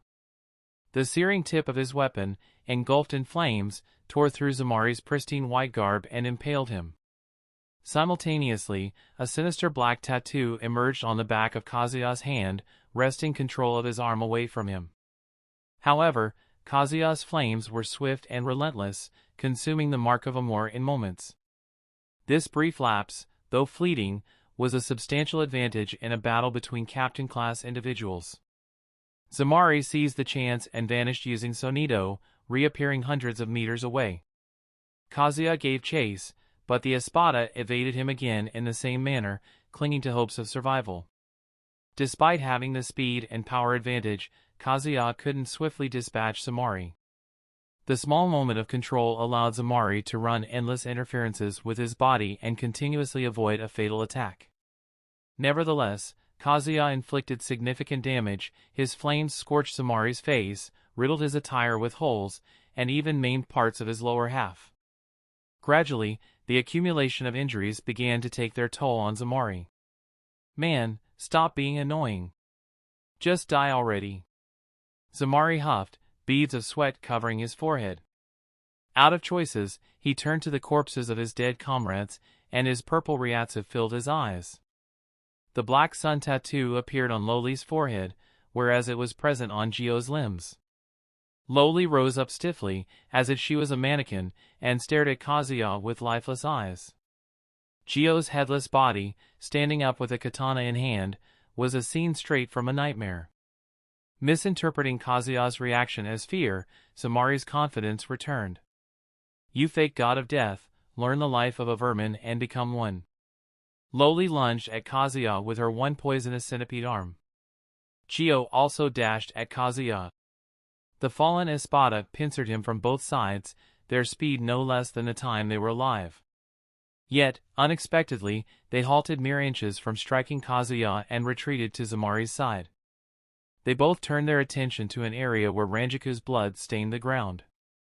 The space fluctuated akin to a garganta opening but was far more stable. Then, a massive Eastern-style door materialized out of nowhere. From the Senkamen, many familiar figures walked out. Captain Shunsui Kairaku, Captain Isshin Shiba, and Vice Captain Aizen Kotetsu arrived with her squad as medical staff. A host of lower-ranking Shinigami trailed behind them. Zamari's mouth split in a disturbing grin. He joined his palm in a praying gesture. Every eye on Zamari's body expanded, filled with violet, miasma-like Ryatsu. Fuck this timing. Chapter 183, In the Heart of the Blaze. Aizen felt her heart sink as she stepped through the Senkamen. The sight of blood-stained grounds and the tumultuous waves of spiritual energy churning through the air repulsed her. She had prayed for everyone's safety when they traversed the Senkamen, but that hope crumbled in mere moments. Ranjiku and Nanao's Ryatsu had vanished from the face of the earth. Being so familiar with the two, she could have sensed her friend's Ryatsu for an upward of a dozen miles. Sharing the same duties, she had expected this to happen eventually. But the actual loss, the possibility of never exchanging farewells, was a cruelty she had never prepared for. Nanao-chan. Turning her head, she saw Captain Shunsui Kairaku carrying a gloomy expression. She may have lost her friends, but he lost his vice-captain, for the second time. Nanao Ise was the whole reason behind him volunteering for this mission. Her attention was abruptly pulled above by a familiar Ryatsu. Kazuya hovered in the air, surrounded by bright, almost ethereal flames. The flames emerged from his Zanpakuto, a weapon carrying the essence of a whip and a sword. Seeing him safe and sound filled her with a sense of relief. Her feelings evaporated the moment she saw his opponents, the Arankars the 12th Squad had reported to the Captain Commander. With a multitude of eyes dotting his body, the Hollow was one of the freakiest monstrosities in the world. He was flanked by two Arankars, a girl with a stab wound in forehead and a headless man. They should be dead, yet they lived through some twisted ability. Even more sinister than the pair was the smirk playing on the dark-skinned Arankar's face. The raw sadism behind the sinister smirk sent shivers down her spine. Amour. Suddenly, every eye on his body glowed purple. Sensing a spike in Ryatsu, Aizen drew her Zanpakuto to intercept the attack. So did Captain Isshin Shiba. However, Captain Kairaku had a different plan in mind. He flash-stepped out of their sight, his Ryatsu growing fainter with each passing moment. Shunsui departed to search for his vice-captain. Captain Kairaku? Focus on the battle at hand, Vice-Captain Kotetsu. Isshin kicked the ground and leaped at the Arancars. Kazu boy, go rest. We'll take over. You pretenders, the black-skinned Arancar declared solemnly. Your body belongs to me, Zamari Ruro's, Espada number 3. Isshin froze right before his sword found its mark on Zamari's chest. He turned the sword on himself. His hands quivered, fighting against Espada's control, but it was futile. What the heck? Aizen shuddered at the abnormal scene of Captain Shiba trying to stab himself, trying to stop his hands from killing him. She rushed to his side and spotted an ominous tattoo resembling a black sun on the back of Isshin's hands, and then, to her disbelief, on her own. Before she could even process this bewildering development, a sinister force seized control of her limbs. Just like Isshin, her hands moved against her will and aimed the sword at her own heart. A cold, numbing dread filled her as she realized the same grim fate had befallen every Shinigami who had accompanied her through the Senkamen. Paralyzed and vulnerable, they stood frozen. Strangely, they didn't turn their sword on themselves or each other. It didn't stop them from panicking.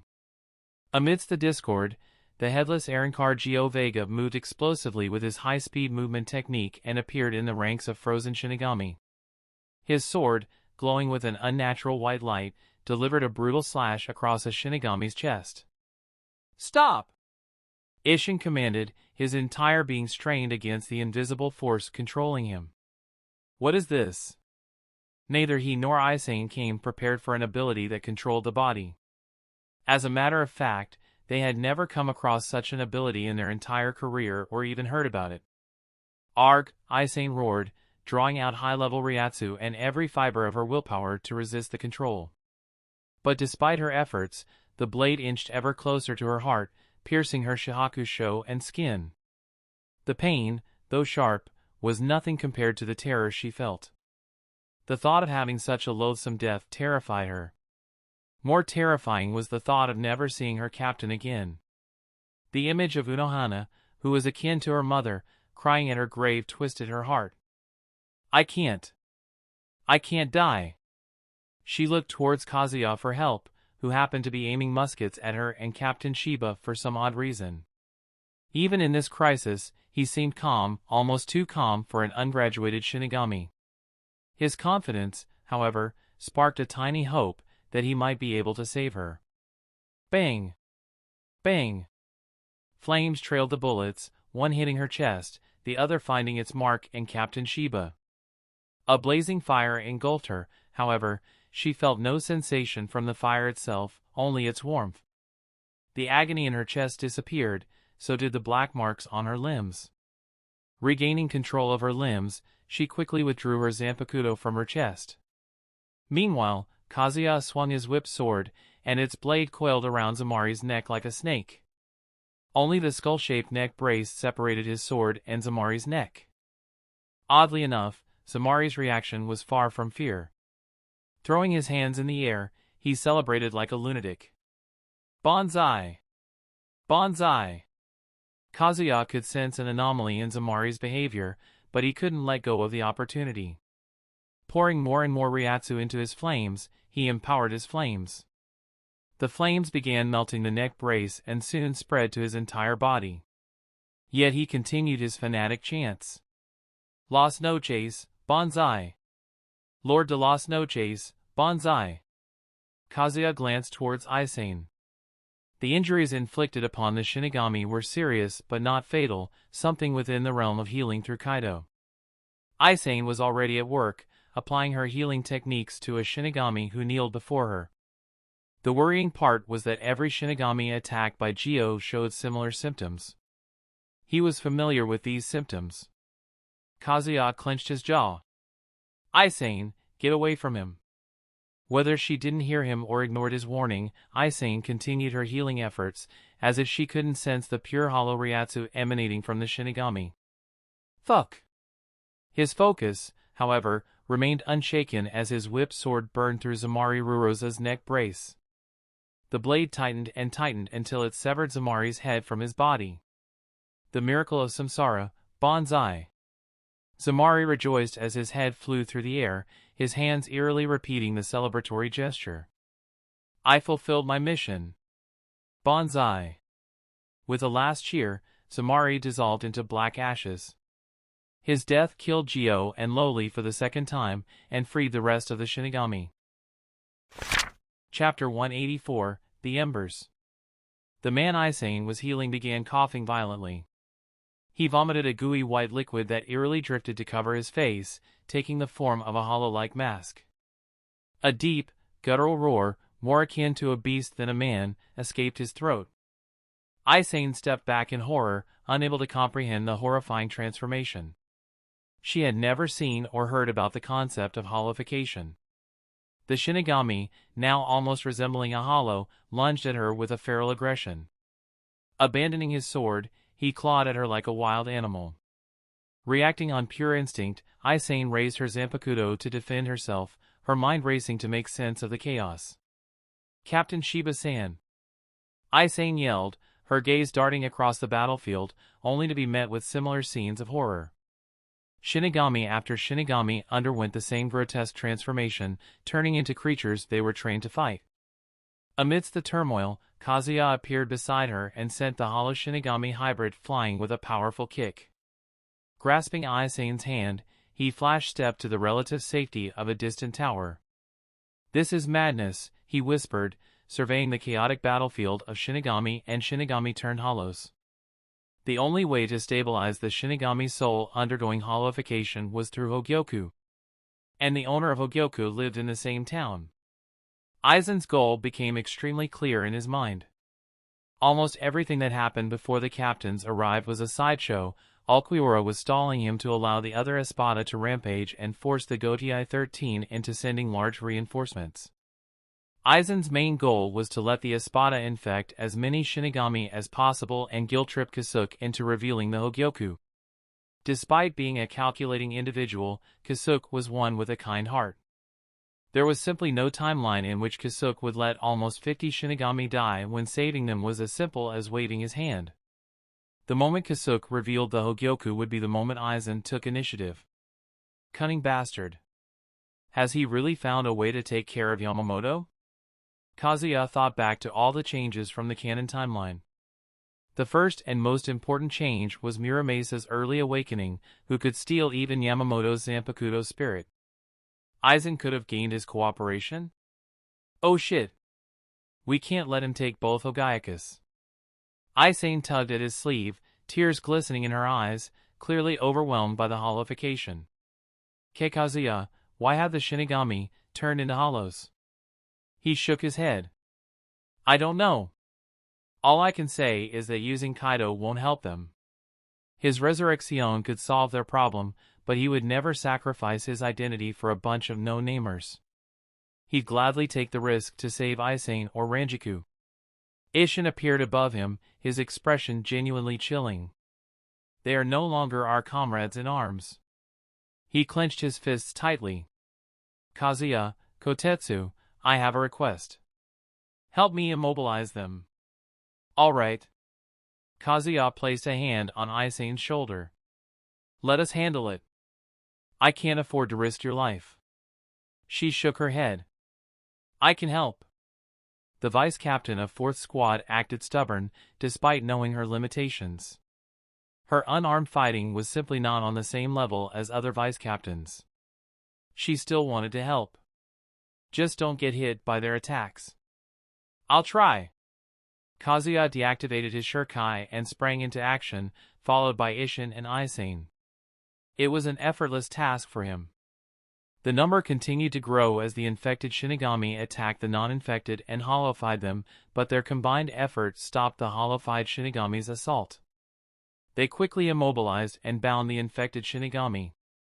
Aizen's gaze trembled as she spotted the uniforms of fallen Shinigami the ground, symbols of those who couldn't survive the infection and succumb to soul suicide. The loss on their side was staggering, 20 transformed into hollows, 5 lost to soul suicide. Isshin walked up to her. Vice Captain Kotetsu, I sent a transmission to the Soul Society. They'll soon dispatch personnel to collect these hollowified Shinigami. I see. What about Rangiku and Nanao? Kazuya, did you see them? Kazuya, who was gazing into the distance, turned his attention to their conversation. His eyes softened at her expectations. They both are alive as far as I know. I'll bring them back. Aizen's posture slumped as if a massive weight was lifted off of her shoulders. What a relief. Isshin couldn't help but chuckle. Despite taking care of Arrancars, Kazuya didn't look exhausted and volunteered to take another task.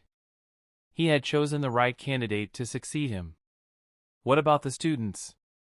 I have no idea, but they should be safe. Okay. Want me to come along? Nope. Isshin shrugged and left to watch over the hollow-eyed Shinigami. He had unhesitatingly entrusted Kazuya with the life of almost 40 people. Aizen, however, didn't seem convinced as she stepped in to block his path. Kazuya, take me with you. I can heal. He gently held her shoulders. Aizen, tend to the injured here. I'll take care of the rest with my Shurikai. You saw its healing power yourself. Persuaded by his soothing voice, she unconsciously nodded her head. Please find them. I'm begging you. I will. He planted a kiss on her forehead before flying out to follow Yoruichi's trails. As he glided over the devastated landscape of the power plant, his attention was drawn to a faint, unique Reiatsu, a blend of both Shinigami and hollow energies. He had caught its traces earlier, but the chaotic Reiatsu of hollow-eyed Shinigami ran interferences in his senses. There it is, oh shit. Amidst the debris of a ruined building, he found a sight that made him shiver. An Arrancar lay collapsed, her body gruesomely damaged, having lost her entire left side to the searing poison of a certain centipede-like Arrancar. The scene was more haunting than the surreal sight of a headless Arrancar returning to life. She didn't even spare her duo. What a toxic bitch. Meanly. Wasn't she like this when Grimjow killed her? Yup. You can outrun death, but you can't outrun your fate. The cannon will catch up to you sooner or later. He shook his head and landed before her. As if registering his presence, she feebly turned her blank gaze to him and reached out with a shaky hand, her only hand. You, kill me. Where have I heard those words before? Ah, our resident goth madam uttered the same words. Another girl for Ellen Verso. He bent down and grasped her hand. Do you want to die as an Espada or do you want to live as yourself? Live, she spoke without hesitation. Help me, live. Please. Got you. Chapter 185 through 186, The Illusion. Renji Abarai was grappling with a day that defied all his expectations of reality. What had started as an ordinary field trip with his classmates had spiraled into an extraordinary crisis, plunging him deeper and deeper into unimaginable dangers. The shock of narrowly escaping death had barely settled in his mind when the situation took another bizarre turn. He encountered a talking cat who had taken the form of his friend's pet. He could have taken the cat as a hallucination if his classmates didn't see the same thing. The sleek black cat had promised him safety, speaking in the voice of a wise old man. With no other options, Renji and his classmates put their trust in this unlikely guide. As they followed the cat through the streets of Karakura town, Renji couldn't help but feel increasingly skeptical about his decision. What if the cat was a hollow in disguise? The thought wasn't completely without a reason. He had seen hollows take similar form to humans. Nothing stopped them from becoming cats. Yoruichi suddenly stopped in front of a modest house, her piercing eyes scanning the area for someone or something. Yoruichi-san, are we here? Renji asked, looking up at the sign hanging from the house. Urahara shop? I sense Shiro. Renji skeptically followed her gaze and spotted a familiar silhouette in the distance, leaping from rooftop to rooftop with lightning speed. Toshiro Hitsugaya, carrying Ranjiku Matsumoto on his shoulders, landed gracefully in front of Yoruichi and carefully set her down on the ground. She's quite heavy, he grumbled between deep breaths, clearly exhausted after battling Espada. Thanks, Renji. Tracking your Reiatsu was easy. Renji couldn't help but shrug sheepishly. I'm trying to control it, you know? Shiro, Yoruichi interjected firmly. What's happening over there? The vice captain is missing, and Kazuya Nisan has taken down 2 Espada, Toshiro reported. He's currently fighting the last one. Weren't there originally 4? Yoruchi asked. Or was one of them not an Espada? They betrayed their 4th. Animals, Yoruchi whispered, shaking her head. Wait, Toshiro. Renji grabbed onto Toshiro's shoulders. You knew Yoruchi could talk? Since day 1, Toshiro replied with a shrug, brushing off Renji's hand.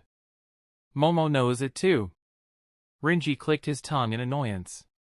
Why didn't you tell me? I told him not to, Yoruchi interjected, tapping her paws impatiently against the closed door. Urahara, open up already. Coming, sang a cheerful voice from the other side of the door, its owner casually opening it as if he wasn't eavesdropping on them from the other side. Oh, Yoruchi-san came with her friends. A group of friends. Yoruchi looked at him with an unamused gaze. Despite the chaotic spiritual energies swirling around the town, he seemed unfazed. It was obvious that he was putting on a facade. Shelter these kids until the Soul Society acts. Bringing the students here was an enormous gamble that could potentially sabotage their mission. However, she couldn't help it. Protecting innocent students took priority at the moment. Kisuke responded with a warm smile, fanning his face with his hand in a comforting yet slightly annoying gesture. Sure. As long as they pay the price. Yoruchi knew exactly what price he was referring to, the loss of their memories once this entire ordeal was over. Renji looked visibly alarmed at the mention of the price. What do you want? Renji asked, scratching his cheek sheepishly. I mean, do you want Living World's currency? Yoruchi chuckled. The young Shinigami wanted to hide his financial situation at any cost. The price is obviously your soul, Toshiro said nonchalantly. Yoruchi-san, can we trust this man? Yeah. He is my old friend. Kisuke waved his cane dismissively and kicked the door open. You all can talk inside. Shoo now. Yoruchi rolled her eyes at his carefree attitude and turned to address the students. Follow me. Yoruchi-san, please don't take them to the basement, Kisuke hollered. You'll anger the guests. Yoruchi's cat-like hiss reached him, making him chuckle. The moment the door closed behind the last student, Kisuke's demeanor shifted. The tip of his hat raised slightly, revealing eyes that were suddenly sharp and penetrating. It's been a while. Aizen-san. Unbeknownst to Yoruchi, Aizen had been silently stalking her through the night, concealed by his Ryatsu concealing cloak and the twisted illusions of his Zanpakuto. But Kisuke, with his keen eye for detail and a heightened awareness of spiritual energy, could not be so easily fooled. He had spotted the small grains of Ryatsu bending light to conceal Aizen the moment he stepped out of his shop. Yet, Aizen didn't undo his Kido as if refusing to acknowledge defeat. Typical egoist behavior. Kisuke stood there, his gaze boring into the spot. As he began to doubt his instincts, an amiable chuckle echoed. A hand swept away an iridescent curtain of light, revealing Aizen in his seemingly harmless guise, a facade that fooled many but not Kisuke Urahara. Kisuke Urahara and Urahara shop, quite a courageous move to hide in plain sight. Never could Aizen have predicted such a foolish move from Kisuke Urahara, the only man who might come close to being his equal. Kisuke clenched his fist around his cane. Aizen's deep voice and warm smile had haunted and mocked Kisuke ever since that night. Facing Aizen under the moonlight, he couldn't help but feel shivers. Forgive my prudence, Aizen-san. I'm still a criminal in the eyes of Godei 13. I have no one but you to thank for that. Kisuke suddenly drew his Zanpakuto from its sheath and pointed his blade at Aizen. Awaken, Benihime. The cane melded into a sleek sword, its hilt bending at the end. Aizen was one of the few individuals to witness his shurikai twice. Without warning, Kisuke flash-stepped behind and slashed Aizen's neck, his blind spot. The slash carried every bit of his hatred for the man who destroyed many lives for his amusement, for his ego.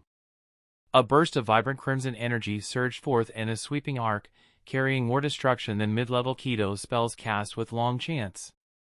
A green hexagonal barrier suddenly emerged behind Aizen and enlarged in an instant. However destructive Benihim's ability may be, the hexagonal absorbed it all before discharging its dispersed energy towards Kazuya. Seeing his surprise attack fail miserably, Kazuya retreated with Shuimpa and hovered in the sky.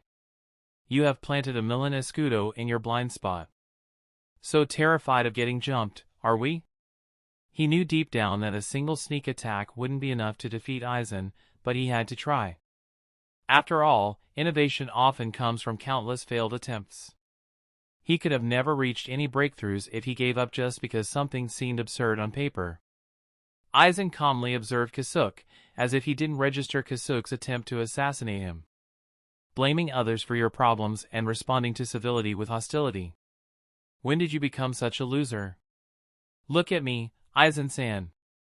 A middle-aged man who can't afford a salon visit because his candy shop isn't popular with kids.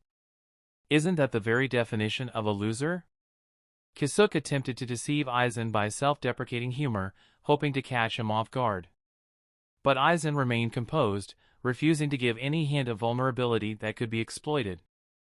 Aizen shook his head as if deeply disappointed in Kazuya. It's unfortunate that the imbeciles ruling the Soul Society ruined a brilliant mind. Had you utilized your full potential, no meager authority in this world could have stopped you. Life rarely goes in the direction we want it to go. The logic of a loser. A winner dictates the world as it should be, not how it should be. Let's agree to disagree. Kazuya placed a hand atop his hat and gazed up at Aizen with an unwavering smile. What brings Aizen-san out here tonight? Are you not afraid of being seen with an exiled Shinigami like myself? The creator of Hogyoku. I'm here for him. Kazuya remained composed upon learning Aizen's reason for seeking him out. However, a flicker of surprise crossed his face when a ferocious roar echoed in the distance, reminiscent of a chilling night over a century ago. A night that forever altered the lives of many, including Kazuya. Aizen-san, you did it again. What do you get out of tormenting innocents? The implications of Aizen's actions were clear. He had once again set in motion the cruel process of hollowification on unsuspecting victims. Aizen gave Kazuya more and more reasons to hate him. I'm simply giving Shinji more friends. That is, if someone can recreate their hollow and Shinigami boundaries. Aizen smiled coldly, cockiness oozing from him. Kazuya, hand me your Hogyoku. I'll help them. Kazuya obviously couldn't meet anyone from the Godei 13, much less save those suffering through the hollowification process. He had to rely on external help if he wanted to help the victims. The simple fact allowed Aizen the opportunity to make unreasonable demands. Help them, you say? Don't have your own Hogyoku? Aizen retrieved his Hogyoku from his pocket and held it up for Kazuya to see. Unfortunately, it has lost most of its energy. I see. He lowered the tip of his hat, hiding his expression. It's not my obligation to help those. At the end of the day, I'm an exile. His selfishness weighed heavily on him as he thought of the potential lives at stake. But giving in to Aizen's demands could lead to an even greater catastrophe, one that could spell doom for the entire Soul Society. Is that your stance? Will you show the same indifference to this? With a snap of his fingers, Aizen lifted the illusion he had placed on Kazuya. Chapter 187, The Victim. Kazuya had run countless experiments in an attempt to counter Aizen's Shirkai ability, but every idea met a dead end. No device or technique could help him when his senses were fed false information on all fronts. However, he knew the sight before him was no illusion. Yoruchi-san. She sat unconscious within a transparent barrier shaped like a cube, her body bound by a thick rope commonly used by the Amatsukido to subdue criminals and suppress their Ryatsu. He had sent off Yoruchi half a minute before he faced Aizen. The thought of Aizen defeating her in 30 seconds was outrageous, disrespectful even. After all, Yoruchi was one of the strongest captains, having mastered Shunko and a multitude of assassination techniques. He couldn't help but feel a dissonance with facts and illusion. How long do you think passed while you stood here, waiting for me to unravel my concealment, Kido? Aizen held up one finger, then slowly raised each one until his hand was open. 5 minutes. More than enough time to approach Yoruichi in disguise. She completely let her guard down around me because I looked, smelled, and acted just like her childhood friend to an extent. Kazuya's grip on his shuriken weapon shook as the realization hit him like a tidal wave. Aizen's Kyoka Suigetsu wasn't just an instrument for creating illusions, it also had the power to manipulate one's perception of time. Aizen unsheathed his Zanpakuto and admired the katana gleaming under the moonlight. A fascinating night to conduct. Rikujikoro, 6-rod light restraint. Kazuya whispered the name of Bakuto number 61 as he snuck up behind the distracted Aizen and touched his back. 6 bright beams of energy shot towards Aizen's waist, enough to restrain a regular vice captain. But Kazuya knew it would take more than one binding spell to hold Aizen. Not wasting a second, Kazuya pointed his finger at Aizen, invoking another Kido. Seijo Sabaku, Ethereal Binding Chain. A burst of yellow energy obeyed his command and split into multiple thick ropes that wrapped around Aizen's torso. Despite rapidly casting 2 high-level Kido back-to-back, Kazuya wasn't done. He joined his index fingers before tracing an inverted triangle in the air. Tazancho, Inverted Mountain Crystal. A brilliant blue energy responded to his command, shooting forth and expanding into 4 points above Aizen. The points of light coalesced into an inverted pyramid, solidifying into a translucent barrier that encapsulated Aizen within. Aizen stared wide-eyed, as if surprised by Kazuya's ability to quick-cast Kido spells with no chant. Such high comprehension of spiritual energy. Kazuya ignored Aizen's whispers and punched the barrier around Yoruichi, shattering it into countless pieces. With Yoruichi in his arms, he turned to escape, planning his next move while retreating toward the safety of his shop. Shouldn't you at least check on Yoruichi-san's well-being first, Kazuya? Kazuya glanced down at his arms, only to witness her body shattering into thousands of shimmering shards. Whipping around, he saw Aizen floating unscathed with a smug smile plastered across his face. Yoruichi was still trapped by his side, enclosed in a perfect barrier that seemed to mock Kazuya's every effort to free her. Aizen unsheathed his katana again, its blade coated with the same substance that induced the hollowification state in Shinigami. He slid the blade gently through the barrier and positioned it beneath Yoruichi's chin, threateningly close to her throat. You wouldn't have made so many errors in the past. The simple conception of Yoruichi getting hurt, it took away your composure. You're freaking out. You're losing grip on your strengths. Aizen poured salt on Kazuya's wounds, relishing every moment of triumphing over the brilliant mind that precariously came close to his level. Kazuya lowered his hat, his eyes darting in the direction of battle between Espada and Kazuya. The battle had concluded, yet he couldn't feel the reiatsu of his last hope. He'll come. I just have to stall for time. Aizen let out a soft chuckle. The entire section of the town is under a Kido barrier. Even a Hado in the 90s won't break the force field. Kazuya looked up, his sharp, disdainful gaze boring a hole through Aizen. Proclaiming victory so cockily when you're holding my childhood friend hostage. Aizen-san, you're quite shameless. I didn't hold anyone hostage. This, Aizen replied calmly and deliberately lowered his sword to the center of Yoruichi's chest. Is an experiment to test the limitations of mutated Shohoin bloodline. Aizen, stop! I'll give you the Hogyoku.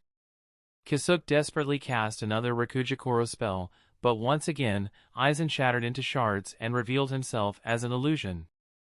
As the illusion faded away, Aizen reappeared in a different spot and slowly drove the infected blade into Yoruichi's chest. As he pulled back the blood-covered sword, Yoruichi's eyes snapped open. She started coughing and struggling against the thick rope. Aizen! You bastard! Her blood boiled with rage, visible on her contorted face. She recalled being in Kazuya's home, conversing with Toshiro, before Aizen, disguised as Kazuya, lured her away under the pretense of an important talk. She had let her guard down in her friend's home, allowing Aizen to trap her with a swift cast of Rikujikoro's spell. She barely got the chance to utter a word as Aizen cast a series of chantless mid-level Kido spells to incapacitate her. the hatred in those eyes, Aizen said with a gentle smile.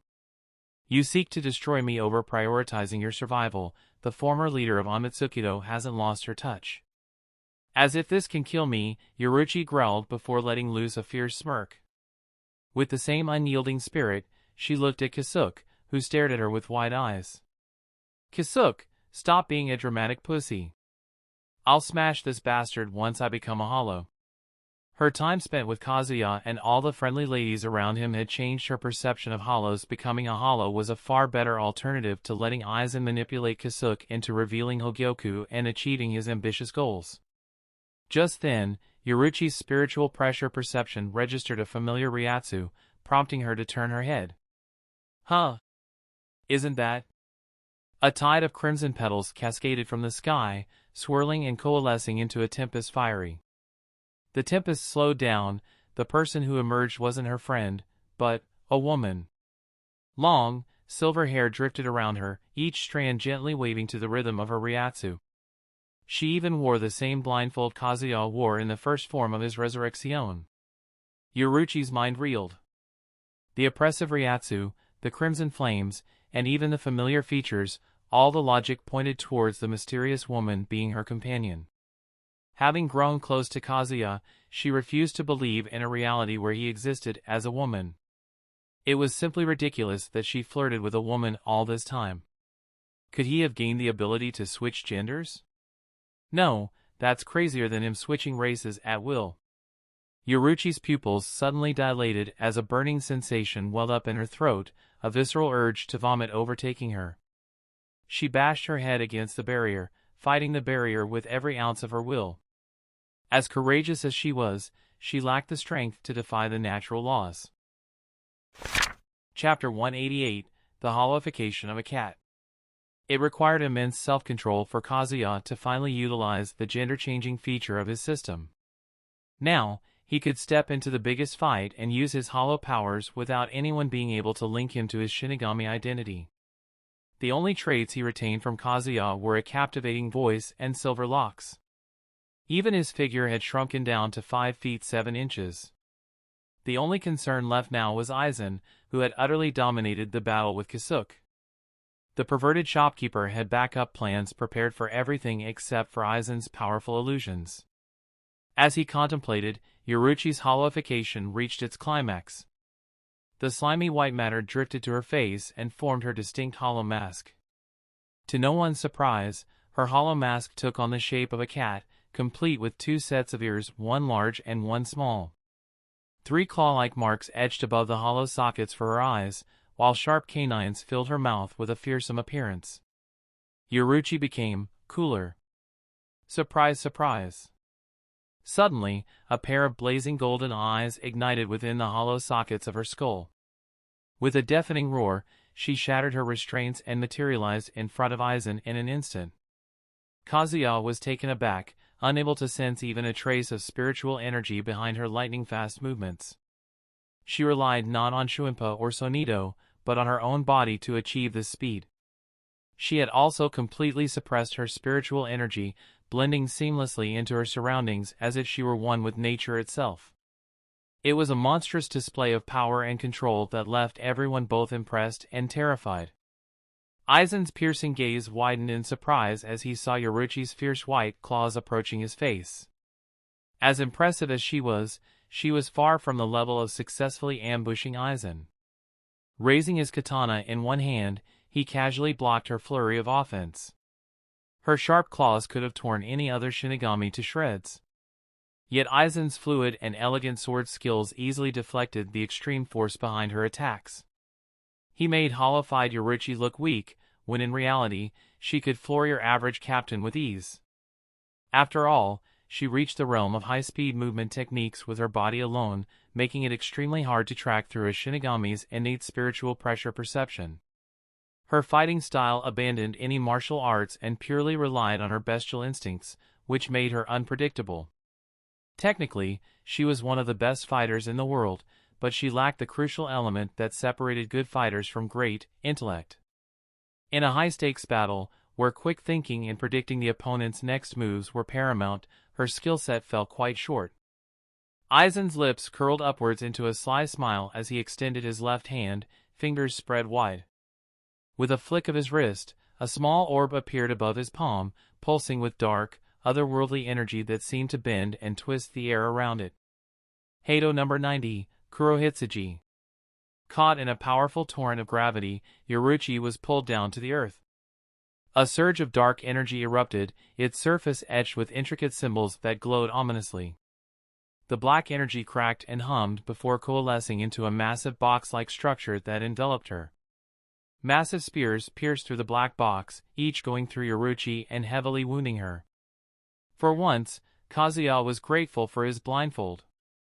Otherwise, someone sharp like Aizen could have easily discerned his raw concern for Yoruichi, making his gender switch useless.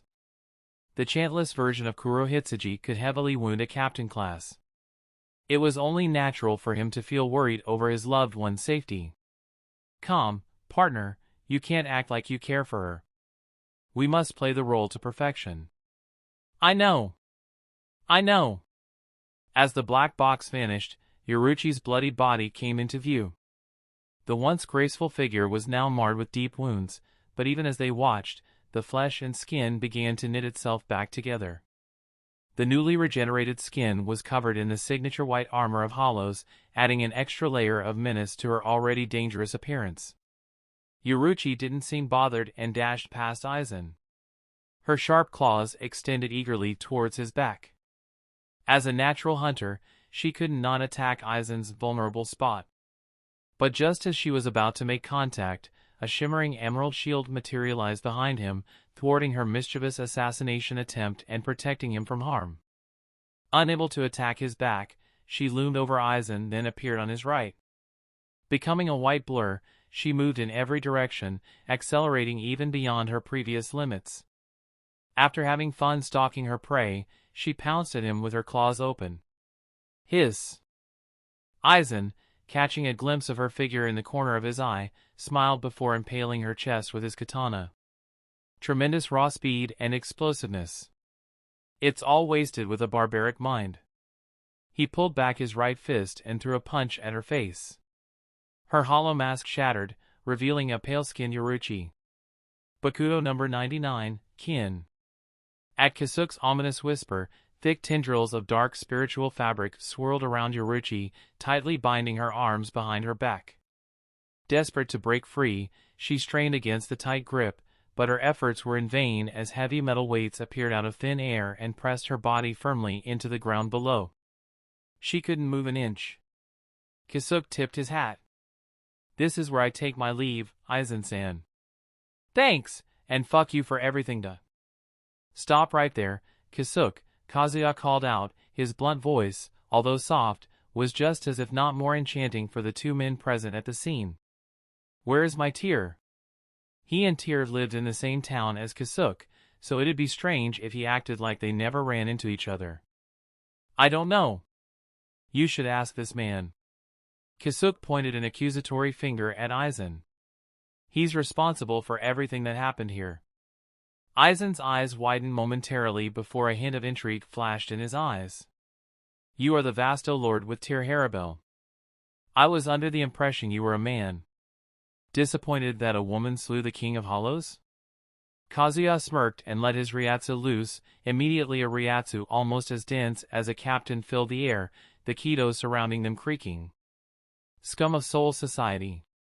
Where is my tear? Don't make me beat the answer out of you. Overbearing and authoritative, he tried to be consistent with the character Tyr played. Aizen chuckled. The sheer arrogance. I'm amazed you didn't take the chance to rule Hueco Mundo. You have been a fine replacement for Barragan. Not interested in playing the ruler. Kazuya shook his head. You leave me no choice. Kasuke, get out of here. You don't want to become a bystander casualty. Kasuke spread his paper fan to cover his face. As he tapped his feet on the ground, an explosion of smoke filled the air, allowing Kasuke to retreat without leaving a trace. Kazuya clenched his fist, swearing to beat the ever-living hell out of Aizen. Chapter 189, The Shatter. Kazuya dreaded the day he'd have to face Aizen, but he always took comfort in knowing that the day wouldn't come for at least 50 years. His prediction turned out wrong. Extremely wrong. But he didn't feel like he'd lose in a straight-up battle. In fact, he felt an overwhelming sense of confidence burning within him. After all, he had every bit of information on Aizen's abilities, but Aizen knew nothing about him. He held a massive advantage over Aizen. "I'm stoked, partner. Let's put him down like the fucking dog he is." Nami's excitement made him chuckle. Casting his amusement aside, he assumed a serious expression. "I just realized we didn't exchange names. Cazador is mine. What about you, Shinigami?" "Aizen Sōsuke." Kazuya nodded and used the unique ability of his partial resurrection, oppression, the only ability he needed to cripple Aizen's future plans in the Soul Society. Instantly, a surge of information flooded his mind, each detail meticulously recorded and analyzed by the combined power of his and Nami's extraordinary senses. He filtered out the irrelevant data, focusing solely on Aizen's Zanpakuto. From the sword's physical properties to its spiritual composition, he committed every detail to his memory. With a single thought, Kazuya implanted multiple weaknesses within Aizen's Zanpakuto. Aizen immediately sensed the changes in his Zanpakuto and lifted it in response, his eyes narrowing in suspicion. "I felt a surge of Ryatsu. Did you target my Zanpakuto with your resurrection ability?" Even so, Aizen showed no signs of caution or fear. His confidence remained unshaken. How could he even lose to an Arrancar as the master of the greatest hollow army in existence? Kazuya's lips curled into a smile. "You think this is my resurrection?" "I'm sorry, Aizen. You are wrong.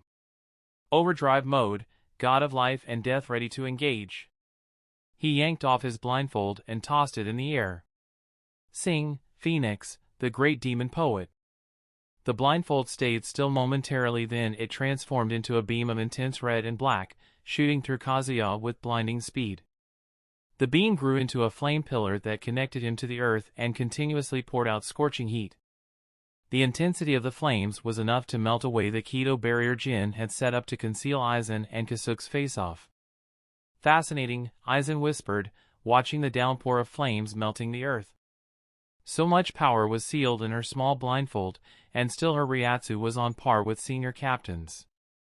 Aizen had anticipated that the Arrancar who defeated Barragan would possess exceptional power, but he never imagined it to be of this magnitude. On the basis of Ryatsu alone, the Arrancar before him could crush half of the Gotei 13. After what felt like an eternity, Aizen finally found a hollow worthy to be his toy. Someone who could give him a challenge in his journey to replacing the husk of God as the new divine. As the roaring flames slowly subsided, a figure loomed where Kazuya previously stood. His armor was a cascade of shadow and flames, with a billowing cloak of deep blacks and muted reds draped over his shoulders. Two branch-like horns sprouted from his helmet, spiraling and intertwining like the cycle of life and death. The very essence of life and death had been encapsulated in his very being. "The demonic poet hath descendeth." Nami's voice echoed around him. "Let life and death flourish at our hands." Kazuya winced within his helm and then extended his hand towards the pit of flames. The earth split apart as if yawning, a gaping maw of darkness from which a colossal tree clawed its way towards the heavens. Its fiery roots grasped the edges of the chasm, intertwining with the shattered earth, as if it was a living being.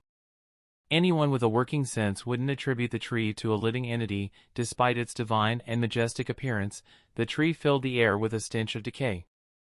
It wouldn't be wrong to say the tree held dominion over death itself. "That is the strangest resurrection I have ever seen," Aizen remarked in awe. Resurrection unseals the power a hollow sealed in an object as they became an Arrancar. Your Zanpakuto instead sealed a tree of unknown origins. How fascinating. The master manipulator experienced genuine surprise after such a long time. After all, he had studied hollows and Arrancars deeply. Kazuya's resurrection defied everything his research concluded on the very basic level. Silently, Kazuya's hand rose up in a commanding gesture. The towering tree behind him unfurled its fiery canopy, the burning branches stretching out like the wings of a majestic phoenix, casting smoldering embers across the entire town. 3 branches, which were thicker and darker than the rest, extended in the vague shape of hands. These hands carried a tear-shaped golden gem, reminiscent of the gems present on Nami's phoenix form. At Kazuya's command, one of the gems burst open and unleashed a barrage of thin golden strings. Hundreds and thousands of almost imperceptible strings approached Aizen. Aizen immediately felt the threat and took a swing at the strings, only to have his blade pass through as if they were mere illusions.